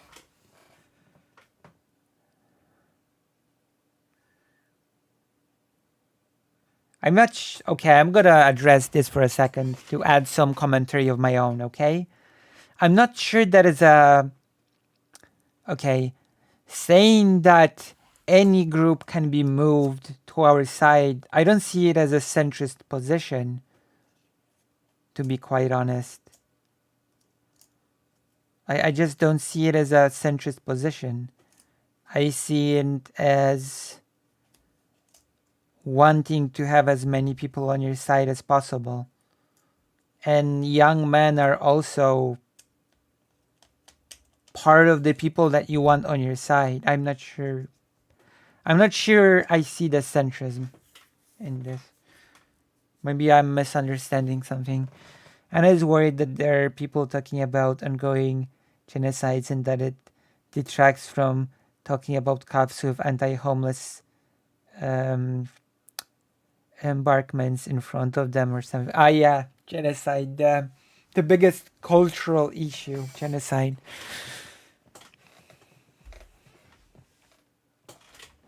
Oh yeah, I phrased that badly. I was implying that I took the central position in that particular discourse. I think the central position is the pragmatic leftist one. Yeah, I don't think it's a centrist position at all, to be quite honest. Yeah. I do agree that a whole demographic of people can just be, left aside and decided that, oh, we don't even talk to them, that's, it's not something that we want to do. After all, young men also deserve to be happy in life, no? We do believe that. All of us here do believe that young men also deserve to be happy in life, right?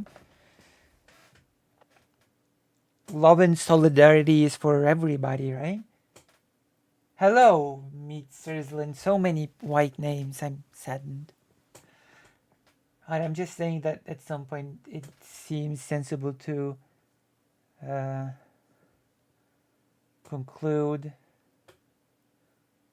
that leads more effective than conversion. I said, my roommates someone explicitly and deliberately working against human rights. In my mind, they have forfeited the right to being moved over. Well, the thing is, whole demographics don't want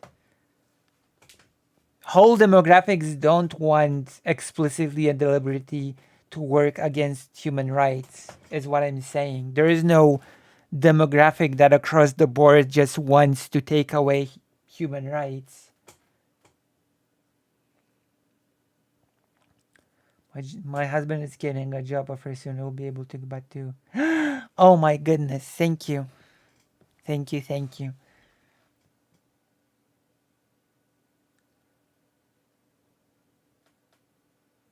But yes, let's continue. We've done a lot of intense segments today. Gigglers. Oof, gigglers. And I have to read as well. Let's continue. Hardcore Trump people were like, yes, they should have the same exact rights. Exactly. When I asked about this topic, every one of them, except one, 6 out of 7, were like, no, not competing in sports. Where do you think the denial of those economic rights comes from in the first place? Like, what do you think caused people? Also, cultural issue is such a deceptive. It is such a deceptive phrase. Excluding somebody from participating in sports is not a purely cultural issue. Okay?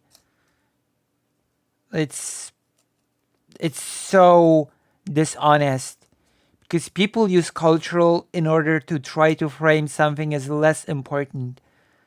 And for people to be able to, I don't know, not be banned from their career seems like a pretty... Nerodya, thank you for the free gifted tier 1 subs to iSwitch, Mitzerlin, and Kitten. White names not allowed. Thank you. Thank you so much. Now we can use the special emote.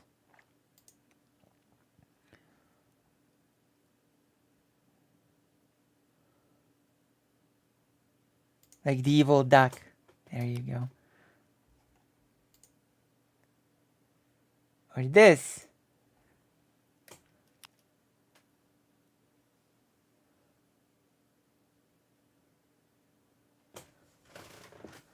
But yes.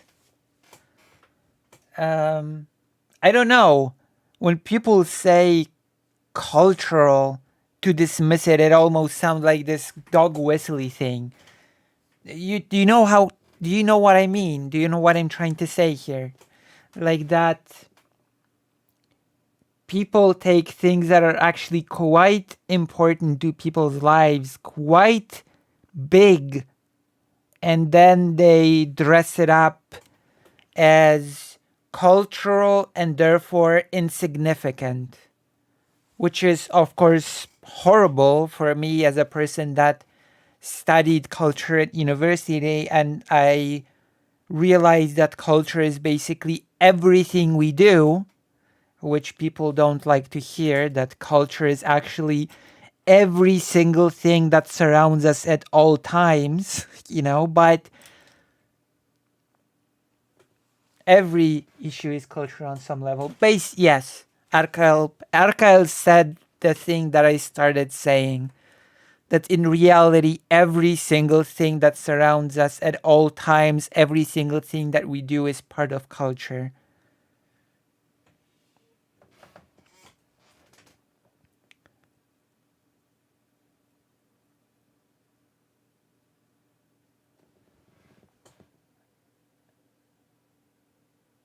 Not today, J. Coolfor. But maybe tomorrow. Maybe tomorrow I'll do some Chud Logic topic. If there's something interesting to be talked about about Chud Logic, then maybe I'll do a thing. If not, if you have a interesting video, then link it or tell me about it. But if not, then I don't know. None of the recent Chud Logic videos seemed interesting to cover, to be honest.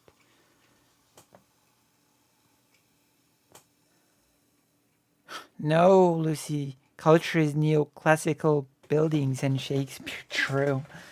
Nothing else is culture. Culture is just those few isolated, limited things. Chud Logic has become the bargain bit Keemstar. Maybe after this segment is over, we're gonna take a look at the Chud Logic channel and see if we can get anything out of it for tomorrow. People to want to do that. Do you think maybe that, like, if you spend a lot of time demonizing a group of people and portraying... Oh yeah, and of course the Young Turks have horrible opinions on the war in Ukraine, unsurprisingly. They say they don't want Ukraine to lose, but they are basically pro-Russia shills. How shocking. We don't want Ukraine to lose, but we just don't want to send them weapons. We just don't want them to be getting weapons. Which makes them as inherently shitty predatory monster goblins, that eventually that might lead you to want to take away some of those equal rights? And how maybe if you spend your time complaining that anyone attempting to change those cultural narratives is a hysterical baby person, you might be contributing to that? But idiot activists, yes, I just called you an idiot. Activists go in there and go, no, I'm gonna fall right into that trap and I'm gonna fight on the only losing ground we have so we can elect more Republicans so they can... Oh yeah, they're talking about sports. The only losing ground. Like, isn't there quite a lot of data suggesting that actually trans people should be okay participating in sports? Don't we have a lot of data at this point? Or at least a lot more than we had before? They're oddly concerned trolling because the military-industrial complex will be making bank with or without Ukraine. True. That's definitely true. Pass more. Besides, the new weapons go to countries like Israel and Saudi Arabia, not Ukraine. Anti-LGBT laws. The people who argue that it is divisive to... Oh yeah. It is so divisive to fight for people to keep their careers, to be able to participate in their passions, because the sports thing is apparently, it goes from college to career, so...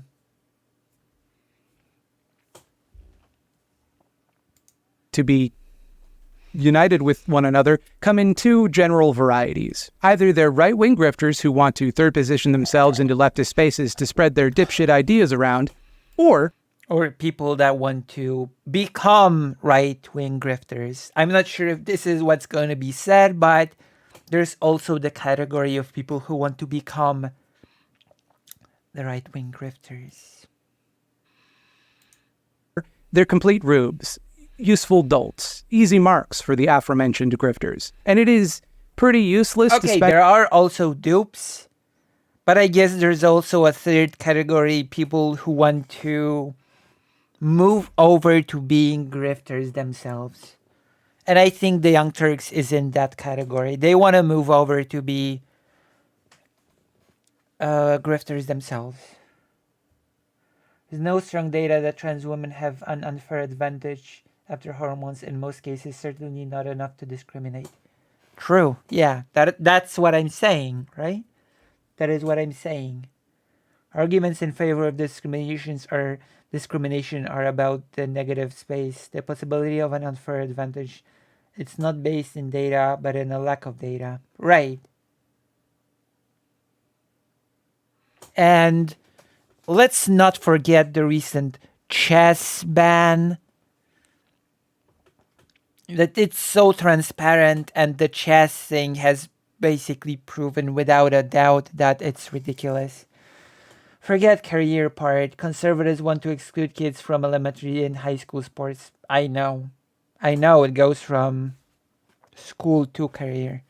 Because they are doing genocidal campaign, not giving two shits about women's sports. I know.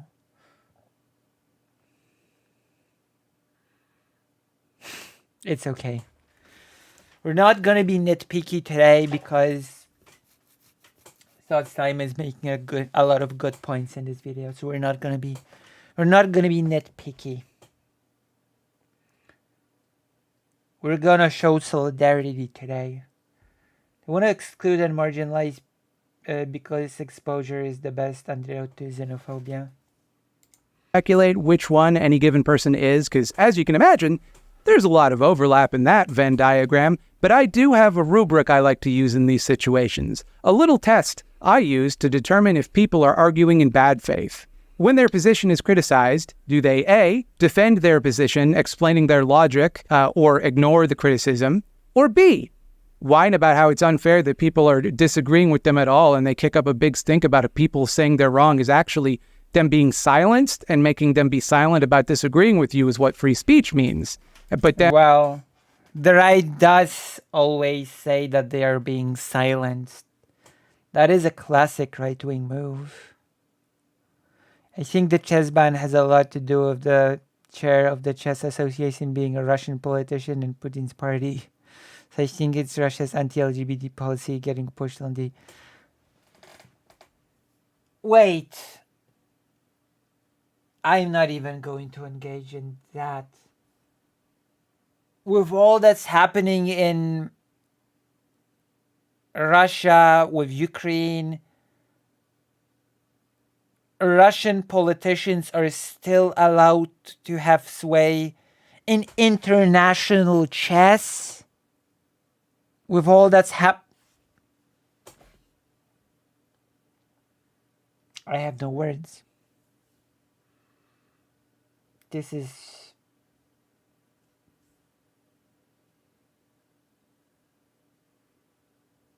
I have no words that Russian politicians still have any sway into international... That's...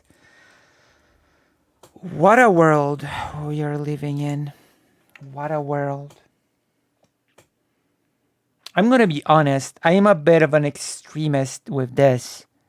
I think Russian and Belarusian, for that matter, people should not be allowed in international sports tournaments or any other events. I'm sorry.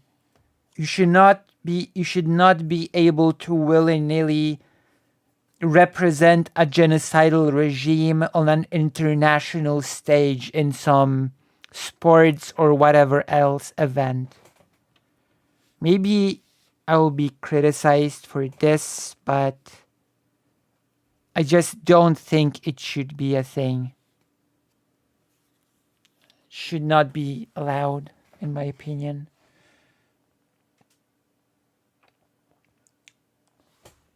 You know? This remind me that transphobia is just misogyny by other means.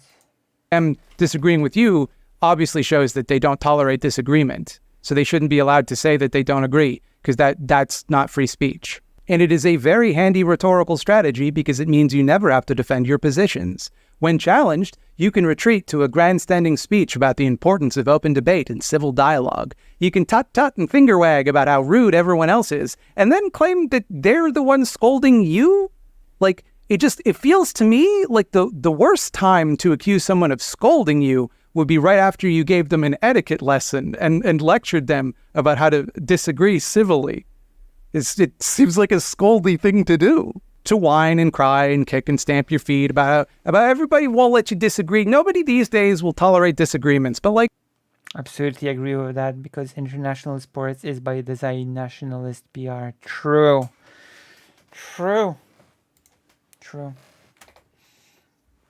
Oh, sorry.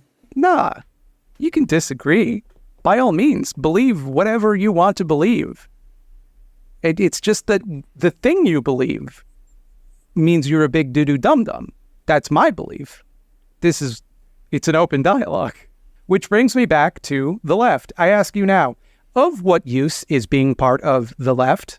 My understanding was that the left represented a loose coalition of people whose ideas and values I agreed with, people who wanted and fought for the same things I want. If, in order to succeed, that group must allow people whose ideas and values are in direct contrast to the goals we want to pursue, the question must be asked, of what use is this thing? Why protect it? A lot of people would say it's because to stop the far right, it's the only way to do it is we got to let everybody in so we can stop the far right. But I think a more effective strategy for fighting the far right, in my opinion, would be not letting them on your side. Like we got to drift to the right in order to protect ourselves. Hello, Squid for Hire. Well, they're talking about. Well, this is a video that basically criticizes Anna Kasparian more than anything. You know, people like the Young Turks, which I agree with. But I do think there is a value to the left-wing movement. I just don't think that. I just see it structuring a little bit different than Thought Slime. If that makes sense. Does that make sense? From the right. You know? Sometimes you say something and you think, oh man, am I strawmanning the position of the people that I'm complaining about? And then they just fucking tweet it, you know? Then they just fucking tweet it. They just X it out to all of their followers on X. I just think that if we're trying to fight the far right, it would be helpful to not form consensus with them on account of they want to kill a bunch of people. And yeah, but the Young Turks are just moving to the right. The Young Turks are just moving to the right wing. They are adopting right wing positions. It's a big issue too, or like it's complex. And take away a bunch of human rights. And that really isn't the type of thing I want to compromise about. Like, there's really nothing that could make that compromise worth it for me, you know? And so, like, if that divides the left, I can live with that. Divide it up, baby. Cut that baby down the middle. I don't care who the left's true mother is. I don't care. Yeah, but that's always been the case. The left wing existed even if there were parts of the left wing that could not agree on certain things on a fundamental level. But it does not mean that the left wing politically never existed. Does that make sense?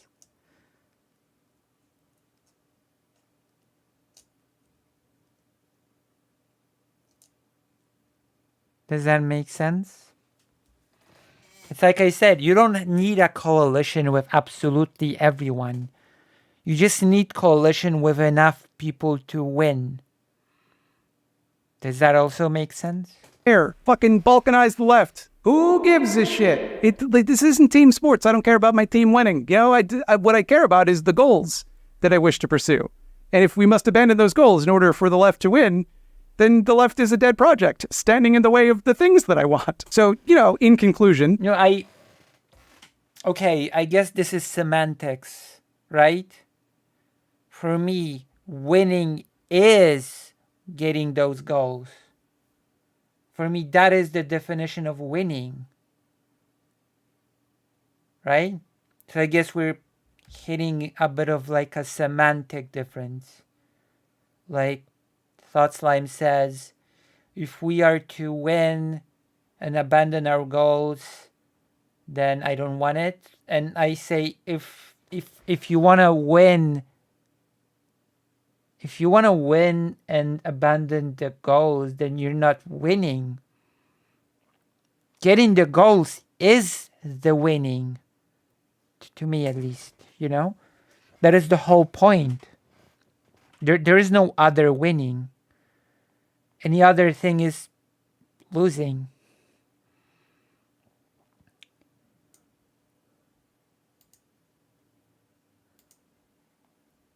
You win by getting the things that you want.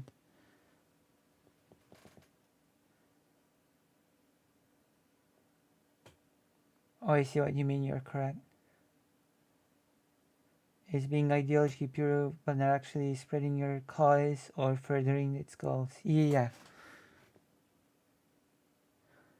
Yeah, they're saying the same thing. Yeah, I think we're just they are basically saying the same thing, but I wanted to point out the semantic difference in how we sort of. Hopefully that's what thought slime means too. Yes, that is actually what thought slime means as well. They are saying basically the same thing, but they're using different words to say it. Be wary of anyone who tells you that by expressing your opinions, you have silenced theirs, that by advocating for solidarity, you are sowing division, that by disagreeing with them, you have somehow not allowed for the possibility of disagreement, that they know better than you. This is a scorching critique of the Young Turks. Yep, let's team up with the progressive liberals in the US. We're a long way of eliminating capitalism, but the groups that are for human rights are enough people to win. And bonus, they want to move the economic side of things leftward too, just not as far as we'd like.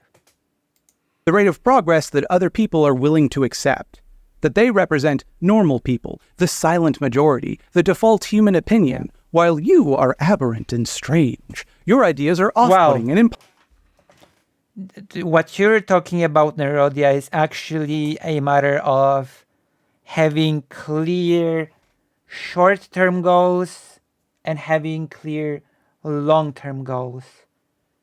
And I would think, and I think everybody in this audience right now thinks the same, that the most short-term goal that we absolutely need to attain is rights for everybody.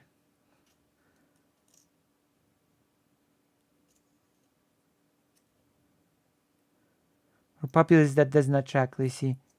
Bernie's campaign, for example, attracted a lot of populists who ended up hating Elizabeth Warren, either not voting or voting Trump. Meanwhile, for a fact, Biden was closer to sensibly leftist goals, even if we take the class reductionist route.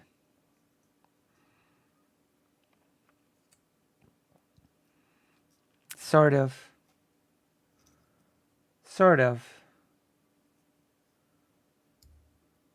It's a bit more complicated, in my opinion, with this. possible to communicate. Everyone else, the normal people out there, like me, are too stupid to understand those ideas. I know, because I go out and I talk to people sometimes. And you're stupid if you think that people will understand your smart ideas. It's like I said, it's a matter of knowing what your goals are. Your short-term goals, your long-term goals. In order to be able to even work towards your long-term goals, you need to sort out your short-term goals. Does that make sense?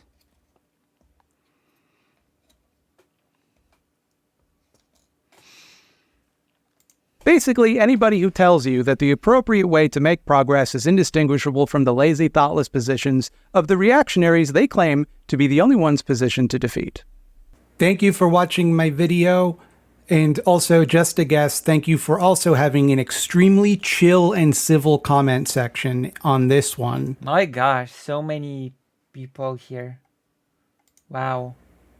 Go ahead and like it and subscribe to me. And also, I do have a Patreon. I don't know what you heard, but it's at patreon.com/thoughtslime, where you can pay me to do this. I actually have a Patreon as well, where you can pay me to do history. And I know you all love history.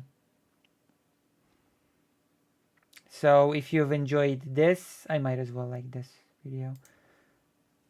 If you've enjoyed this segment of me watching this, then press like, subscribe, bell, etc. And now that the segment is over,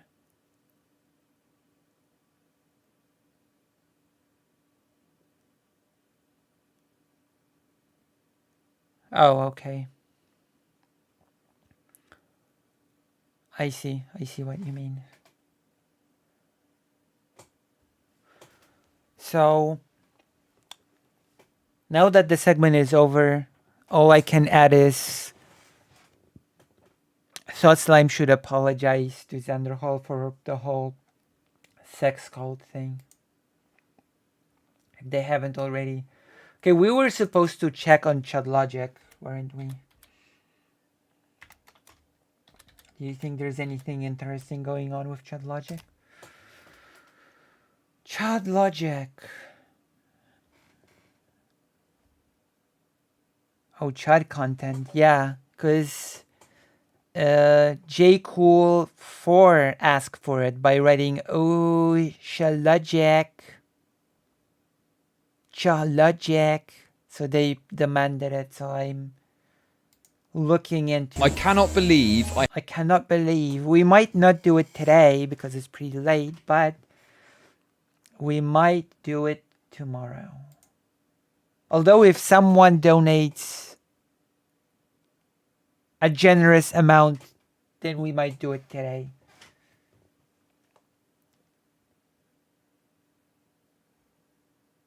See, we're doing the... Wait, where's the... There's a second channel? Oh, the spice bit.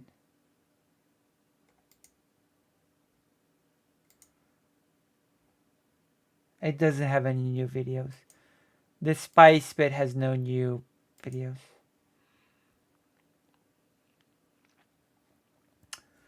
Okay, let's see. H3H3 blames Trainwrecks for a recent fuzzy meltdown. Oh, boring. Private investigator breaks down. Oh, boring. Super boring, actually. Super mega accuser throws friend under the bus. Boring. Insane mental decline of... Boring? Do you see what I mean? Adept Pain CQC. Oh. This we've watched. Persian Foot breakdown crying live after the Montese.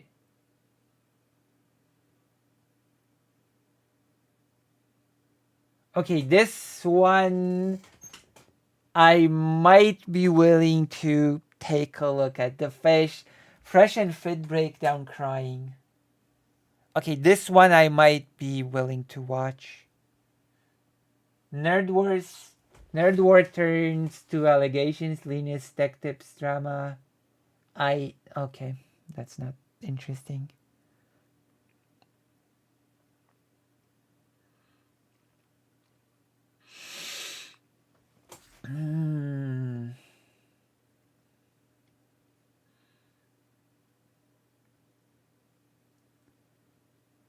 Vaush versus Anna Kasperian War. Who is really to blame? Maybe we can watch this. So we have two candidates. Vaush versus Anna Kasperian or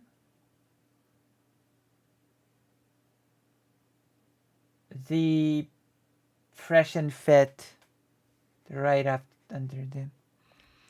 So, do you want me to do it today? If so, I'm waiting for a generous donation. If you want to do it, if you want me to cover it tomorrow, then write tomorrow in the chat. It is your choice now. It is your bed to make, even though what I just said makes absolutely no sense. No sense at all.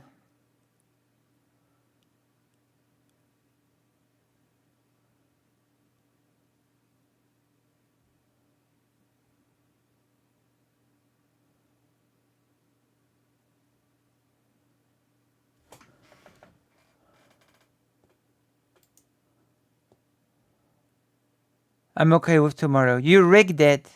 I have not rigged it. How did I rig it? What do you mean? I've not rigged it. We've been streaming for 4 hours, 20 minutes. Well, let me check something. Those are the True. So true.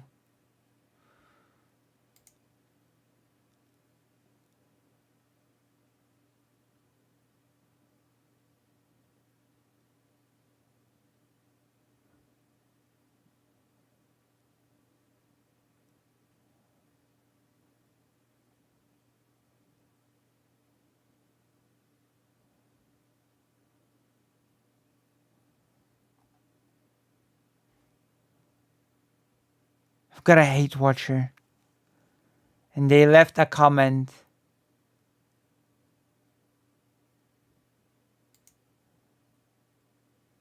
Interesting.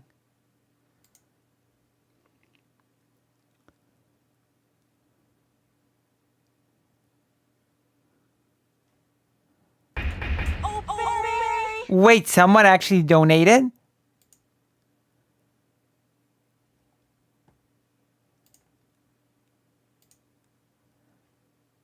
Maya Major, $10. They said, planning on making a segment for you to go over on the history of the Long Island Native American tribes, particularly the Shinnecock Indian Nation. $100? Wait, I read it as 10. Oh my god. Oh my god. Thank you so much for the $100. I thought it was 10.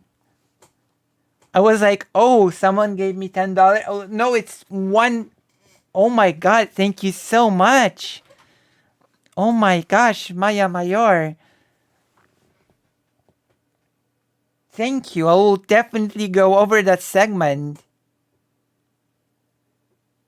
I thought it was 10. I didn't expect 100. Oh my god. Thank you. Wait, does that mean you want me to go over the Chud Logic thing? Okay, I guess you can choose. Fresh and Fit Breakdown Crying or Vosh versus Anna Kasparian War. You have the right to choose which one. You have the right to choose any of the Chud Logic videos, in fact, for me to cover. Apart from the indigenous people segment that I will definitely cover. Voosh. Okay. We'll do Vouch. Okay. People ask for the Chud Logic because apparently Chud Logic has... Maybe it's because it's handsome. He calls people that he thinks highly. Handsome criminal. I just want to start this segment off by saying that I've managed the different shapes of Chud Logic's beard. And I think personally, maybe I'm... Okay. As we go, I want you to answer this question. Long beard, Chud Logic, trimmed beard, Chud Logic, as in short, not not entirely shaved, but just short beard. Short beard Chud Logic versus long beard Chud Logic. Write in the chat which one you prefer. So just for the sake of simplicity, write either long or short, and I will know what you mean. Which one do you like more? Vote for the sake of justice, and I will know which one you like more. And at the end of the whole thing, I will tell you my preference. Okay, let's go. It's more so a collection of articles and videos that I want you to look over rather than a video that I'm making. Yeah, I will read the articles and I will prepare notes. Speaking of nebulousness of leftists, Chud claimed to not just a leftist but a Marxist no less, and he always was the conman meets tabloids weirdo. My goodness. Short. One vote for short Chud Logic beard.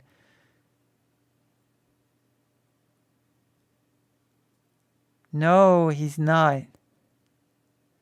He's not what? Wait, he's not what? Also, right, long or short. And I mean the beard. Let's go. And Only one person voted so far. Ah, okay. the R word. So smug, it's unbelievable, man. No way! I think that's all that she was trying to say. And now she's getting painted as this lunatic. Oh, okay. So I guess we know where Chud Logic stands. I say short too. Yeah. I prefer a beardless Chud. The question is whether he's more chinless than Sargon. I think Chud Logic is okay with a short beard. I personally think short beard Chud Logic is best Chud Logic, at least visually. Okay, let's go. We now know where Chud Logic sits in this whole topic. Dude, has he even seen the video? But she took the cowardly This is the choice. ultimate guilt by association. Someone I don't like agreed with you. Anna Kasparian. Kind of being a Karen here, TBH. Who cares? It's internet talking. Get your head out your ass. How has Vosh got a leg to stand on to say that? You've done the same thing with her. People would stop using the R word as an insult. Yes. Hello, Hazel Wormwood. Best YouTube chatter. Hello. What brings you to the stream? How did you find me? Well, this is a thing that I always ask people that I don't recognize from previous streams.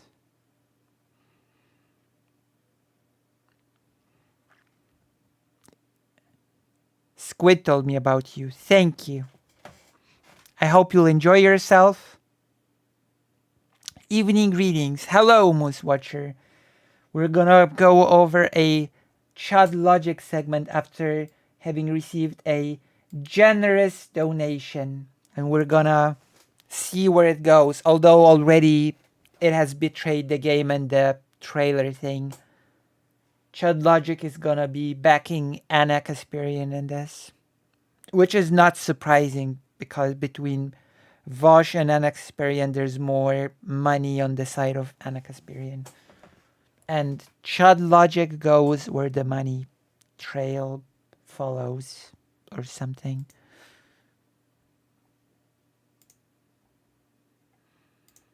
And, yeah, Soy nods. Soy Multiple nods. things Give me the contribute. soy nod. Soy nods.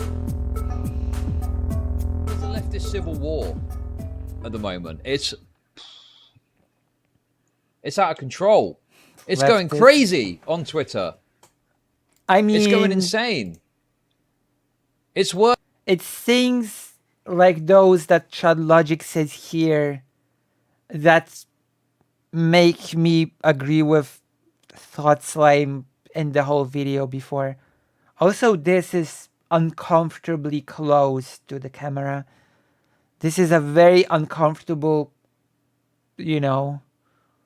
close up. Let me see. Let me compare myself. I am not so close to the camera. This is so weird and uncomfortable. It's so bizarre. We don't need you so much up close and personal. Worse. Well, is it worse? I don't Chud Logic spoils his video in the recap. True. know. Maybe not. So, for those of you that don't know, We all know okay, by now. Anna Kasparian and Bosch have been tearing strips out of each other on Twitter. Okay. Okay. And I There's no Twitter anymore. There's X. Leftist. Well, you know how it is, Arkael. To talk about one aspect of this that I feel people are really missing. What is the aspect? Because I feel like the lefties, the Voshites, are getting away with painting it as Anna has all of a sudden just turned on Vosh, and as part of a shift to the right, she's decided to start attacking Vosh out of nowhere for no reason. And I went and had a look, so I thought, hang on a minute. Hang on a minute. Surely Vosh is to blame somehow in this whole debacle. And as in the leftist, she said she would never talk to a leftist again. Well, she said she was politically homeless, which is a useless phrase. There's no such thing as being. Hang on a minute. There's no such thing as being politically homeless, to be quite honest.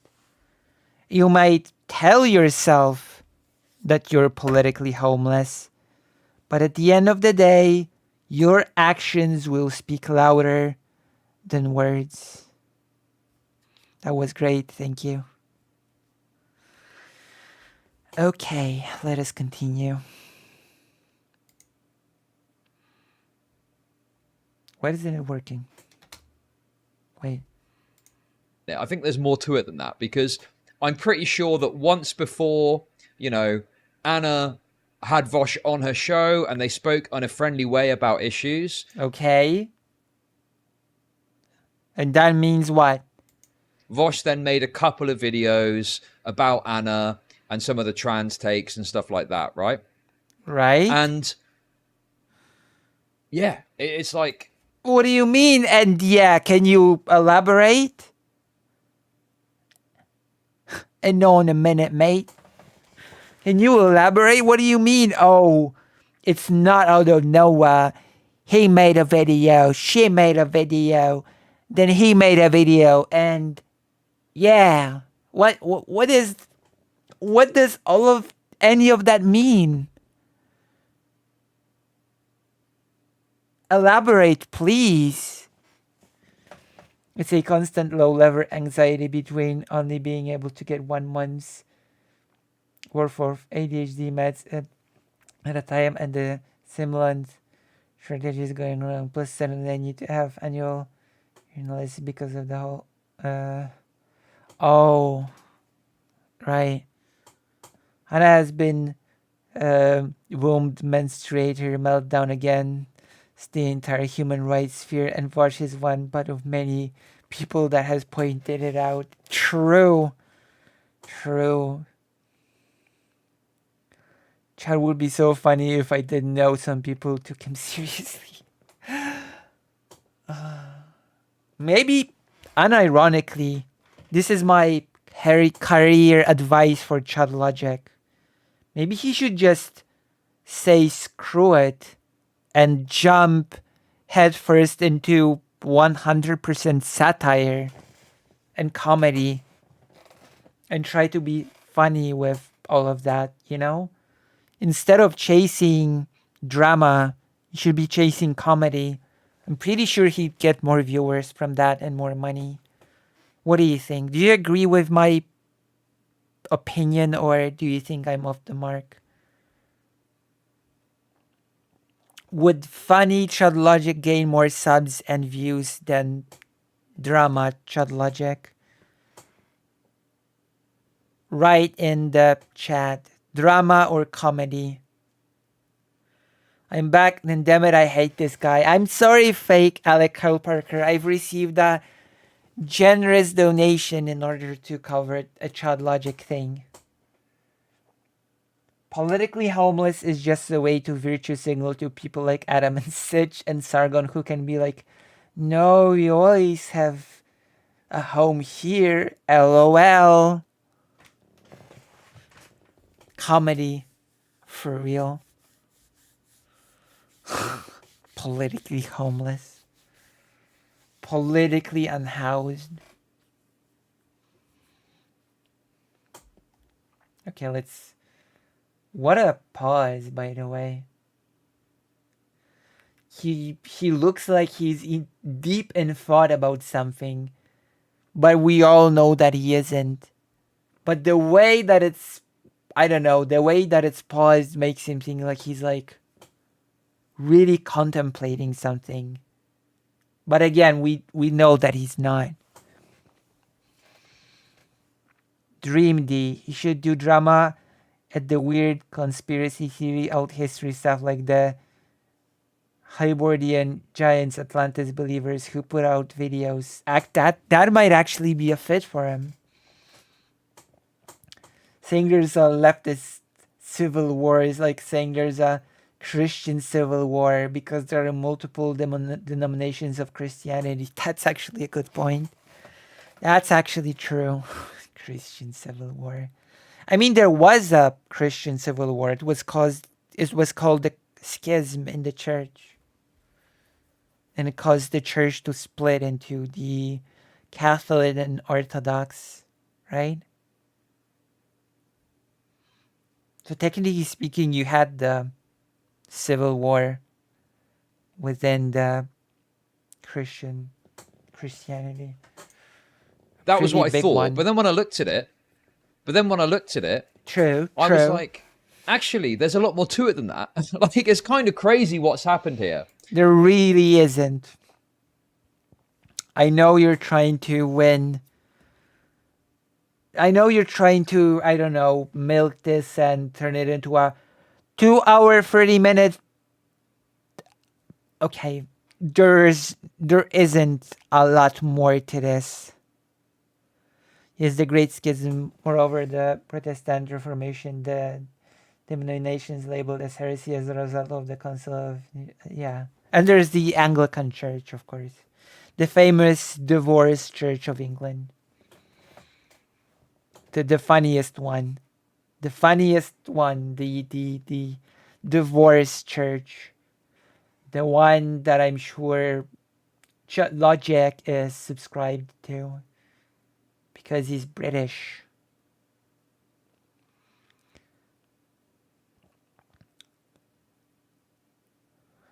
Familiar with that Tataria thing, speaking of it, I'm not sure I am. It's so maddening. And it's kind of insane that kind of Vosh's side are getting to paint this as Anna just... Oh, whatever. You call everything insane.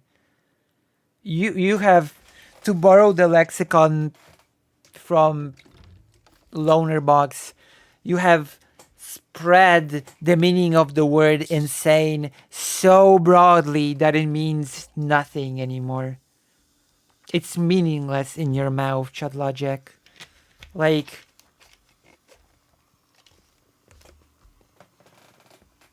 you call everything insane.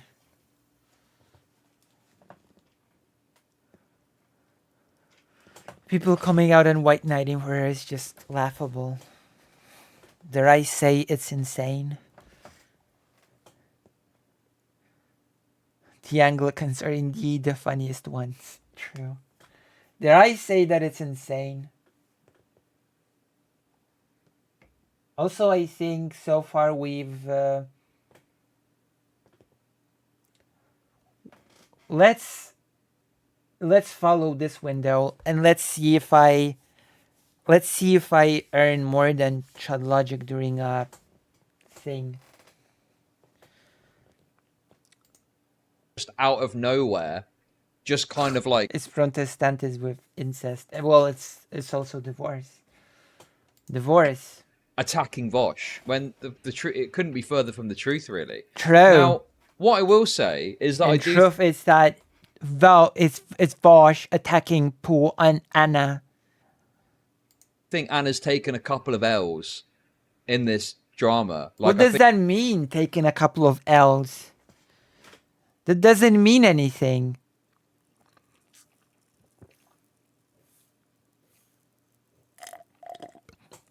What does that mean, she's taken a couple of L's?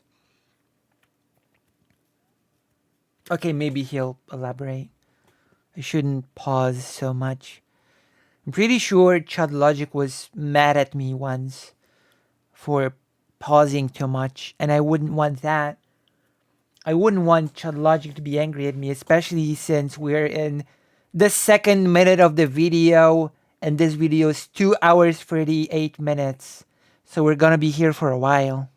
Strap yourselves in, because we are in for a long ride. Okay? I became a connoisseur. I became like a professional Chud Logic reviewer, I guess, with an internet connection. Oh man. Oh yeah. Strap yourselves in. Also, Chud Logic probably has a bad internet connection because a lot of people in England have a pretty crappy internet connection. He takes 2.5 hours to talk about this. LOL. How can he have enough content for that? I don't know. I don't know. Maybe he'll cover every single time they've interacted ever Think that she has, on a timeline. you know, put out a couple of things that I've looked at and gone, yeah, this is a bit cringe and lame.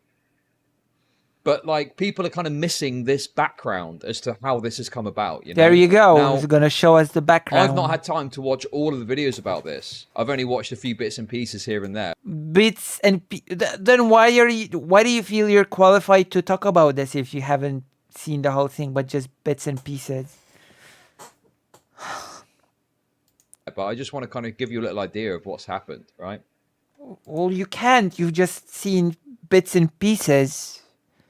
You're not gonna be any better in showing us the thing if you don't know the thing.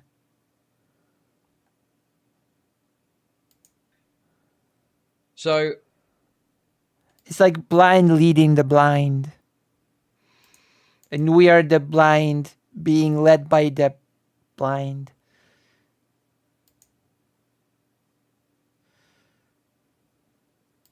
we're going to start here. Specific. So this is a video from 25th of August, 2022. Okay. This is from 25th of August, 2022. Okay. And I'm it's ready. really just to indicate like what it kind of looked like a year ago. What is it? It's a year ago now, isn't it? Just under a year ago.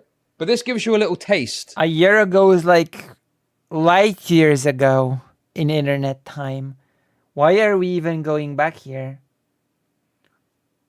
And this is a very strange pause. Of what happened previously when Vosh had a disagreeable take with Anna on something. Okay. This ain't reform. It's all about playing patty cakes with people who are not in any way rehabilitated. This is indistinguishable from like a conservative argument, unfortunately. Even if there's a broader truth to what she's saying, the way this is being framed right here. Yeah, like the frame. Vosh is being so rude. Oh no. No, he's not. He's actually being quite kitty gloves on. Light years is a measurement of space, not time. Light years, it's also a measurement of how long it takes you to cover a distance in space. So it's also a measurement of time in a way. It's both. There you go.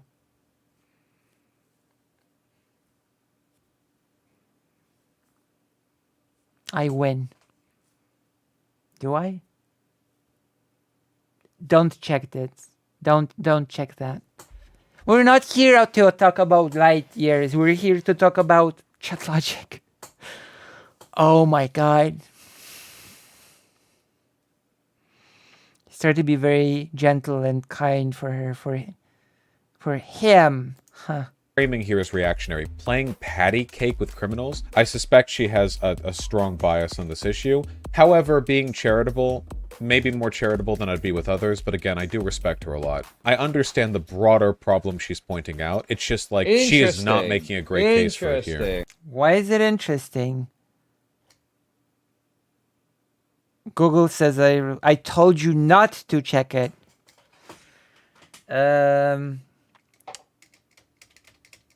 But yeah, you are right, of course. What was I saying? Yes. Yes. Why is it interesting? Why is it weird? They were, as Vosh thought, on the same team. So yeah, he was being charitable, of course. Vosh is a notorious softie with his friends to the point of inconspicuous. He gave Anna more leeway than she ever deserved. Maybe a little bit of a hot take, I guess. I do think I think Chad is just trying to force something right now. I mean, yeah, I agree. that the I left agree. kind of shoots itself in the foot because both optically and sometimes in serious policy, we do kind of give the impression that we literally don't care about crime. Any discussion of whether people should be arrested or whatever, true. like, we're always anti-cop by default. So there seem to be very few contexts in which like people on the left are willing to go, yeah, I Wow. think that person should just be locked up. Yes, his declining viewership stats would be my good guess. Well, I've already given Chud Logic some pointers today.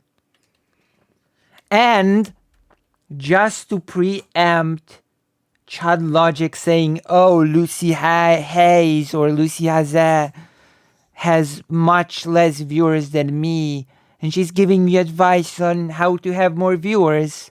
Well, I can admit that I'm not funny, but you, Chud Logic, aren't you British? Aren't British people supposed to be funny? Utilize your humor and you will get more viewers. This is my free advice to you. See, I'm trying to help. I always try to be helpful.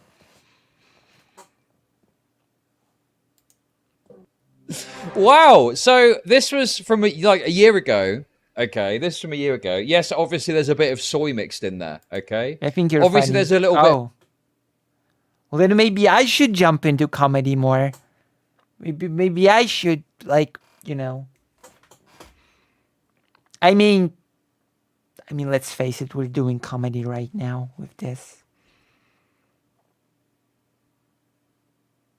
I wouldn't say you're without humor. Oh.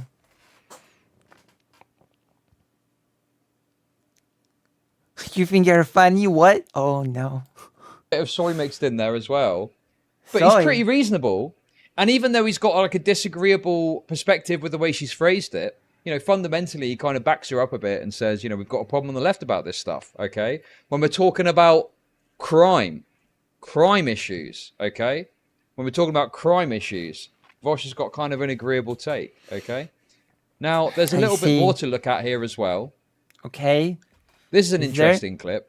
So many. Starting with Vosh, who's a big Twitch I'm Vosh. streamer. He's got a big YouTube Ooh. channel as well. He says, So this is from 27th of September 2022. Okay. So this is Anna calling out Vosh. Let's see what she says. you couldn't What? be more wrong. I love spirited debate in the free marketplace of Ooh. ideas. He even provided his email and would love to have that conversation with you. Oh. Just a little short clip. But just Wait, one moment. That was about. God, no, who was this towards? to demonstrate.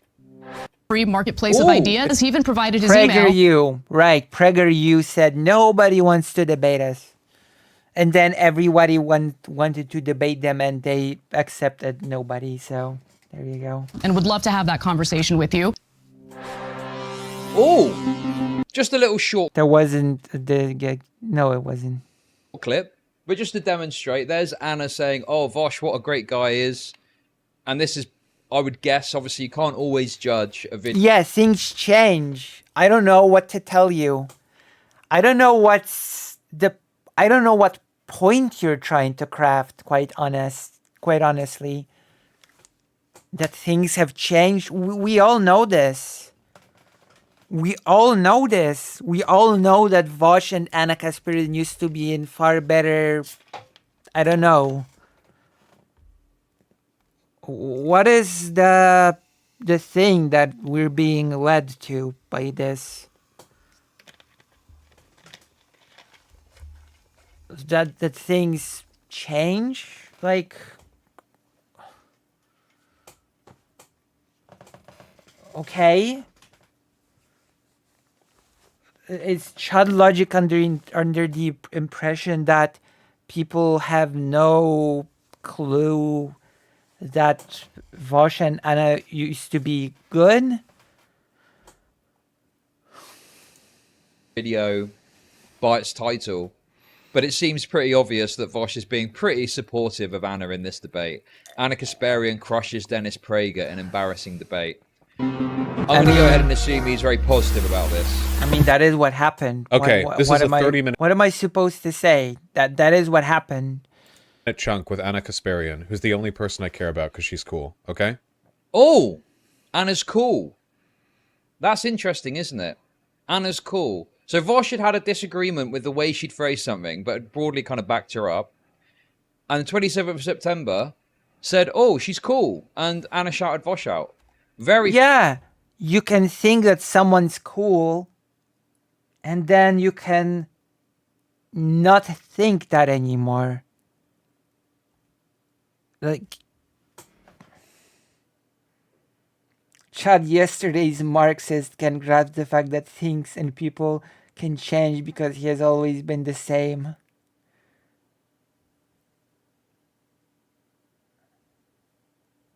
Like, he's grafting some grand scheme or narrative, and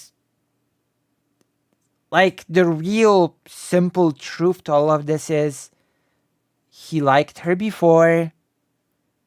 She jumped off the deep end or jumped the shark, and then he didn't like her anymore.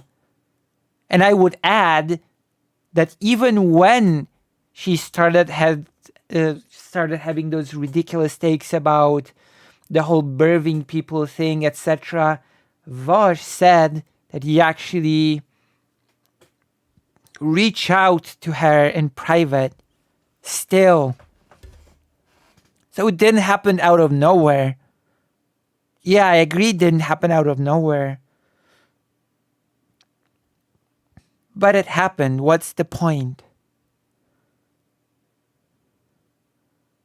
So far, nothing Chud has established is a point against any argument Vosh has made. He seems to think that this is a dunk. Like, I don't know. Is he building up a narrative that Vosh has liked her, and then at the flip of a switch just turned his back on her? Like, I'm calling it now. This is going to be the take. Oh, look. Here Vosh says she's cool. Here Vosh she agrees with her. Look, here Vosh says this. Here Vosh is nice to her. Oh, here suddenly he's not. He just flipped like that.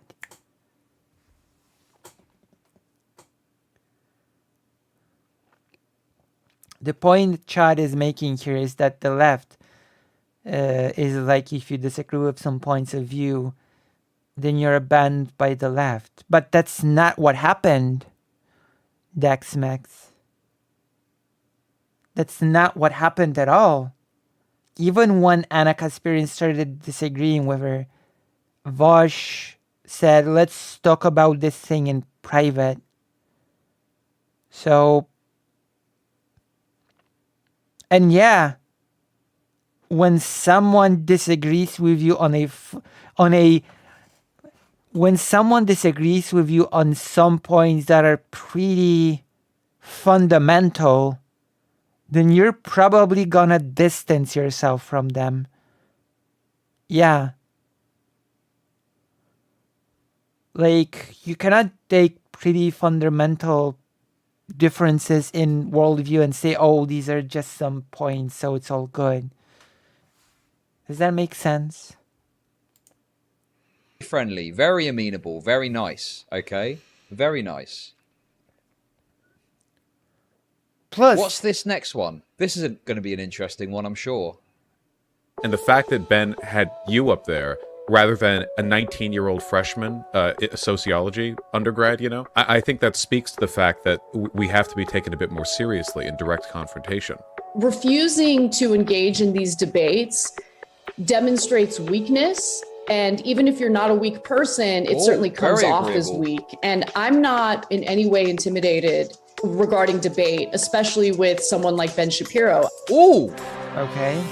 Now, obviously, again, that is a short clip. Okay, that is a short clip. Okay. We all That is a know very about short this. clip, but this is obviously after he's had this disagreeable perspective on a take on crime, whilst broadly agreeing and being charitable to her.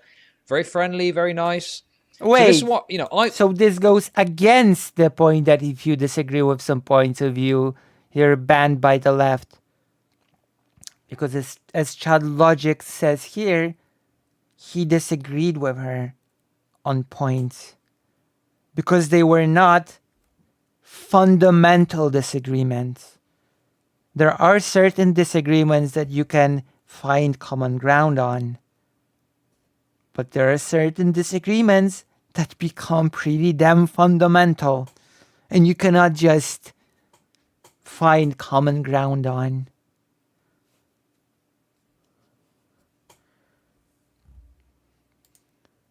when I looked at this, It's pretty simple, actually.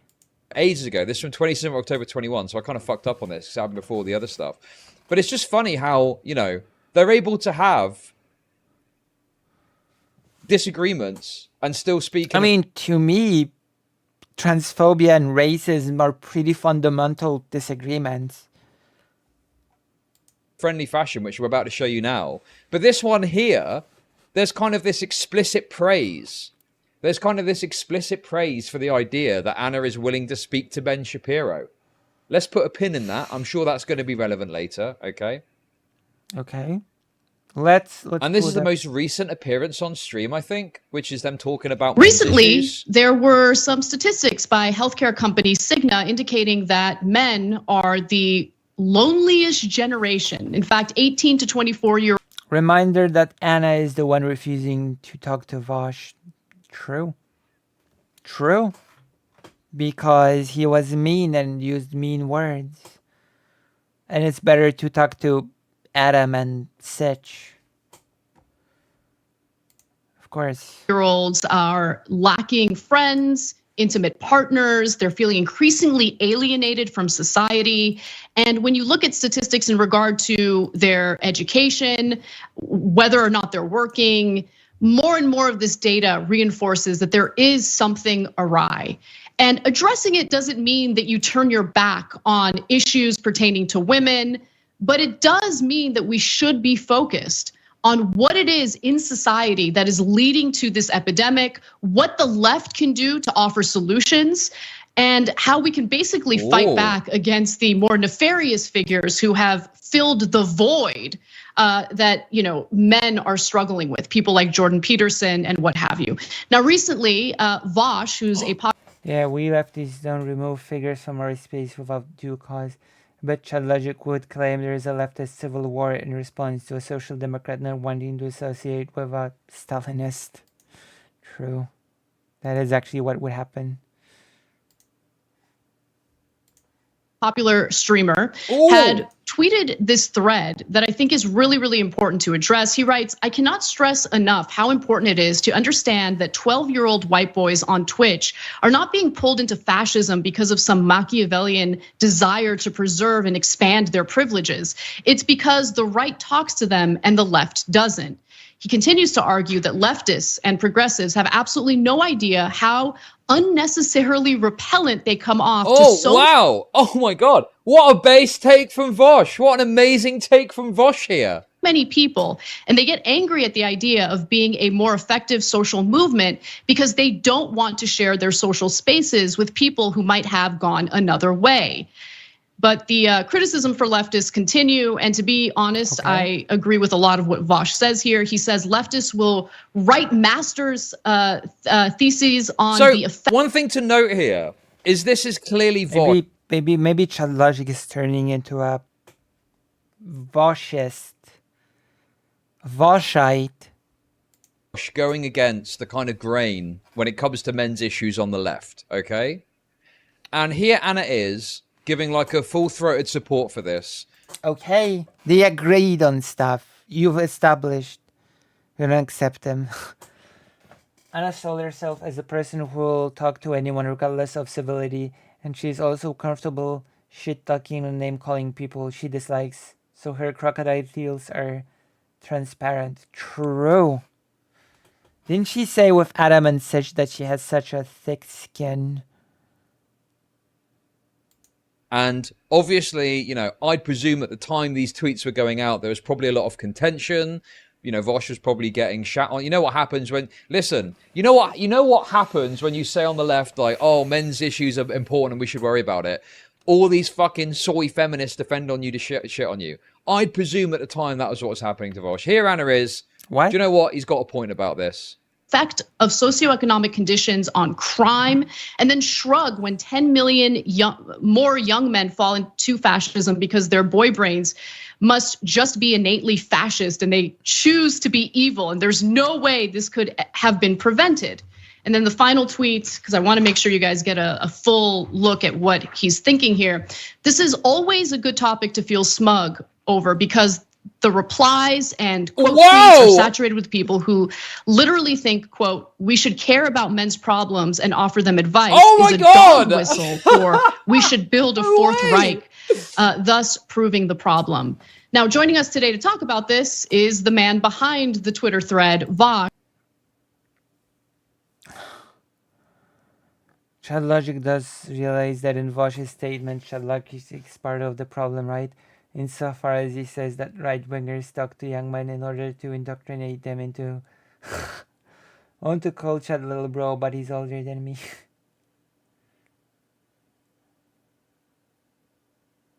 I guess. And I want to thank you, Vosh, for taking... What narrative is he writing? We'll see. Let him cook. Some time to talk to us about this today. Let him cook. Oh, it's an absolute delight. Don't mind the cam, by the way. Like young men, my camera encoder is alienated. Look at this. In Look how happy they are to be on stream together. Okay. It's a pleasure. 7 months ago, by the way. 7 months Recently, ago, by the way. There. So this is from the 4th of January 2023. Okay. Yeah, Chud Logic. Pot meat kettle. You also were so happy and friendly with people on streams, and then you were not. So, I don't know. Pot meat kettle, I guess. So 7 months ago, they're on stream, sharing. Vosh has given some hot takes about men's issues. Anna has backed him up. Anna's got him on the show to speak his piece. Very nice, very lovely. And that is, you know, with other history where there has been a bit of disagreement. We saw one clip there where Vosh was kind of disagreeing with the way that Anna presented something, but kind of backed up her overall point in that short clip at least. Okay. You know, he's praising her for having debated Ben Shapiro. You know, it feels like we've kind of forgotten about some of this history. We have not. Because the way it's being presented now is honestly... We've not forgotten. Maybe you've forgotten. Nobody has forgotten anything.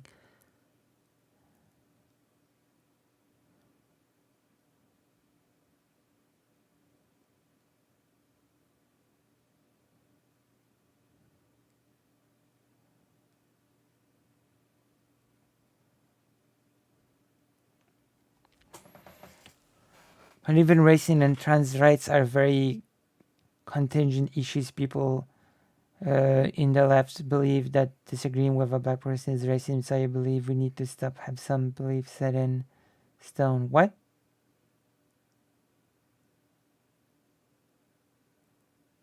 Wait. That's... You cannot take... No, that the people on the quote-unquote left do not believe that disagreeing with a black person is racism. I'm on the left. I do not believe that disagreeing with a black person is racism.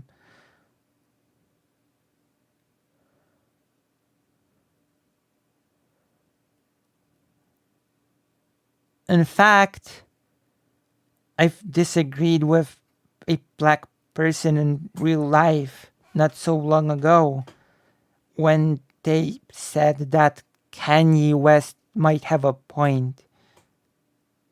Was I racist for disagreeing?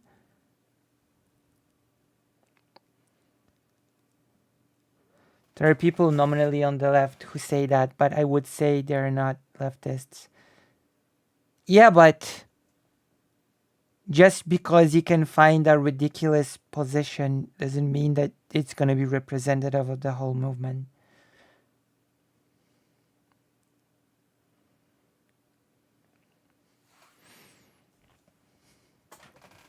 Some leftists pretend they do, though.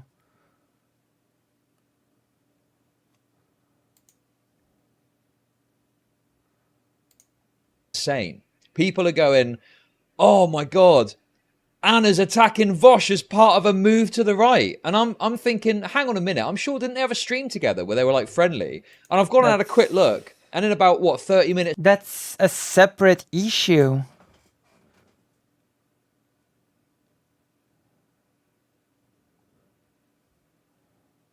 Looking earlier, I found like 4 different videos where there's what significance is this? That they used to be good.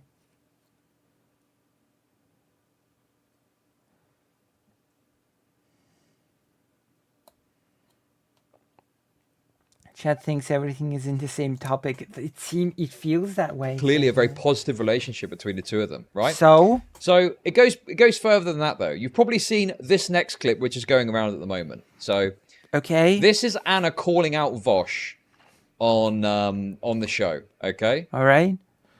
With there. All right, Benjamin Gilbert Liff, brother gave a lot of money for me to read this comment, so we'll do it. Jenks, so Vosh responded to the clip of you yesterday by saying that he's not a grifter and that he thinks there's a gas leak at TYT. Okay, that seems clever. He said... Wait, haven't we skipped a few steps to arrive here? Weren't you building up the whole context for what happened, and you just went from them being friendly to this? That doesn't feel like the full picture.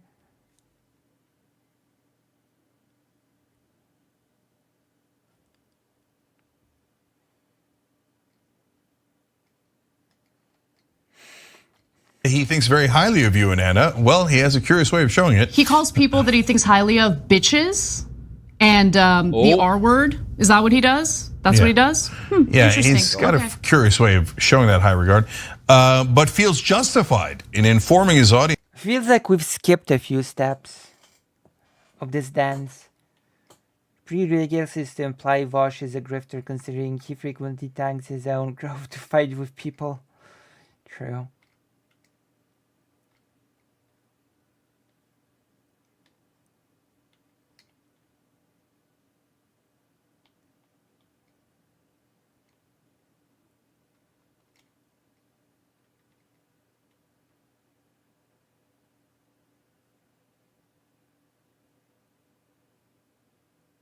Baby tears.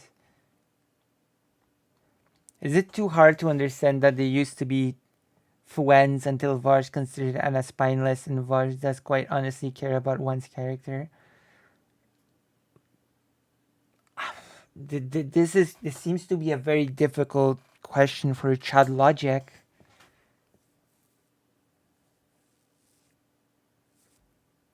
Like a very tough question for Yes, that he disagrees and was shocked by the response he got for Anna. Listen, I think Vosh is trash, okay? And if you actually genuinely do...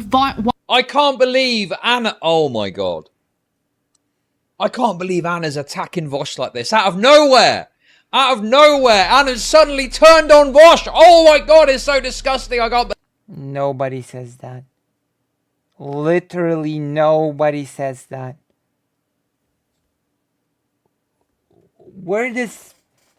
Who created this narrative that people say that Anna Kasparian just suddenly turned on Vosh?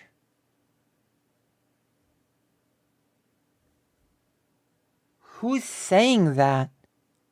Nobody. Believe it. Watch Vosh on a regular basis, you also know he's trash. Which makes me wonder, why do you keep writing into us, urging us to have that trash on our show? And yes, Vosh, I think you're garbage. I think you're trash. Found a lot of interesting things about what you had to say about the transgender community. Tried to scrub the internet of those videos. I found them. Nobody scrubbed anywhere from anything. Really curious why you thought it was okay to say the kinds of things about them that you did, including the fact that you think that they have mental illness, they're struggling with mental illness. That's what this is about. Okay, I've got to be honest with you, right? We'll get to that later because I do Yeah. think that's kind of an Anna L, the way that that's been presented, okay? But we'll get to that later because I'm showing you this for another reason at the moment. They're the most toxic people on the internet. I've got the receipts. I'm ready to show The receipts that Fausch tried to scrub off the internet. Oh my goodness. Scrub off the internet. them. But calling me a bitch turf because I just don't think that it's, politically advantageous to refer to women as birthing people or That's not what Anna said, by the way. people with a uterus, that's terrible. I can't do that. But you can say some of the most disgusting things about the transgender community and then pretend like you have the moral high ground? You're garbage, Bosch. I don't respect you, which is why I don't want to talk to you. It's that simple. Yeah. The thing that And yet she will talk to Ben Shapiro, which by extension means that she respects him. It's that simple. She also respects Adam and Sitch and Prager. True.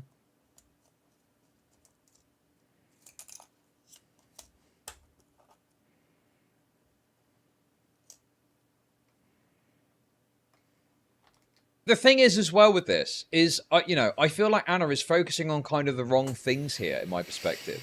To me, it seems pretty obvious what's happened here, right? Based on the videos I just showed you. Literally, those are the clips. By all means, go and watch the full videos if you want. But it's quite clear that Anna and Vosh had a friendly relationship. Okay. And there's been times where Anna has had Vosh's back when he's put out a contentious take about something about men's issues. Even bringing him on the show to kind of back up his points. I know.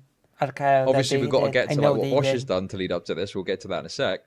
Oh. But if I was Anna, I'd probably feel a bit blindsided by that. I'd be like, wait, what? Do you know what I mean? Like, I backed you up when you were No. fucking under fire for your takes on men issues, but now you're not giving me any charity and you're just kind of throwing me aside as this kind of transphobic person because it's kind of I feel like there's a little bit of a difference between those takes that Vosh had on men's issues and Anna's meltdowns over breathing people.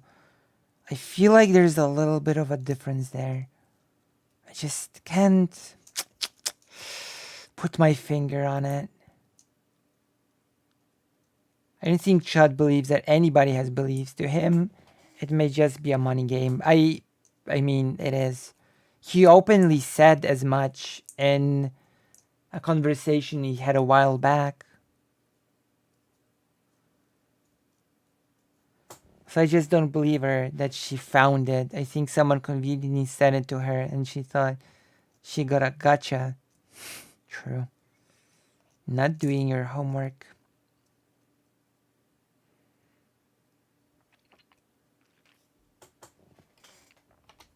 convenient to do so, Okay, so look, guys, the thing And yes, it is worth noting. We'll find out in a minute, okay?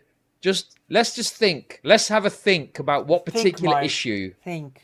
has caused this rift. And Think, I think Mark. maybe we can get some insight there too. I can't stand is when people say crazy, horrible things about us, and I cannot stand when people say crazy, horrible things about us. And with that said, I'm gonna go to the toilet real quick. BRB. Gigglers, BRB.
back.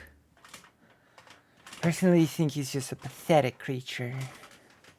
Anna has said herself, anyone who makes the breathing person argument is bad faith. That's all there is to it. She cooked her own goose. Thankfully, it's not a duck. I love seeing all the books behind Lucy. Looks like my office. Nice. You have to read more. I need to read more books, actually, and then present them to you. And they go, what? There's a lot of interesting books about history here. And if I read them time and time, then I will be able to present to you better content. Why are you grabbing me? Why are you grabbing me? Attention, he wants it so bad. Congratulations, Vosh. You got the attention you so desperately want. You're trash. That's what I think of you. It's like, well, I'm just calling you guys the R word and stuff. But why are you attacking me? Okay, so guys, it's not just about Bush. To all the criers out there So sad. who say horrible, horrible things about us, and then when we tweak you back, I don't need your stupid tears. Go away, okay? So fine, what am I gonna, look, I'm willing to talk to almost anybody. So you want to debate, what are we gonna debate? Your positions are not consistent. So am I debating the Vosh that hates trans people or the Vosh pretending to love trans people? Okay. One thing I would say in Vosh's favor is when he spoke about the trans stuff, he was referring to the online community. I don't think he meant every single trans person. So, I feel like TYT have kind of dropped the ball a bit in how they've spoken about this. And I think a bit. You think? A bit. Focusing on this clip is a bit cringe, because also the clip is based. We'll get to that later. I love Grandpa Cheng talk about funny despite people taking him serious. I love Grandpa Cheng, the genocide denier who made his network and named it after a genocidal political party. Gotta love it. But I think that there's probably a few L's that TYT have got to take on this. I don't know who I'm debating. What's hot right now online? Where's the money? Where's the money? Yeah. Oh, have I got you to talk about me? Have I got into your algorithm loop? Yahoo! Guys, there's a literal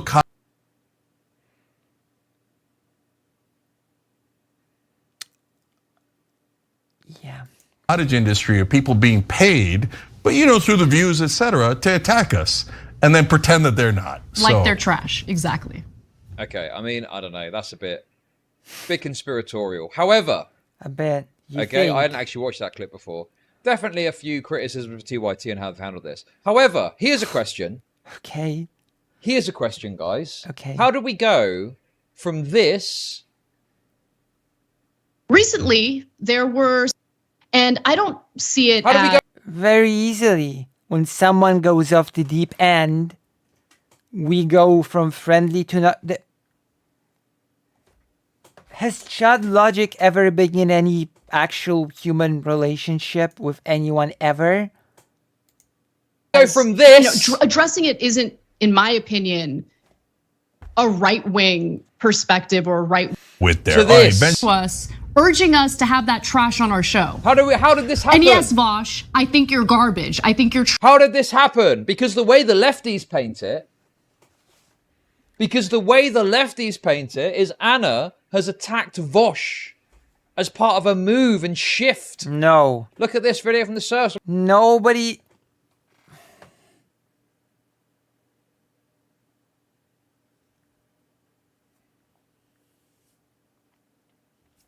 Okay. I'm sure there's more. Anna Kasparian is now targeting Vosh in her crusade against the left. Wow. Crikey. It must be true if the surf said it, right? I mean, she is, but that doesn't mean that... Oh, God.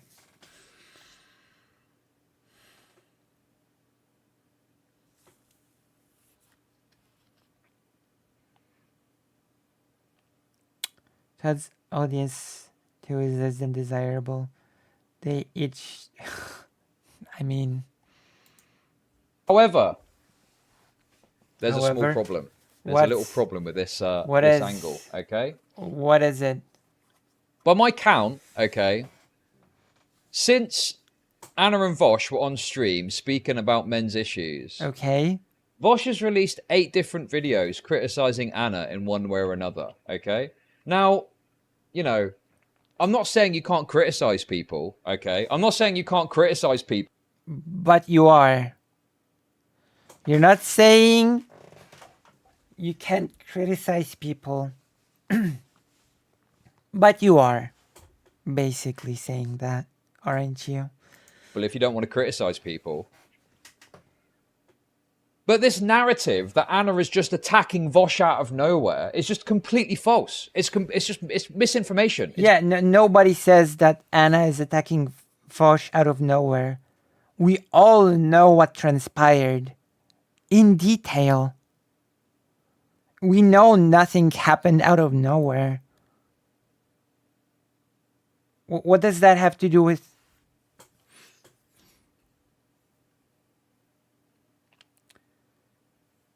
I think people like this is why you can't have satire anymore. Why a Colbert report would never work today. The right seems to revel in itself satire like a pig in the mud. Colbert Report was a very funny show, by the way.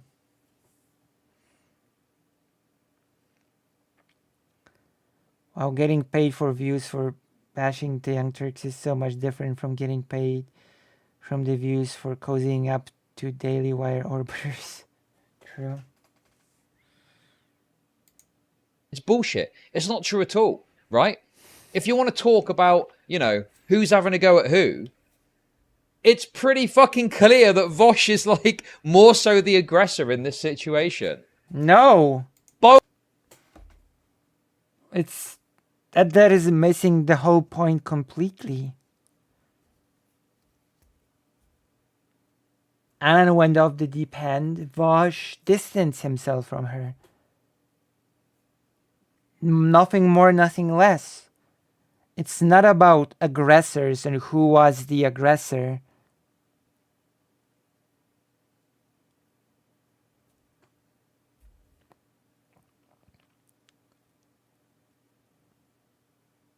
He had to. What else was he going to do? That's fair. 19 minutes out of 2 hours, 38 minutes, just so you know. This is like a long, long video. It's insane how much the totally average take from Anna infuriated the left.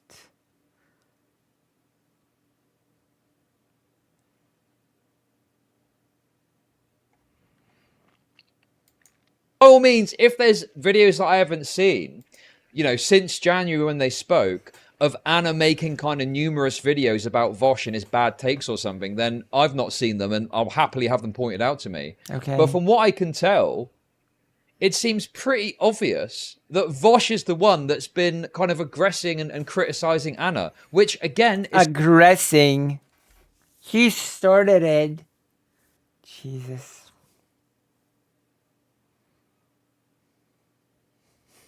Aggressing.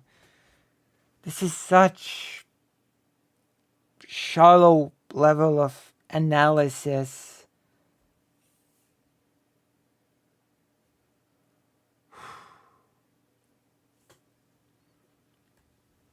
This is what happens when Chud Logic tries to analyze a situation. It's fine. I'm not saying you can't fucking criticize people or attack people or whatever you want to do.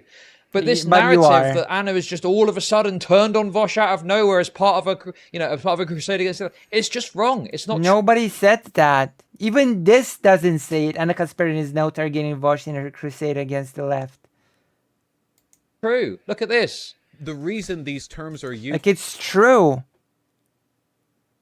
Adam and Sitch said worse things about Anna Kasparian than Vosh did, and yet they had a talk no problem because Anna Kasparian told them, I have a thick skin. I can take Vapid, but this isn't even entertaining. Well, if you want me to stop, If you want me to cut this segment short, then you're gonna have to do another generous donation. My goodness. I think I'm doing pretty well. Wait, how long has this segment been? The Chud Logic one. We're on the 20th minute, and we've been discussing Chud Logic for, I'm gonna tell you how long.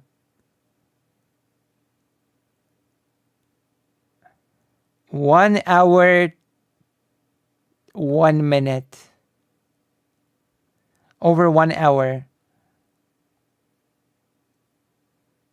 I think Vosh commented negatively on Anna because she was growed by homeless men. No, that is not why Vosh commented negatively on Anna. Actually, people reacted negatively to Anna because she was growed by homeless men, and then decided that all homeless people are evil. That was the criticism. Not that it should be trivialized that Anna was groped, but that it's not good then to take that experience and decide that a whole group of people is therefore evil and bad.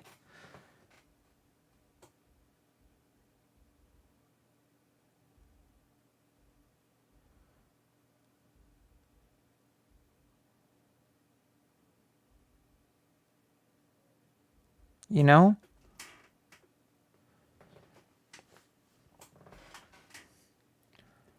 Because you could do that with anybody. Oh, this one person has slighted me. I guess all of the people that are like this one person should be now, under the chopping block.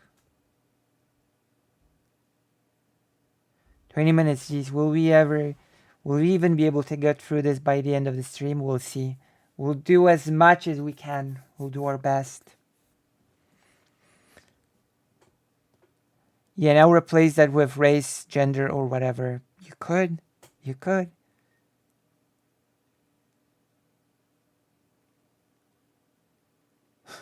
So,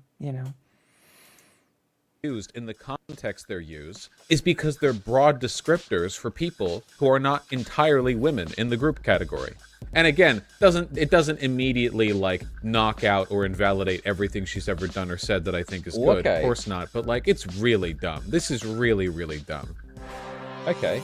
So still a little bit of good faith there. Doesn't, eliminate everything. Yeah. It doesn't. In fact, to this day, Vosh says similar things to this. Like what is Chud Logic discovering that Vosh is not as evil as Chud Logic assumed, or what?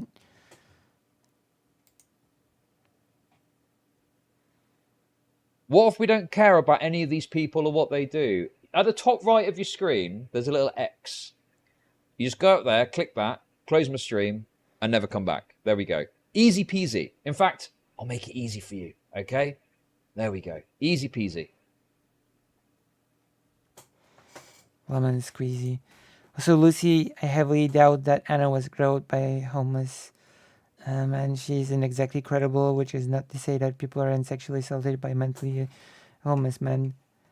High likelihood it'll happen if you live in the girl, use public transit, etc. Chud can't handle any pushback. Exactly, that's someone like Anna interact with homeless people that often. I'm just gonna say that I'm not gonna doubt it. I'm just gonna say I'm not gonna doubt that story. You know why? Because it's irrelevant. It's irrelevant on whether or not it's true. I have no reason to doubt it, but it's my point still stands, whether or not it's true. So there's no point in Like there was really no point in that doubting. It's just, it actually takes away from a broader point, I think. So it's just pointless to speculate on whether or not it actually happened. So this is on the 23rd of March. So this is 2 months after the stream where they were kind of friendly talking about men's issues. And you can see there that Vosh In is... fact, we can be like, you can be very empathetic towards that event, that singular event, and still say that it should not be broadened into a whole group of people, you know? Those are not exclusive things. Showing empathy and kindness towards a person that had a, you know, an assault happen to them, and then still keeping in your mind that it doesn't change the fact that you cannot just demonize a whole group. Though those two things are not mutually exclusive in my mind at all.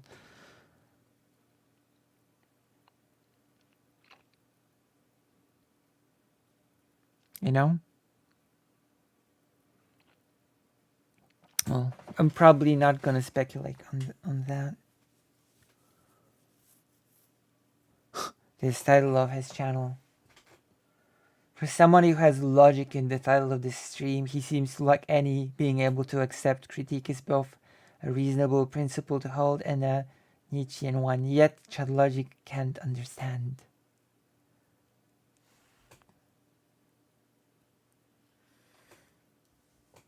That's probably true. is like critical, We're being but he's person. not like totally insane. He's like, it doesn't invalidate any good she ever did. Anna Kasparian's awful trans Twitter take. What else have we got? Polite. TYT's Anna Kasparian burns the bridge with leftists over birthing persons, including me. Okay. Means not calling the person you disagree with the R word, which is what I was called, even though I've been incredibly kind to him. I've been open-minded toward him, even though there are people trashing him and accusing him of terrible things online all day, every day. But he... The difference is that when people... I mean, you did that yourself, Anna Kasparian. You should include yourself in the crowd of people that accuse you of things all day, every day. Because you did that as well. With the whole clip about trans people.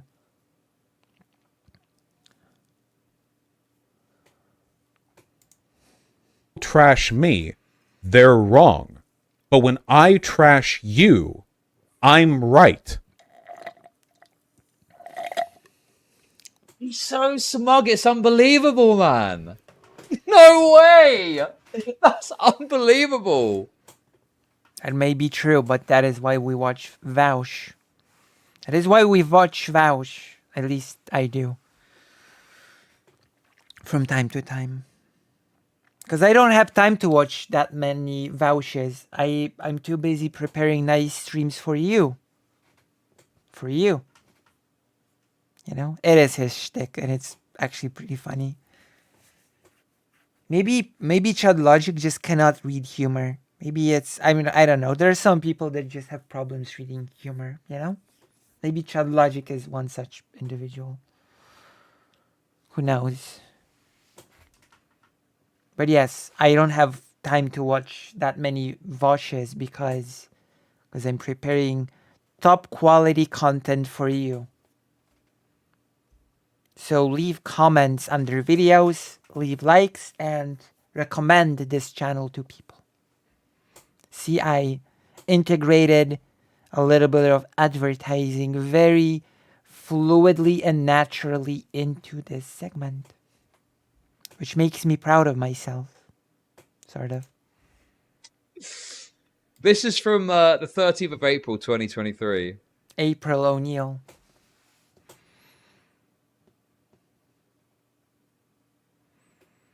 That's the critical difference. You understand? We're not paying debts down here. I'm just evaluating the takes that you're giving, okay? I hope you weren't defending me Just because you thought like, oh, I'm like a big lefty figure, we could work together and boost our bucks, get some TYT dollars. You defend me True. because I'm right. I defend me because I'm right. And I attack you because you're wrong. I don't get... People always do this. People always do this like, well, I was nice to you. I don't care. I think the point that Anna's I mean, that's true. making there, not having not seen the video, obviously there's lots of fucking content here. You can pour over it if you want to go and see all the... Chud Logic, always prepared for the streams. I'm so happy that Chud Logic is always at the top of preparedness. you know, all the context of this. Pretty sure all Anna's saying there was like, you're under You should probably know the context. fire, you were getting a lot of shit, but yet when I say, you know, a take, and I'll say this now about a certain issue, all of a sudden it's all guns blazing, right? What's funny about Vosh is if... What's funny about this line of logic, that Chud Logic is implying that people should just uncritically defend each other no matter what because the other person defended you before on something. So now you owe them uncritical defending them, which is actually what Vosh was saying. That he will evaluate the takes on the takes. He will not just uncritically defend Anna Kasparian because she was nice to him before. Like, Chud Logic is just proving Vosh's point, what he's saying.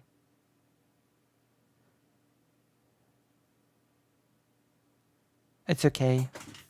It's like a catharsis. We can get all of our anger out and then go to sleep soundly, you know, knowing that we've let it all out.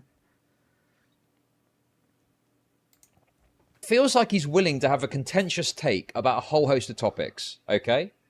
So he's willing to have contentious takes on race issues, but, you know, in terms of against the left, okay? He's willing to have a contentious take about race issues, about men's issues, okay? He's willing to have a contentious take about crime. Yeah. And do you know what the difference is? Vosh is not... When Vosh has a contentious take, he's not gonna expect people to just uncritically defend him on it. Which is the expectation that Chud Logic has of Vosh here. And this is literally what Vosh is saying. I'm gonna judge you on the takes. I'm not gonna just uncritically defend whatever you say because you were nice to me. Ironically enough, Vosh does care, which only shows how deep Anna has shot on the stick to make Vosh drop the fluffy mittens. Yeah, no, he knows he'll get shit for it. Like, this is the difference. That people expect blind loyalty, and that is just not how it's supposed to work, right? This is what I meant by self-satire. Right. Like, if I say something really, really bad, then I would expect people in the, you know, audience or other creator, like, I don't know, President Sunday, to come to me and say, hey, listen, this is actually really, really, really bad.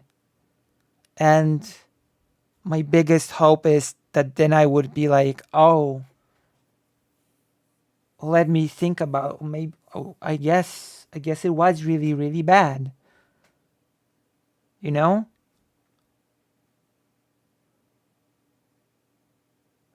This could be performance art if Chud didn't have a serious following. I mean, it could be a serious following of performance art. Also, Vosh didn't lose his shit because a biology textbook called him a testicle individual, nor because a homeless person stole his hot dog. I do love hot dogs. Crime issues. I even saw a tweet the other day that I thought was good, where he's being critical of lefties that were trying to downplay the Kai Cenat stuff. I thought that was based, right? There is one issue, though, that not only does Vosh not want to have a contentious take about it, despite having done it before, okay, but if you've got a contentious take about it, he's not going to be happy with it.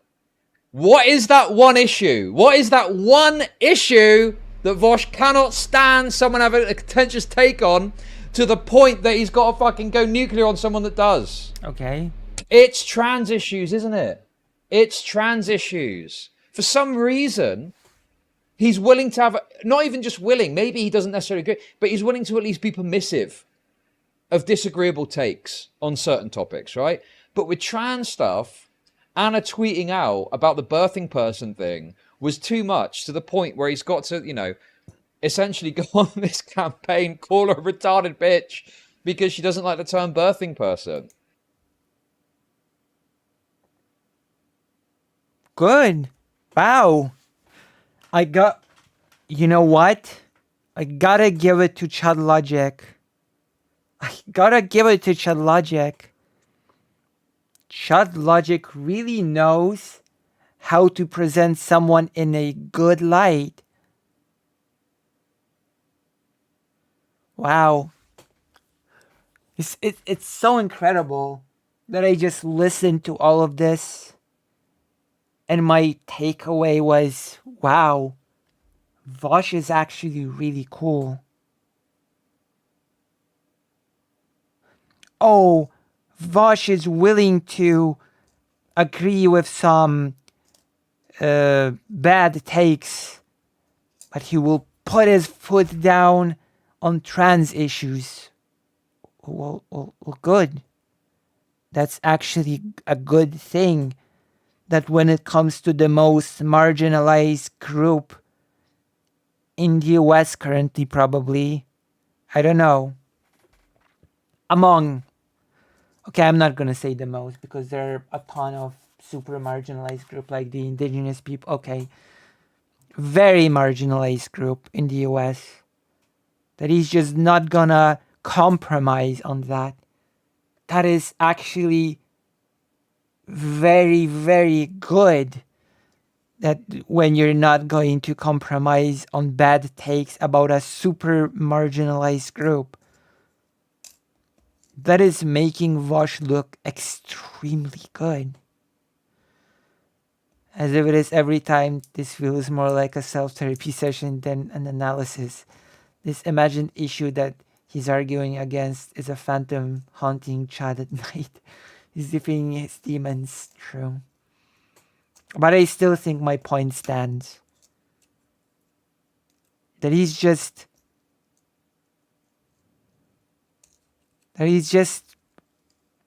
explains why Vosh is principled and cool.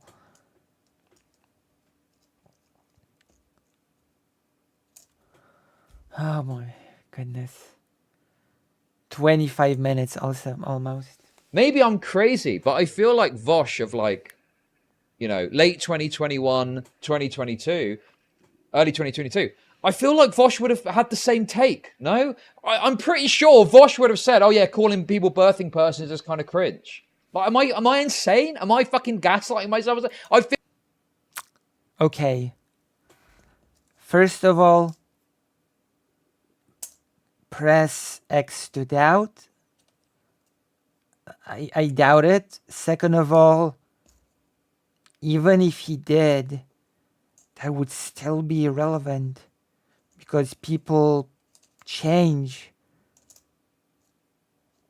People change their views on things, especially things like that. People get, like, Vosh is a progressive person, so his opinions will grow more progressive as time goes, as he will learn more information about stuff. So even if he had some other take before, it's not 2021 anymore. It's now 2023. It's so weird. Maybe Vosh cares about people being good faith and honest. Maybe. Maybe. Feel like he would have easily had that kind of perspective. But now, Okay. Anna Kasparian voicing frustration at the idea of birthing person, which is a cringe gay I term. swear, when I change this into a segment, I'm gonna call it Things Change with an exclamation mark and a question mark. Things change? People's opinions change? No way. No way. I could have sworn that this person's opinion was totally different 5 years ago. But now? Now it's not the same. How can that be? How? Come on.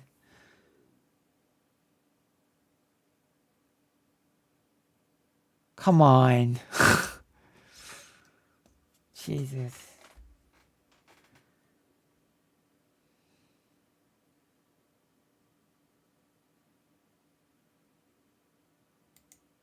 Term, and we all know that, is considered to be some sort of fucking, Now, given that Vosh's background in sociology and political coins, he would have probably understood how expert jargon works in 2021 as well. Probably, but that is again a case of the thing that, true or not, is irrelevant.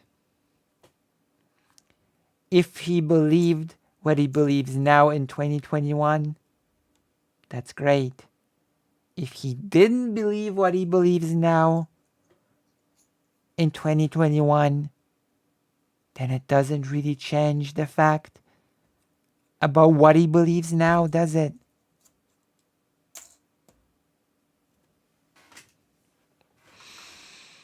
It's been huge changes. Miter came out New Year's Day 2020. Oh, came out.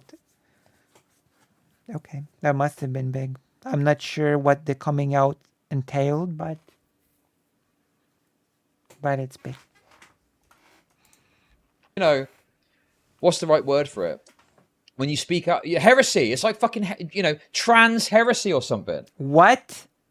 Why? What's the problem with that? Oh, she's trans. So she came out to you.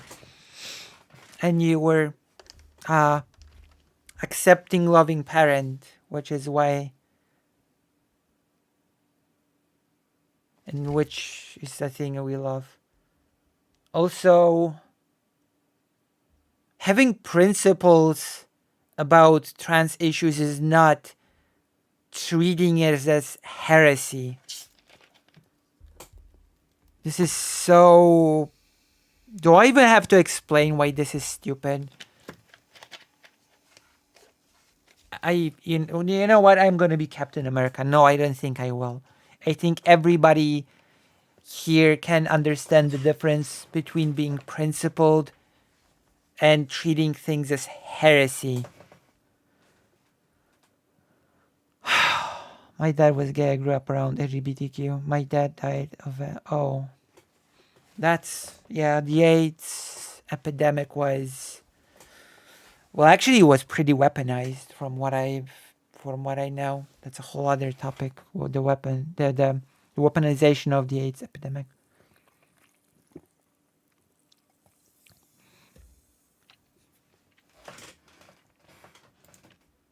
And look, Vosh, as he did in that other clip, could easily just say, oh, hey, I don't like the way that she's worded this. I think this stokes conservative narratives, which is a fine criticism if you want to make that, okay? However, I do understand where she's coming from. And I think language-wise, we need to be more optically minded in how we describe this stuff, because... We do need to be more optically minded how we describe this stuff. We need to include more people, which is what this language does. Thank you. Chud Logic. My hair was way at the beginning of it all coming out. So I guess I agree, that we do need to be more optically conscious of this.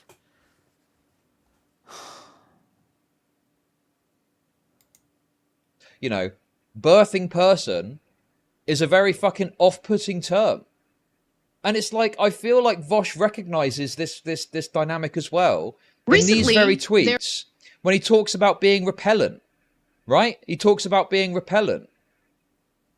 I know it's a different context. Yeah, it is a totally different topic. Chud Logic is not the sharpest tool in the box. If he's gonna compare this to this,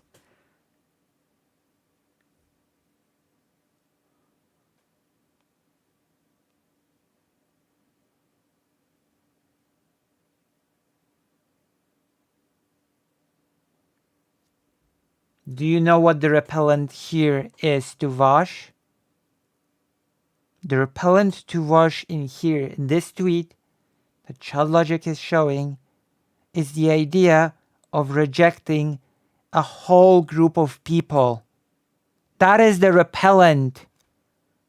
The repellent is deciding all young men as a group, we don't want them in our movement. And we now want to be a more open movement. Right?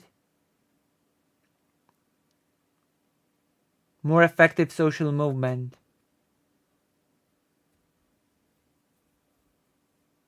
There is a night and day difference between saying it repels, it's a repellent when we just discard a whole group, and Anna saying, I just don't want this word to be used. Like, are you kidding me? And Chud Logic is gonna compare these things? Anna herself agrees with Vosh that the birthing person thing is bad faith. Who is Chud even mad at?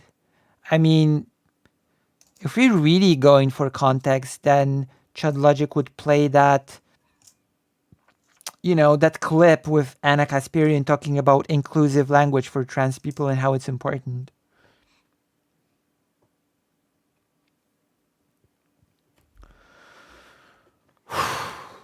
Right? Leftists and progressives have absolutely no idea how unnecessarily repellent they come off to so many people. And they get angry at... Yeah, by rejecting a whole group of people. This is disanalogous. This is so disanalogous that it pains me that Chud Logic is, I don't know, cannot see it or doesn't want to see it, pretends not to see it.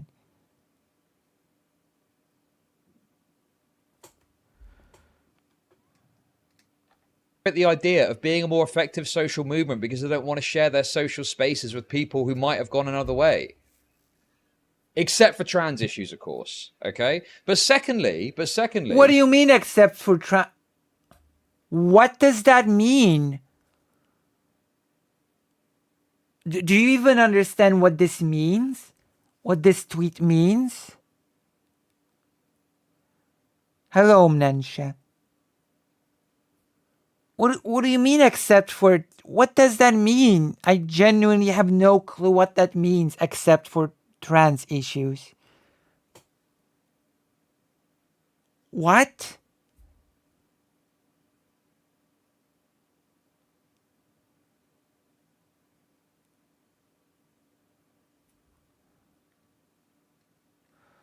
Exactly, Anna isn't a random transphobic loser. Anna is a popular personality, levying her voice on the genocide side of the ongoing moral panic-filled genocide. The only way that comment makes any sense, except for trans people, is to signal to all DKs in his audience that Vosh is one of them. I see.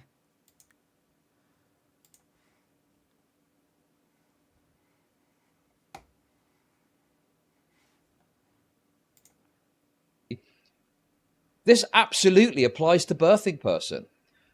Birthing person is a repellent term. I don't... No, it doesn't, you idiot. This tweet is not about repellent terms. If you think that Vosh is writing here about repellent terms, then you're an idiot. He's saying that it's repellent when the left is rejecting a whole group of people from joining the movement. It has nothing to do with words used being a repellent.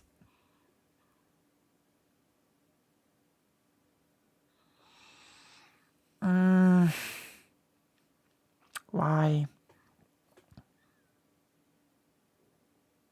English is supposed to be Chud Logic's first language. It is not mine. And yet,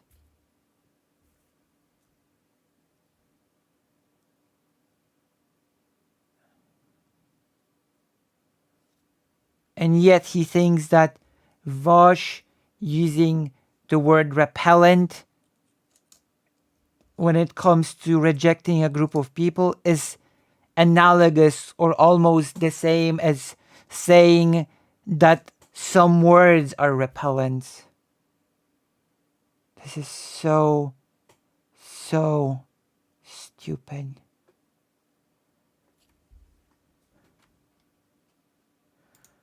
I don't think, I agree that the right overstate it sometimes. There was this bonus hole thing, which was like not even this massive thing people were pushing for. It's from one charity in the UK from 2020, right? So I agree that it gets overstated, but there's some terminology that is just repellent and people don't like it, Go and ask fucking 100 normies in the street how they feel as a woman getting called a birthing person.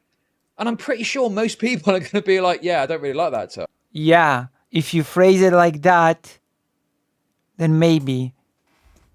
But the problem is, birthing person is not a term that is supposed to replace women. That is also the dishonesty about this whole discussion. I know, it's irrelevant what normies think. But that's not even a thing. That's not even a thing. Birthing person is an umbrella term. It's an umbrella term that includes women, trans men, non-binary people, and anything in between. Xenogenders, anything. It's being inclusive, that is all. Yes, and it's an umbrella term for a group of people that is able to do a thing, that is capable of the thing. Right? A woman will still be called a woman. A trans man will still be called a man. A non-binary person will still be called a non-binary person, etc., etc. Right? You have the most broad term, and then from that broad term, you enter a level of specificity. And in one-on-one interactions, you will operate on the level of specificity that is appropriate. It's that simple.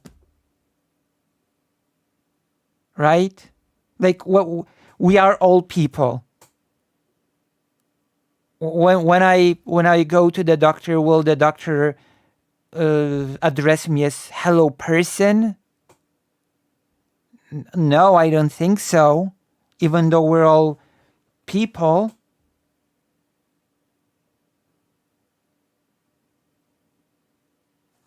Oh, thank you.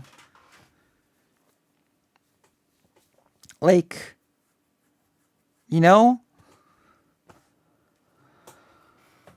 my goodness. There's context to these things. And like me going on a rant, thank you. It's because like I'm, I've got my moments.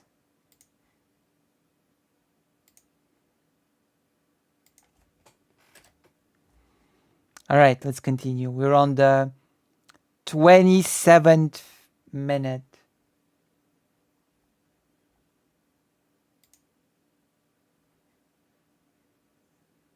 We might not be able to finish this today. I don't know. term. I don't know. Oh, I don't want to be called a human. I'm an American. You hear me? I mean, it's basically the same argument. That is literally the same level of argumentation right there.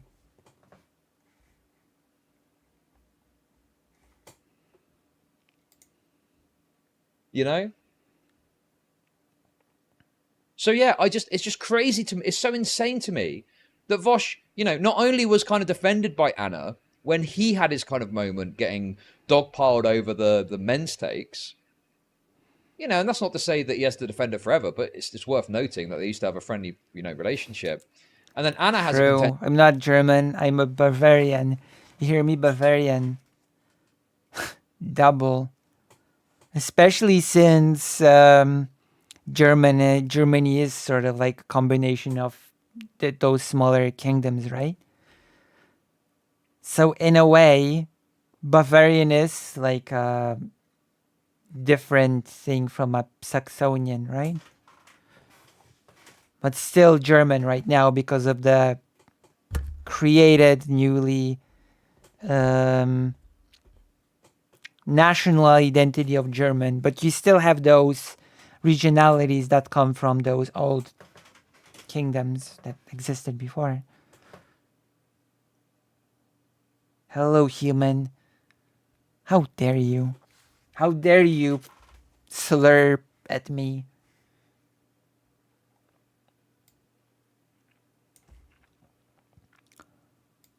Just take about trans stuff, say she doesn't like the term birthing person, and then all of a sudden it's, you know, we've got to pump out videos saying how bad Anna is. It's just... And yeah, it would be a little bit different. Is that really what happened? Anna just said, oh, I'm just not really a big fan of the term and left it at that. Is that really what Anna Kasparian did? I remember it going a bit differently than that. I don't quite remember it going that way.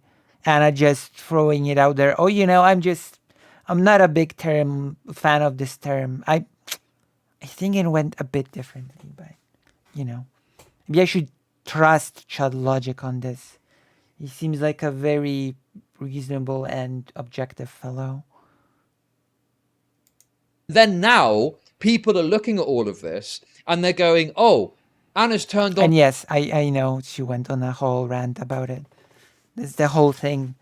Like, I'm just pointing to Chud Logic's framing here. Oh, she just said she didn't like it, and then everybody threw a hissy fit. Everybody just threw a hissy fit. Probably because she's a woman.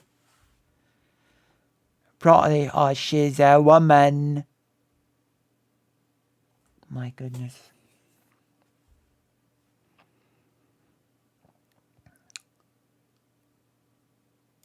On Vosh out of nowhere. No, Vosh turned on Anna. Like, why is everyone saying that Anna turned on Vosh?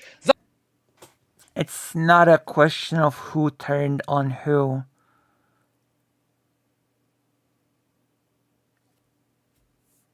Treating this as a question of who turned on who, quote unquote, it has got to be the shallowest interpretation of the whole situation I've seen to date from anybody.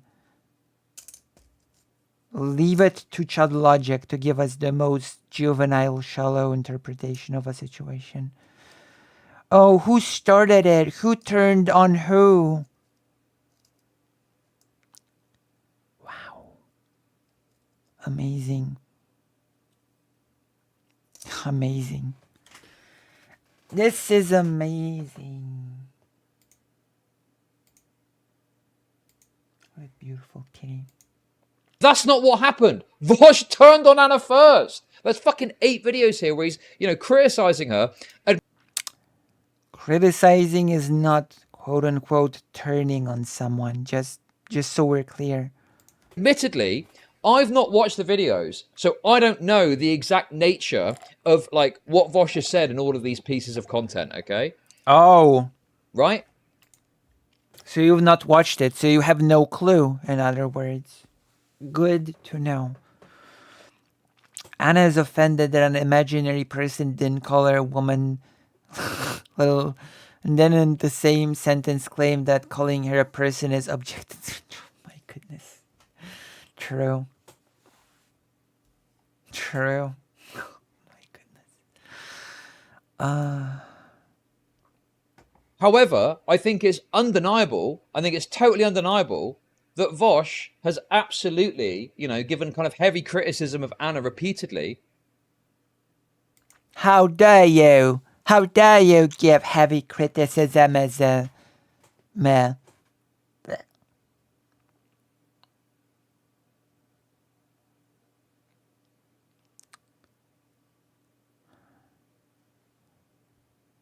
How much do I have to pay Chud Logic to make him read Nietzsche, The End of Philosophers? Listen. The Error of Philosophers. Listen, Moose Watcher. Instead of paying Chud Logic to read something, pay me. Listen, pay me to read stuff. And I will read it with pleasure. You know that Chud Logic will not read. And even if he will, he'll probably not get it because he has proven here that his reading comprehension is not his strongest point. For reference, it's a passage when Nietzsche sort of goes on about the importance of critique. Well, the importance of turning on others. And, kind of join on a doppel. Well, Anna has done a couple of things since then, right? The Adam and Sitch interview. So what? So what? Why does it matter that Anna's done a fucking Adam and Sitch interview? Why does that? That's a question you should ask yourself, Chud Logic.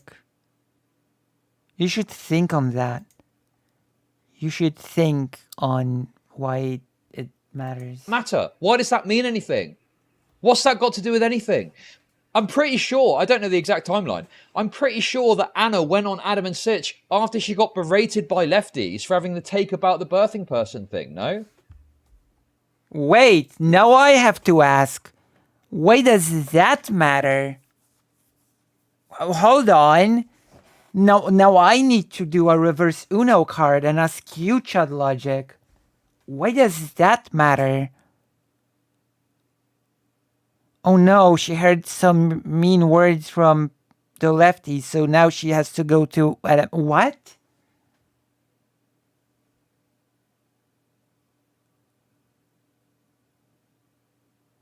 So you abandon your whole ideology for that, basically. Okay.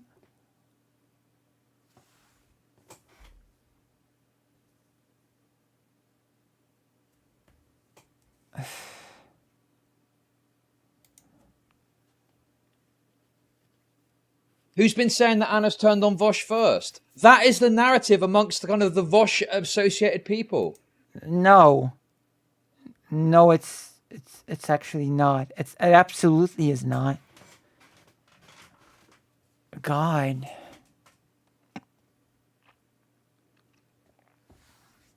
What is this narrative that you have concocted in your mind?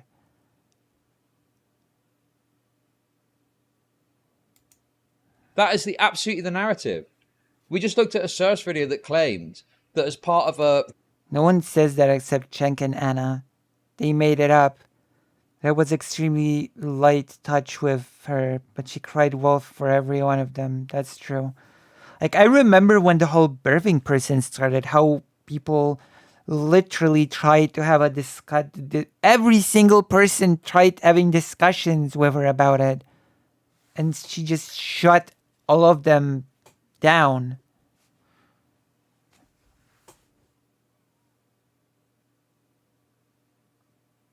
It literally is just being offended over a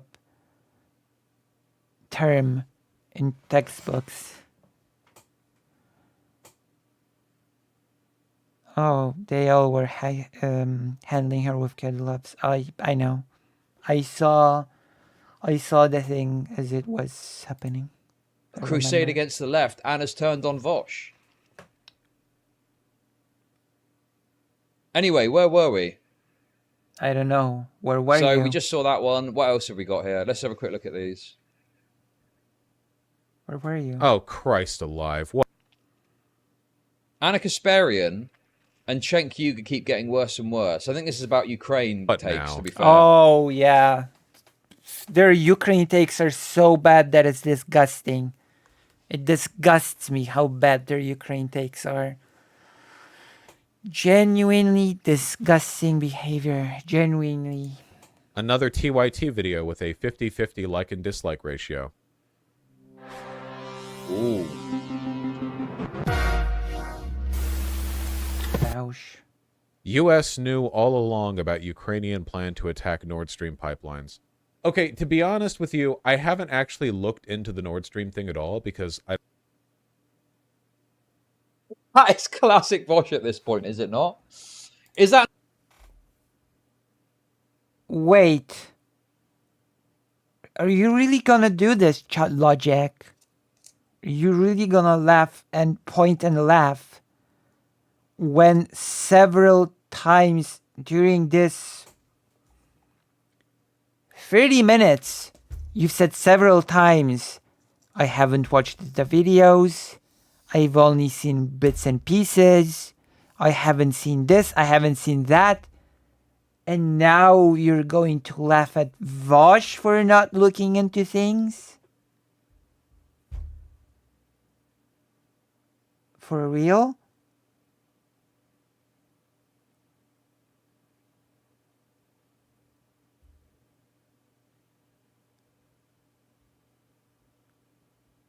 Oh boy. 17th century colonial era Dutch ancestors have better takes on Ukraine. Probably.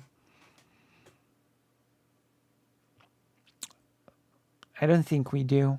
We don't know. That not Actually. classic Vosh at this point? We're, I've not looked into we're in the same boat. insert topic at all. You're in the same boat. Oh my I god. don't really care. I guess I could believe that anyone sabotaged it. Has there been any real evidence of anyone doing it in particular? The last... Also, didn't it... Am I crazy? Obviously, he wasn't to know at the time. Didn't it come out that Ukraine did do this? No? I'm pretty sure. I'm pretty sure that Destiny covered this. I don't know if Destiny... Oh, Destiny covered this. Then it must be true. If Destiny covers something, then it must be true. Didn't Destiny talk about it? Didn't Destiny talk about that? Amazing. Oh boy. He covered it or not. But didn't it come out that Ukraine did this? I'm pretty sure that Ukraine came out and said they did this. Why would Ukraine do No that? one knows.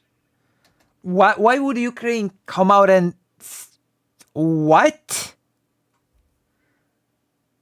Oh yeah, we totally sabotaged this European Union pipeline, and we're here proudly announce. Oh. Ukraine. Have you looked into it, Chud Logic? Just a second ago, you were laughing at Vosh for not having looked into it. You're in the same boat. Except your takes are more stupid than Vosh's.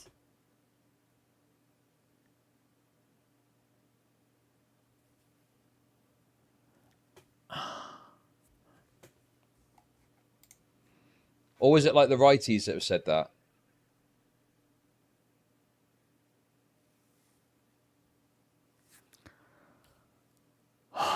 Russia claims Ukraine did it. Okay. Did I see some right-wing psyop shit or something? I'm sure I saw this got confirmed. Ukraine, Nord Stream. A culprit's not like been identified. US knew of Ukrainian plot to bomb Nord Stream 2. Okay, I'll be honest. I don't know anything about this situation, okay? And you left at Vosh a second ago for not knowing anything about the situation. And then you say the exact same thing.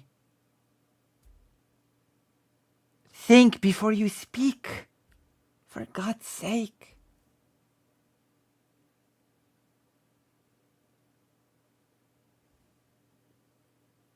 Think before you speak.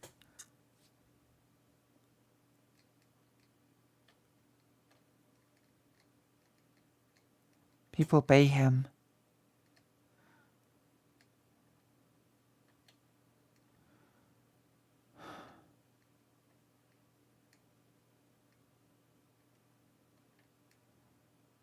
My gosh. US had intelligence of detailed Ukrainian plan to attack Nord Stream pipeline.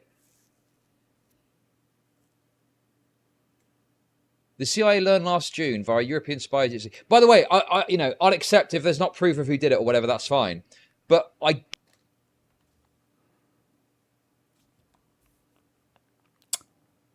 If I were Chud Logic, I would have just moved on from this.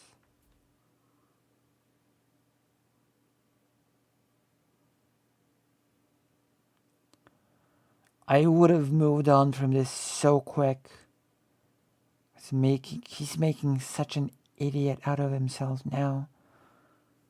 Haha, isn't that Vosh at this point? Never prepared. Never prepared. That's Vosh. Ha ha ha. Oh, I have no clue about this topic. Maybe this is satire. Maybe Chud Logic did listen to my advice and did go into comedy. I heard from the legendary comedian David Mitchell that the biggest difference between British humor and US humor is that US humor is about a person that is great doing well, and British humor is about the main character being a loser. So maybe Chud Logic is tapping into some British humor?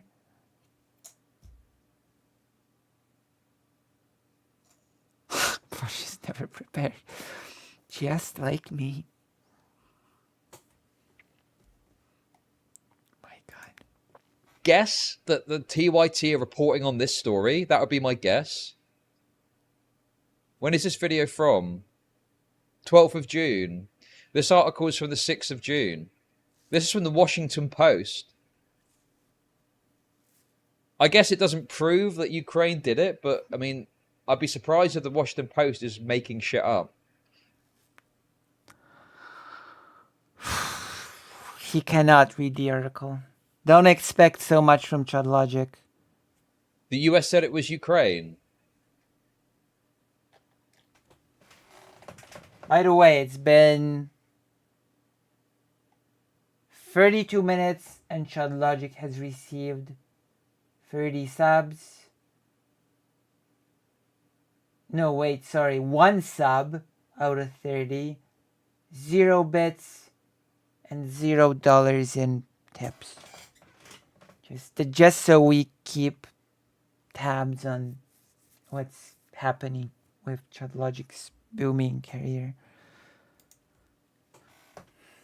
Okay. Anyway, I don't really care about the actual topic itself. You know, again, I'm not really a geopolitics kind of guy. What kind of guy are you, Chud Logic? You're not really an anything guy, to be quite honest with you.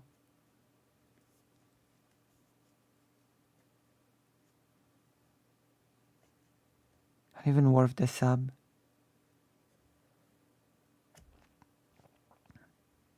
Someone should gift a sub to Mnensha.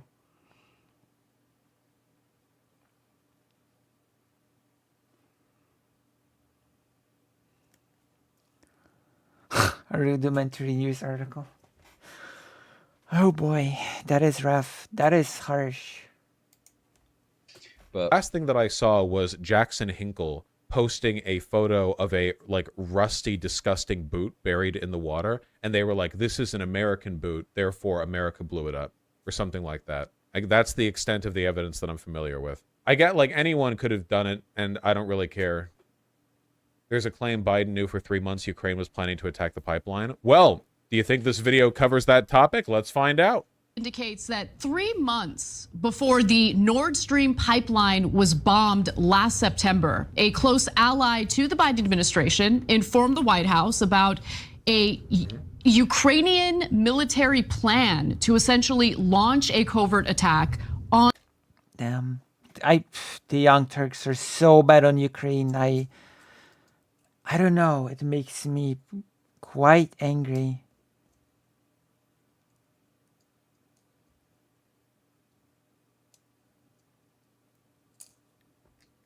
On the undersea network. Now, they would use a small team of divers who would report to the commander-in-chief of the. Quick question. By plan, what do we mean exactly? Because America, like the Pentagon, has plans to invade Canada. Like, military organizations create plans. Okay. Okay, why? I don't know enough about this topic to really meaningfully engage. You really don't, do you? But you still will, won't you? It doesn't make it any better.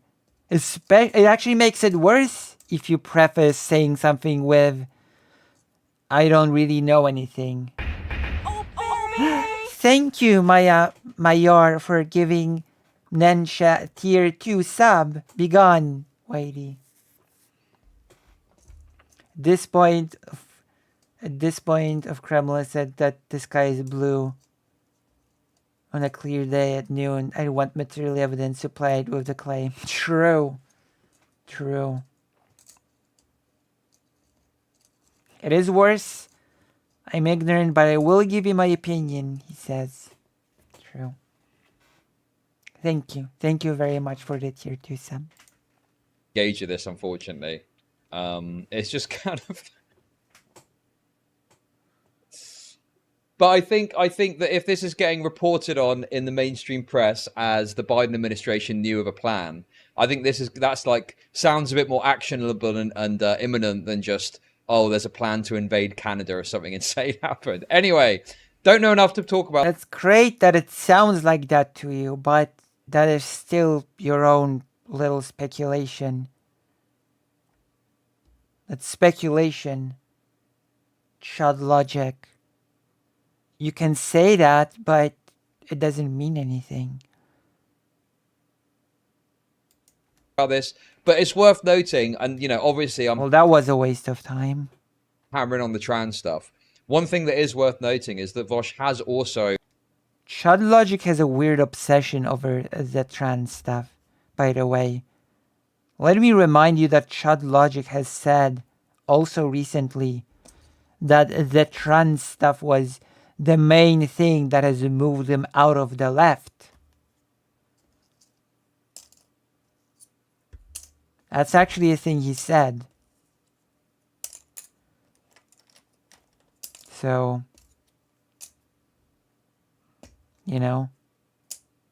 well, he's not. But I mean, when he said why he left the left, he said he did it because of the trans stuff.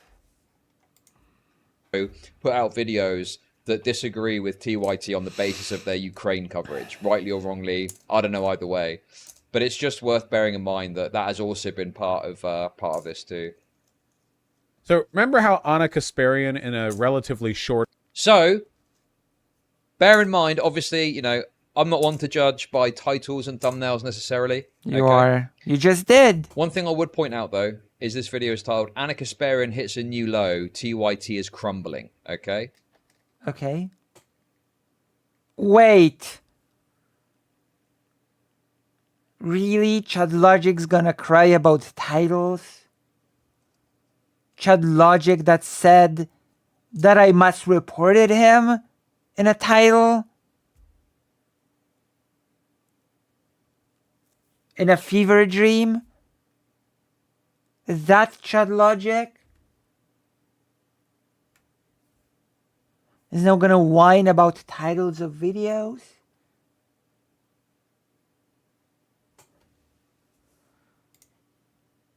So this is from 8th of July. It's pretty evident that like over a period of time, and again, you know, I'm sure Anna probably has done things that maybe hasn't liked, but certainly there's a change in the tone throughout this coverage, I think, and it goes from him kind of going, doesn't eradicate everything she's ever done to, you know, TYT's crumbling, Anna Kasparian hits a new low. Yeah, because again, the disagreements became much more fundamental. It's basic logic, Chud Logic. It's Logic 101. So you can kind of see how, from Anna's perspective, she presumably is seeing some of this, and is probably a bit perturbed by it. Like I know I would. And he still hasn't changed his opinion on what she has done before. That's true. I think he even mentioned that recently. Be, you know. So remember how Anna Kasparian, in a relatively short time, went from being what I would consider to be one of the more respected friends of the stream to being a raving lunatic based purely on the fact that she glanced at a medical document in California which used the term birthing persons to refer to people who can give birth. This offended her, and now we're running down the track that we're running down. Yeah. I mean, you can laugh. That is what happened.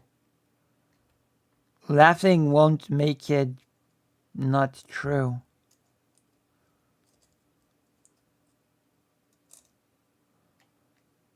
Yeah, so it's gotten worse, it seems. Where's the lie? Why is Chud Logic crying and whining about this? I don't know. It's so You clearly don't. You clearly don't know. crazy to read to say that, you know, she's a raving lunatic. All she said. You've said worse about people. Don't even try to be like such a baby about this. You've said worse about people. You've called me a schizo. And now you're gonna whine and cry about mean words?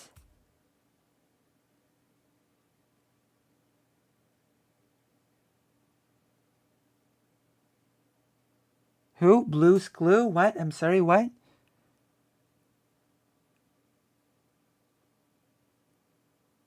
Oh yeah, I have to change the title. The whole thought slime is a bit more complicated. You can watch me going over their video. It's, you know, it's actually not a bad video.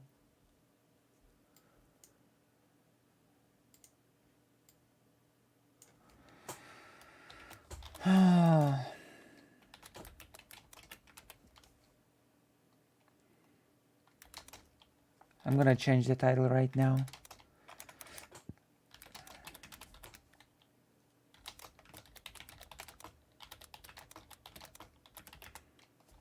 There you go. This is the new title.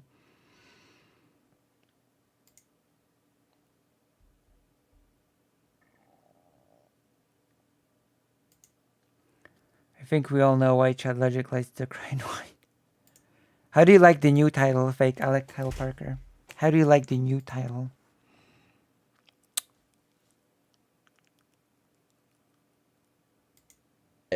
Well, she didn't like the term birthing person. And I think her whole point was, hey, let's be more politically effective and use the right terminology that's going to get people on our side. I think that's all. What do you mean by the right terminology? The right terminology does a lot of work here, doesn't it?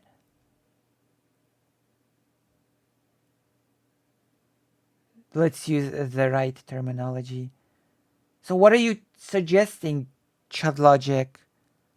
That calling a trans man a woman is correct terminology?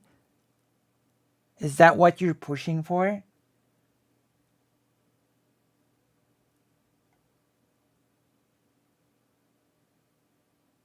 Well, you know. that she was trying to say, and now she's getting painted as this fucking lunatic. Jesus, man, crazy. Crazy. So a lot has happened. We're gonna have to jump a few hoops, okay? So for some reason, she decided to defend Jesse Single. Is that Singal? I don't actually know how it's pronounced. Single? So this is a guy who defended another person who was arguing in favor of conversion therapy for trans youth. Just What the fuck, man? What is he on about? Jesse Single has never fucking argued for conversion therapy. What? transphobe, a lot of them, not special, small. Let me rewind because it seems like Chud Logic's hearing comprehension is also on par with his reading. Brain For conversion therapy. This is a guy who defended another person who was arguing in favor of conversion therapy. This is a person who defended a person. Okay, let's listen to this again. Because... Exactly. Vosh didn't argue that even. Vosh said Signal defended people who did. I guess... Yeah, it just seems like Chud Logic's reading comprehension is on par with his listening comprehension. For the guy who defended another, I don't actually know how it's pronounced. Single? To defend Jesse Single. Jesse Single. Is that Singal? I don't actually know how it's pronounced. Single? So this is a guy who defended another person. A guy who defended another person. Who was arguing in favor of conversion therapy. Who was arguing in favor of conversion therapy. Anna likes Jess Single, who defended another person who was in favor of conversion therapy. Right? What is Chud Logic's response? As a careful listener, English is his first language after all. So let's hear it. For trans youth. Just What the fuck, man? What is he on about? Jesse Single has never fucking argued for conversion therapy. Jesse Single has never argued for conversion therapy.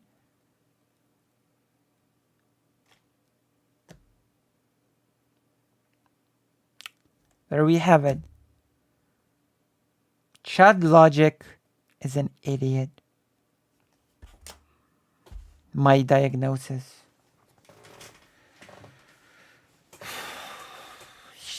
He has proven tonight that he cannot read, he cannot listen.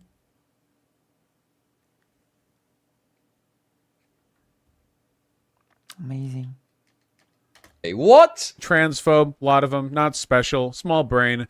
Anna Kasparian defending the guy who defended that person. Jesse, small brain. Oh, okay. He's saying that Jesse Single... Okay, to be fair, he's saying... Oh, now he got it. On his second listening, Chud Logic actually got it. So there's hope for him yet. This is exactly why on English exams, when you're supposed to get an English certificate, you listen to the recording twice. It's for people like Chud Logic.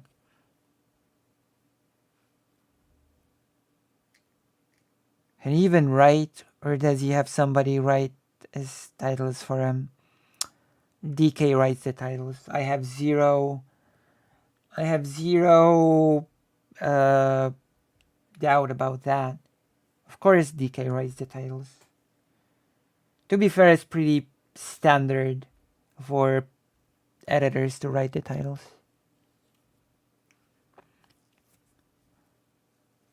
At this point, I think he may need some form of remedial education. I mean, yeah, usually the editors write the titles. The creators don't really write the titles usually. Jesse Single defended someone who pushed conversion therapy. So I misheard him there. I'll take the L on that straight away. Anna, in this case, right here, small brain. Jesse Single, not a transphobe at all. They just want to suppress anything that questions the safety of puberty blockers / cross-sex hormones for minors. So what you can see here is like an... Anna's correct, by the way. Anna is absolutely correct. No, by the way. Another topic that Chud Logic has no clue what he's talking about, but loves to chime in. Chud Logic just loves to chime into topics that he has no clue about. About this. This is 100% true about the modern day progressive movement. This is absolutely what they want to do. Absolutely.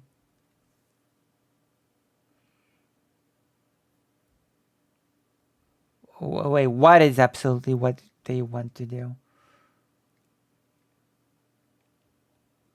Nobody's suppressing anything. President Sunday has actually described this the best way. That it becomes difficult to talk about the flaws in treatments because it becomes a dishonest weapon for hacks to ban treatment instead of improving it. President Sunday has actually made a winner statement about this whole thing. They do want to do this. They do want to suppress anything that questions the safety of it. They want to obfuscate and pivot, okay? I've heard people say things about like the NHS and other European medical organizations, which are like insane. The kind of shit the fucking rightoids were saying about like, you know, medical orgs looking at COVID. The idea that it's all just politically motivated. They're not doing it for any good reason. They're just doing it because, oh, it's a far-right politicians in power, so they're doing it for that reason. All complete baloney and complete bullshit, right? When the reality of it is, what are you there talking are question about? marks over some of the youth trans stuff. Yeah, like every turn. Therefore, it must be banned. That is the through line. We have question marks. Ban it. That is the problem, which of course Chud Logic is too blind or stupid to see. It's not we have question marks, therefore we have to look for answers to those question marks. No, we have question marks. Ban it.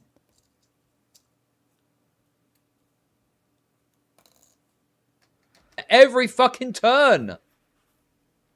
They try and downplay and, you know, disregard and pivot away from anything that criticizes the idea of, you know, transition, pediatric transition stuff. Echo of Pediatric trans. You've heard it here. I'm actually gonna write down the timestamp for that. Pediatric trans. Let me see.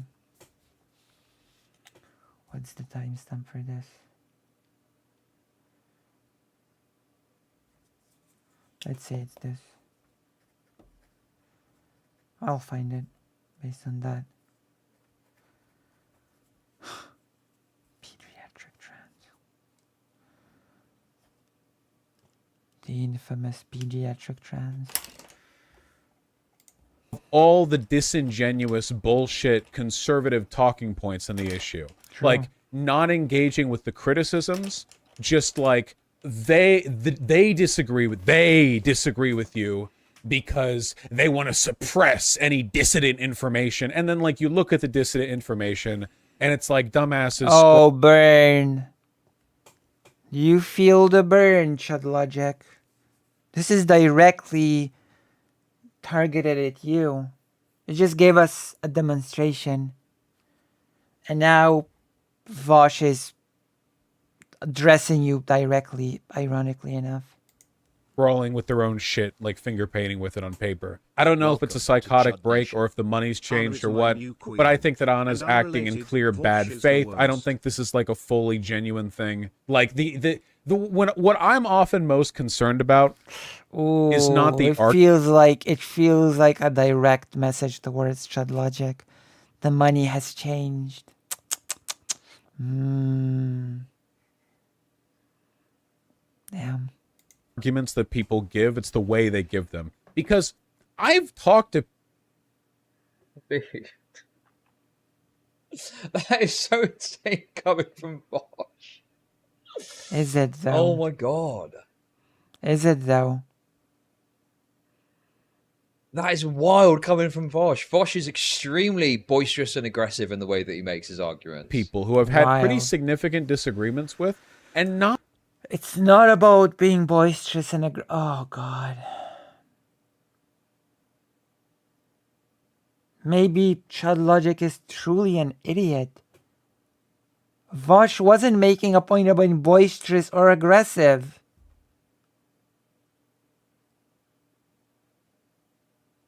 Okay.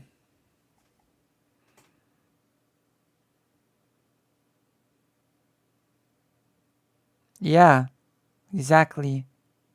Nensha. not like minded it that much. Like, not all of this is on stream. I talk to a lot of people off stream, but I've talked to people who have been like kind of anti-trans, but in a way that suggests to me genuine ignorance of the subject and not like a pre-baked list of like anti-trans propaganda that they're disingenuously fronting by giving. This is about Anna Kasparian. What?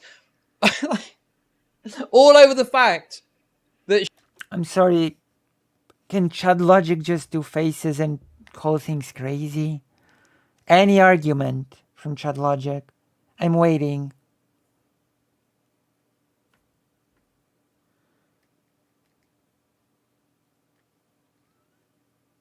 she is, you know, and listen, I'm not against the criticism of Jesse Singal, to be clear. If you want to criticize Jesse Singal for whatever, that's fine. But whenever I've looked at Jesse Singal criticisms, it is always like overstated or guilt by association shit, right? In terms of his actual work and what he talks about, okay, all people have ever got is pivoting away to he's a transphobe. He defended this guy who supported conversion therapy. There's never actually any pushback against the material of what he says in any meaningful way. What's the other one they say? He's guilty of a HIPAA violation. He's guilty of a HIPAA violation. That's the other one they say about Jesse Singal. When he's a fucking journalist, he's not subject to that, you know, rule at all. Always just obfuscation and pivoting, never actually engaging with what it is that Jesse Singal is saying. So actually, it's good. It's good that people are fucking defending Jesse Singal because he's one of the only people that has had this kind of staunch approach to dealing with this issue where he's actually putting out information. Not in, you know, obviously you've got like people on the right that have... Chud Logic's argument. No, you! This is actually unironically what Chud Logic is saying here in response to Vosh. No, you. Remember that Vosh only said Anna was disingenuously fronting a position, which is demonstrably true. Very anti-trans, genuinely, and they're putting out this information. But Jesse Singal was someone who isn't actually transphobic, that is trying to at least bring some sort of sense to the conversation. And he just gets completely shat on by the left because he's not fucking out there going, yeah, transition kids, whatever, it doesn't matter, let's go straight ahead. Giving little snippets and like, you know, like bumper sticker bits of counter arguments without engaging with the point, you know? Like, for a million years over, I would rather deal with somebody who is anti-trans because they just think it's weird and don't get it than somebody who's anti-trans in like this civil, disagreeable, I just have some questions kind of way, who's like, you know, oh, well, they don't really disagree with Jesse. They're just trying to silence him. You know what I mean? It's that fake, grifty, disingenuous bullshit that I... Well, I'd say that Chud Logic is an expert, a professional when it comes to the art of the grift. He knows. He knows. And pretending they actually care about kids. True. I really, really hate. Which Anna is doing here, like completely and unreservedly. It's not good. Oh yeah. She argued with Juniper for a while, which is fun. It's mostly just Juniper saying "F you," which is also fun. They were talking about barricading a speaker. This was Okay, we don't need to watch all of this, but like I say, by all means, you can go and check the video out if you want to see more. Yeah, this was a really stupid take from the left. They were trying to argue that barricading speakers in a room is not like a violent act.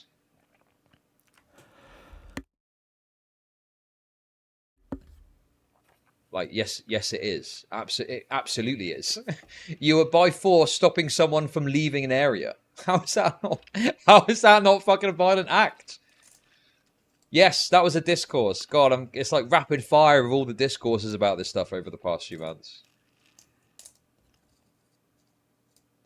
But yeah, Anna, and again, Anna had a totally reasonable point. Anna's point wasn't, wasn't that you can't protest or something like that. All she was saying was, hey, in order to, in fact, have we got a video clip that we can quickly show just to demonstrate what it was that Anna was speaking out against?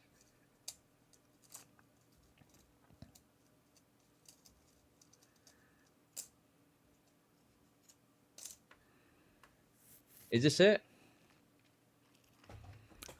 My goodness. We watched this before, I think. Oh, Have you got past level 455 on Raw Match yet, Gaz? Former NCAA I thought it was on my end for a second there for some reason, but no, Chud Logic just watches ads on his stream. So professional. swimmer Riley Gaines says that she was assaulted on the campus of San Francisco State University.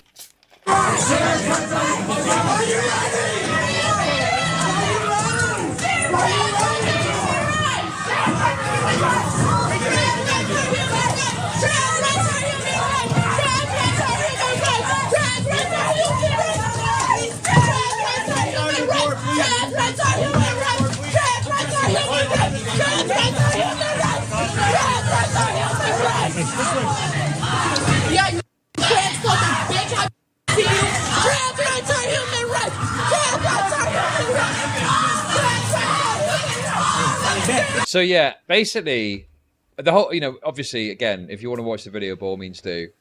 But Anna's whole point of this was, this is bad to do this. You shouldn't do it. It's an insult to the concept of smart people.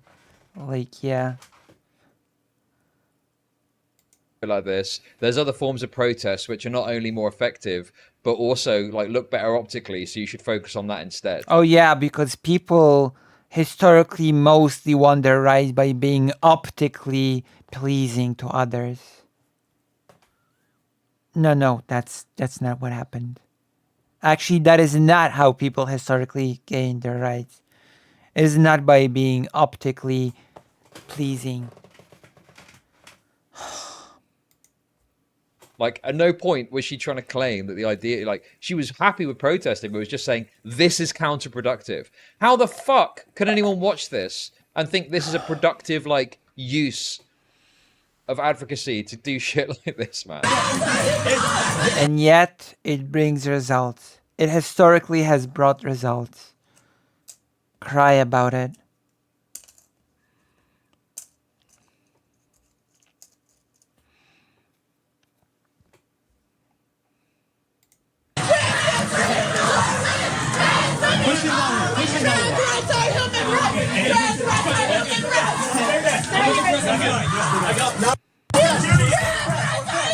Chud is soying out. Big soy got to him. Maybe he needs some soy nods or something to make himself feel better. Full respect. 60 man. I got 60 man.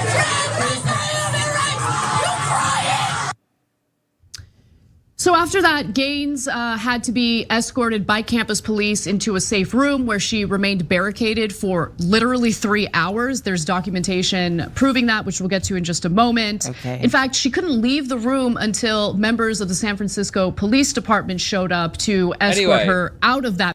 Anyway, I encourage you to go and watch her video on the topic. But Anna was just correct about this. Like, she was correct about this. And in fact, I would argue, in this particular case, like, I understand there's other instances where they didn't like some of the stuff Anna said about Jesse Single, whatever, fine, put that to one side. This is an example where Anna was correct about something, about this issue. What? And she was getting dogpiled by retarded trans people. Well, what's she being correct about? What was she being correct about, Chud Logic? On Twitter. Not all trans people are retarded, obviously. Just the ones on Twitter that were against this, or against Anna in this situation. Okay, I'm not generalizing everyone. Aren't you? And this would have been an opportunity for Vosh to kind of, at the very least, at the very least, just kind of say, hey, Very maybe there's some vague. stuff here Anna's got a point on, but no, it's just another opportunity to kind Well, of... no, because Vosh is not stupid. You clearly are. Nuke Anna from orbit over this. You clearly are. Oh, look, then they got the Adam and Sitch. Then they got the Adam and Sitch thing. Let's watch a little bit more. Remember Fuck the it. speaker who got barricaded? They were also a piece of shit. So this spiraled out of control. Who's this Juniper person anyway? High tier shit poster. Basically, there was this anti-trans person who like got held in a room for a couple hours. Whatever, I don't care. This led to an incredibly Dude, has he even seen the video? funny tweet from Anna, Have you? which old friend of the stream Doe has here screenshotted. Oh Okay. my god. Oh my god. The civil rights movement did not use the same strategies as the trans movement. They didn't barricade speakers they disagreed with in a classroom for 3 hours. They persuaded through nonviolence and showing America their humanity. Which is...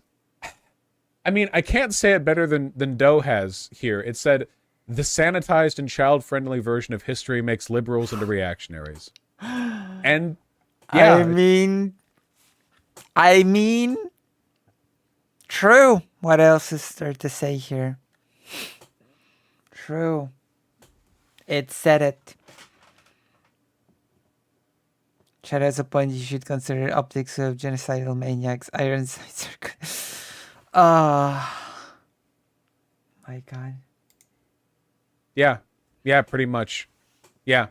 This is a shockingly stupid thing for Anna to say. Anna is a liberal. She's never been a socialist. But this is a degree of, like, blind, liberal, like, institutional, you know, civility faith that just... So does Chud Logic have anything to add here? Any input? Any wisecracks? I genuinely don't think that Anna would have been capable of making a statement like this a year ago. I don't think so. It's pretty shockingly bad on many levels. So we can break it down. So first of all, the civil rights movement enjoyed a lot of success for its Guys, Vosh is right here, by the way. Is he? Is he really? Martin Luther King... Is he really? Is he really? I don't know anything on the subject, but is he really?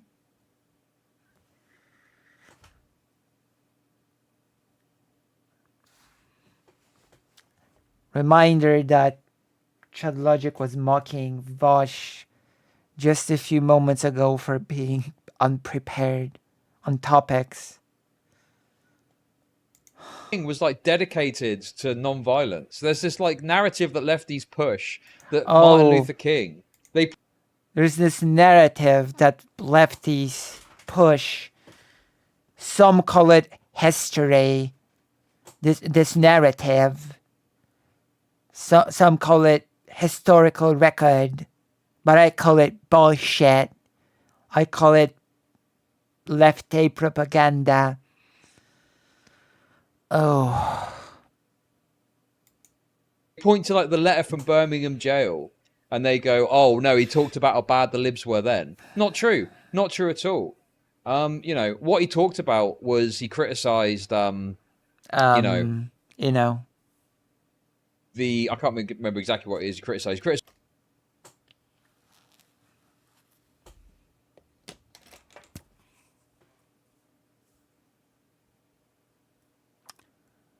Oh, look at Vosh. Never prepared. How silly. How silly of you, Vosh. For never being prepared. I'm pretty sure what he was trying to say. Well, I don't really know what he was trying to say. Oh my goodness.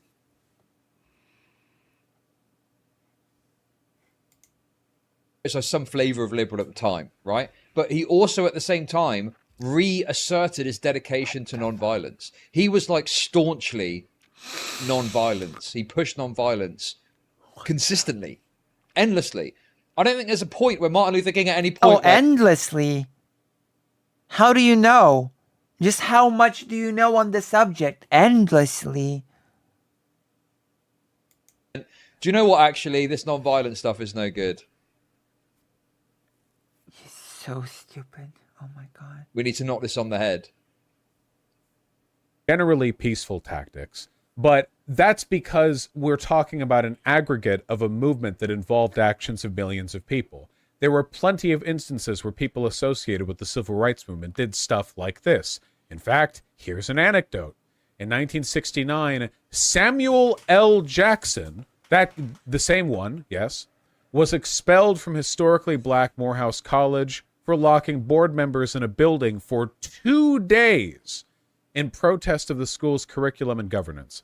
Included in this group of people who were held hostage was Martin Luther King Jr.'s own father, Martin Luther King Sr.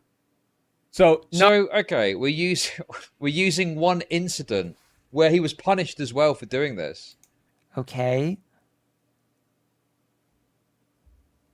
And so you don't like the example, so you're just gonna reject it because you don't like it. And that's literally the only reason. That's classic Chud Logic. Just gonna say that. Okay. Okay. So again, 2 days, Samuel L. Jackson and MLK's dad was in the room. Very funny. Obviously, like, applying a little bit of sense to this. The thing is, as well, is what I don't understand about this, we're pointing to, like, one example of that happening, right? One example of that happening is, first of all, that is not, in any case, what is remembered from the... Chud keeps walking into Vosh's arguments. It's like Vosh is there to read his mind. True. Civil rights movement. What is remembered is, like, the Million Man March and the peaceful movement. But the second part is, what has this got to do with the civil rights movement exactly?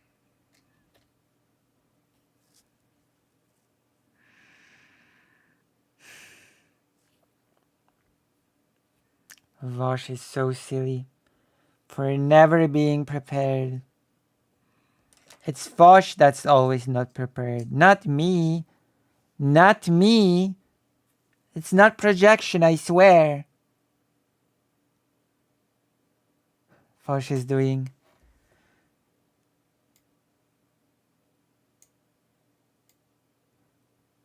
She's doing the Joseph Joestar. Next you're gonna say.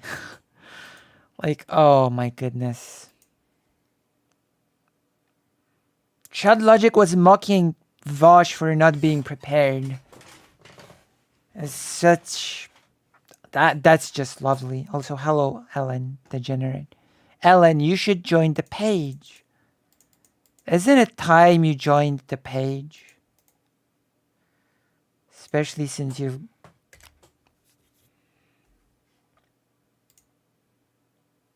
I don't remember if you ended up subscribing or not. Okay, let's unpause. Congrats on 888. Wait, we have 888 again? I did it by one phone, about to go. Ah, okay. All I can do is wish you a good night. It's almost 6 a.m. We might have to finish this next stream. Apologies. Wait, we have 888. We're back. We're back to the rightful number of 888. The number of the duck. Oh, thank you. Nice. We're back. We're back.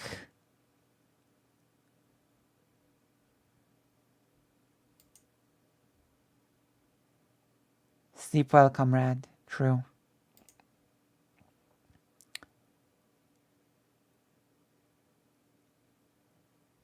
What do you mean not for long? That is so mean. Oh, hello, tipster. Oh my god. Chud Logic and its large brain. Oh my god. Get over here, Ellen. True. Oh my goodness. It didn't pause.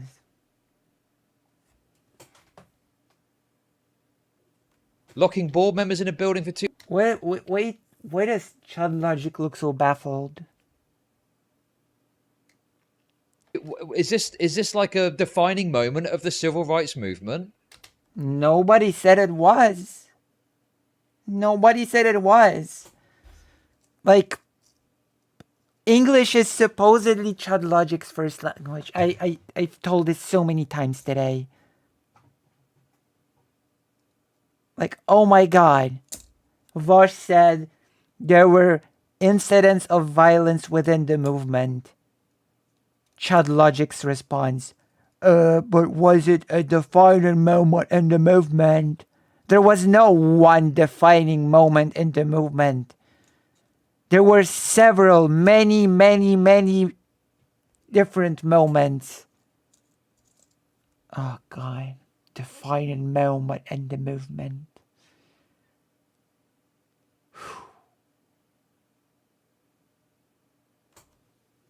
Jesus Christ, defining moment of the movement. 1969.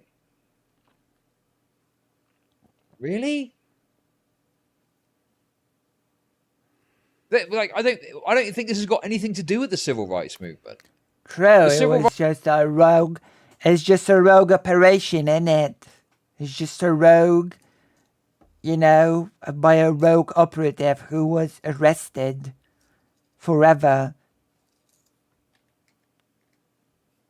What are you saying? Rights movement was a What are you saying? non-violent social movement and campaign from 1954 to 1968. Is this really part of the civil rights movement as we think of it? What do you mean by as we think of it? Is there a civil rights movement as we don't think of it? Other two separate... Okay. Like a protest that, or you know, something that was very separate to the civil rights movement. Separate in what way?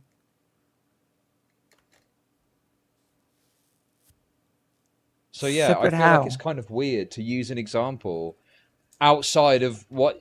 I think it's a little bit weird. Use an example that I don't like. Weird, isn't it? I understand to be the civil rights movement to go, no, actually, you're wrong. They did use tactics like this. Martin Luther King Sr. Well, your understanding might be bad. Have you considered that? That your understanding might be lacking? In which case, yeah, they did use such tactics.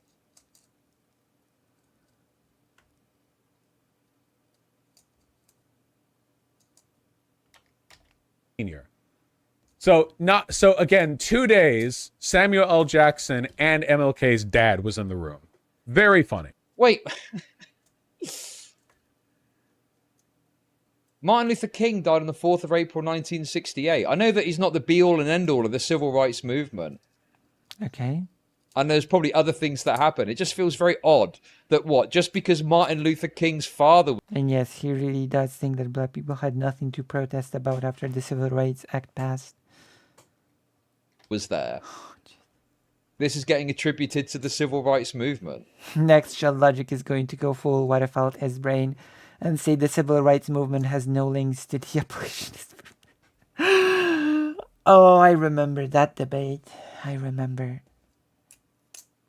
I also remember that Destiny praised Waterfall Hist for being super educated on history and Vosh being out of his depth. Did you know that happened? Were you aware of that?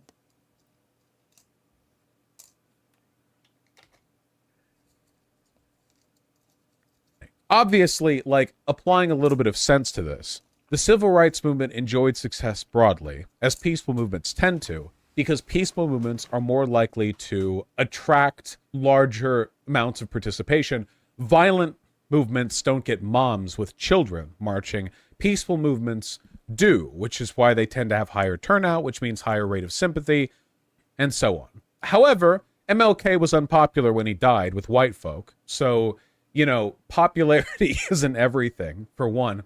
And for two, even if you believe that doing things like what Martin Luther King Jr. did, sorry, not Martin Luther King Jr., what Samuel L. Jackson did is like counterproductive, you have to remember that in broader political advocacy movements, there will always be like optically bad things that you can focus on, and the decision to hyperfixate on them is a reactionary decision. So, for example, I think that rioting during the Black Lives Matter protest... I guess Chud Logic is going to make a face and call it crazy and call it a day. Oh my goodness. is almost entirely negative for the movement, but it's also an inevitable consequence of millions of people participating in a high-stakes civil rights protest. So the decision to hyperfixate on the riots rather than, like, you know, the broader movement and the broader goal is a reactionary one, because you're pulling attention away from the valid points and towards inevitable, even if regrettable, outbursts of what you consider to be negative or optically... Oh no, Chud Logic is getting bored. Chud is getting bored. Abort, abort. Stop talking, Vaush.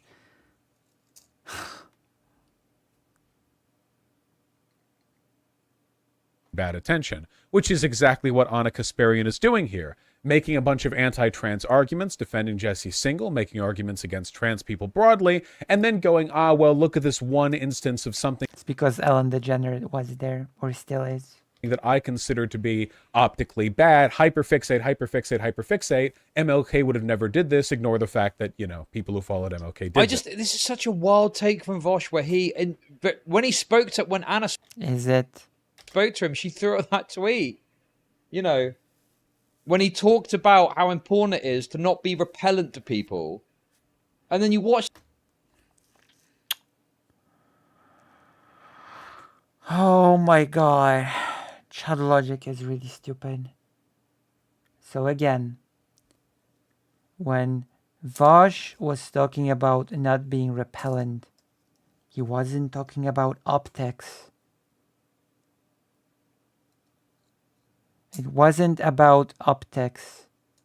It was about rejecting a whole group of people from the movement, not about optics.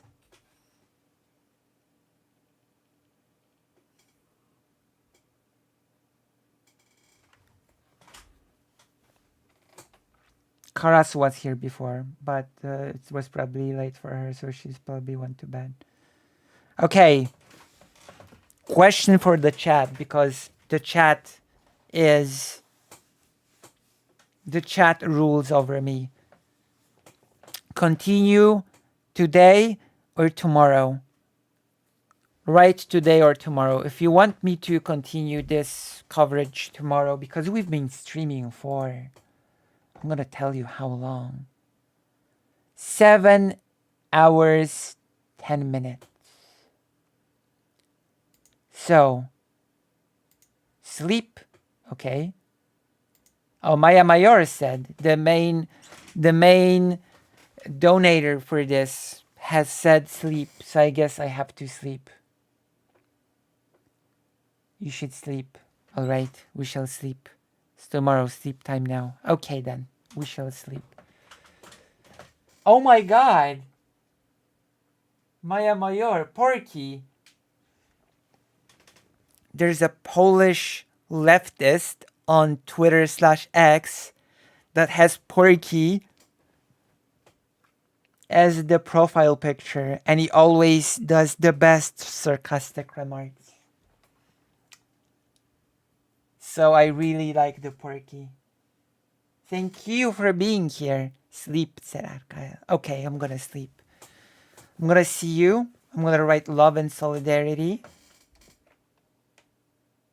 And I'm gonna say, I'm gonna check something before we go.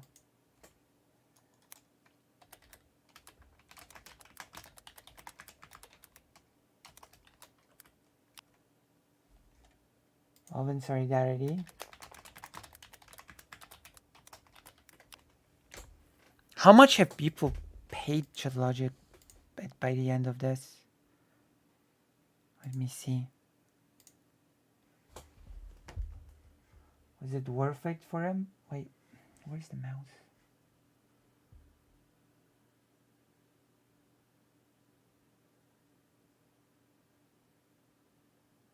Oh boy. Goal is not met. Well, that is a shame. Okay then, I'll finish the stream and I'll see you tomorrow. Tomorrow is Saturday, so I'll see you tomorrow.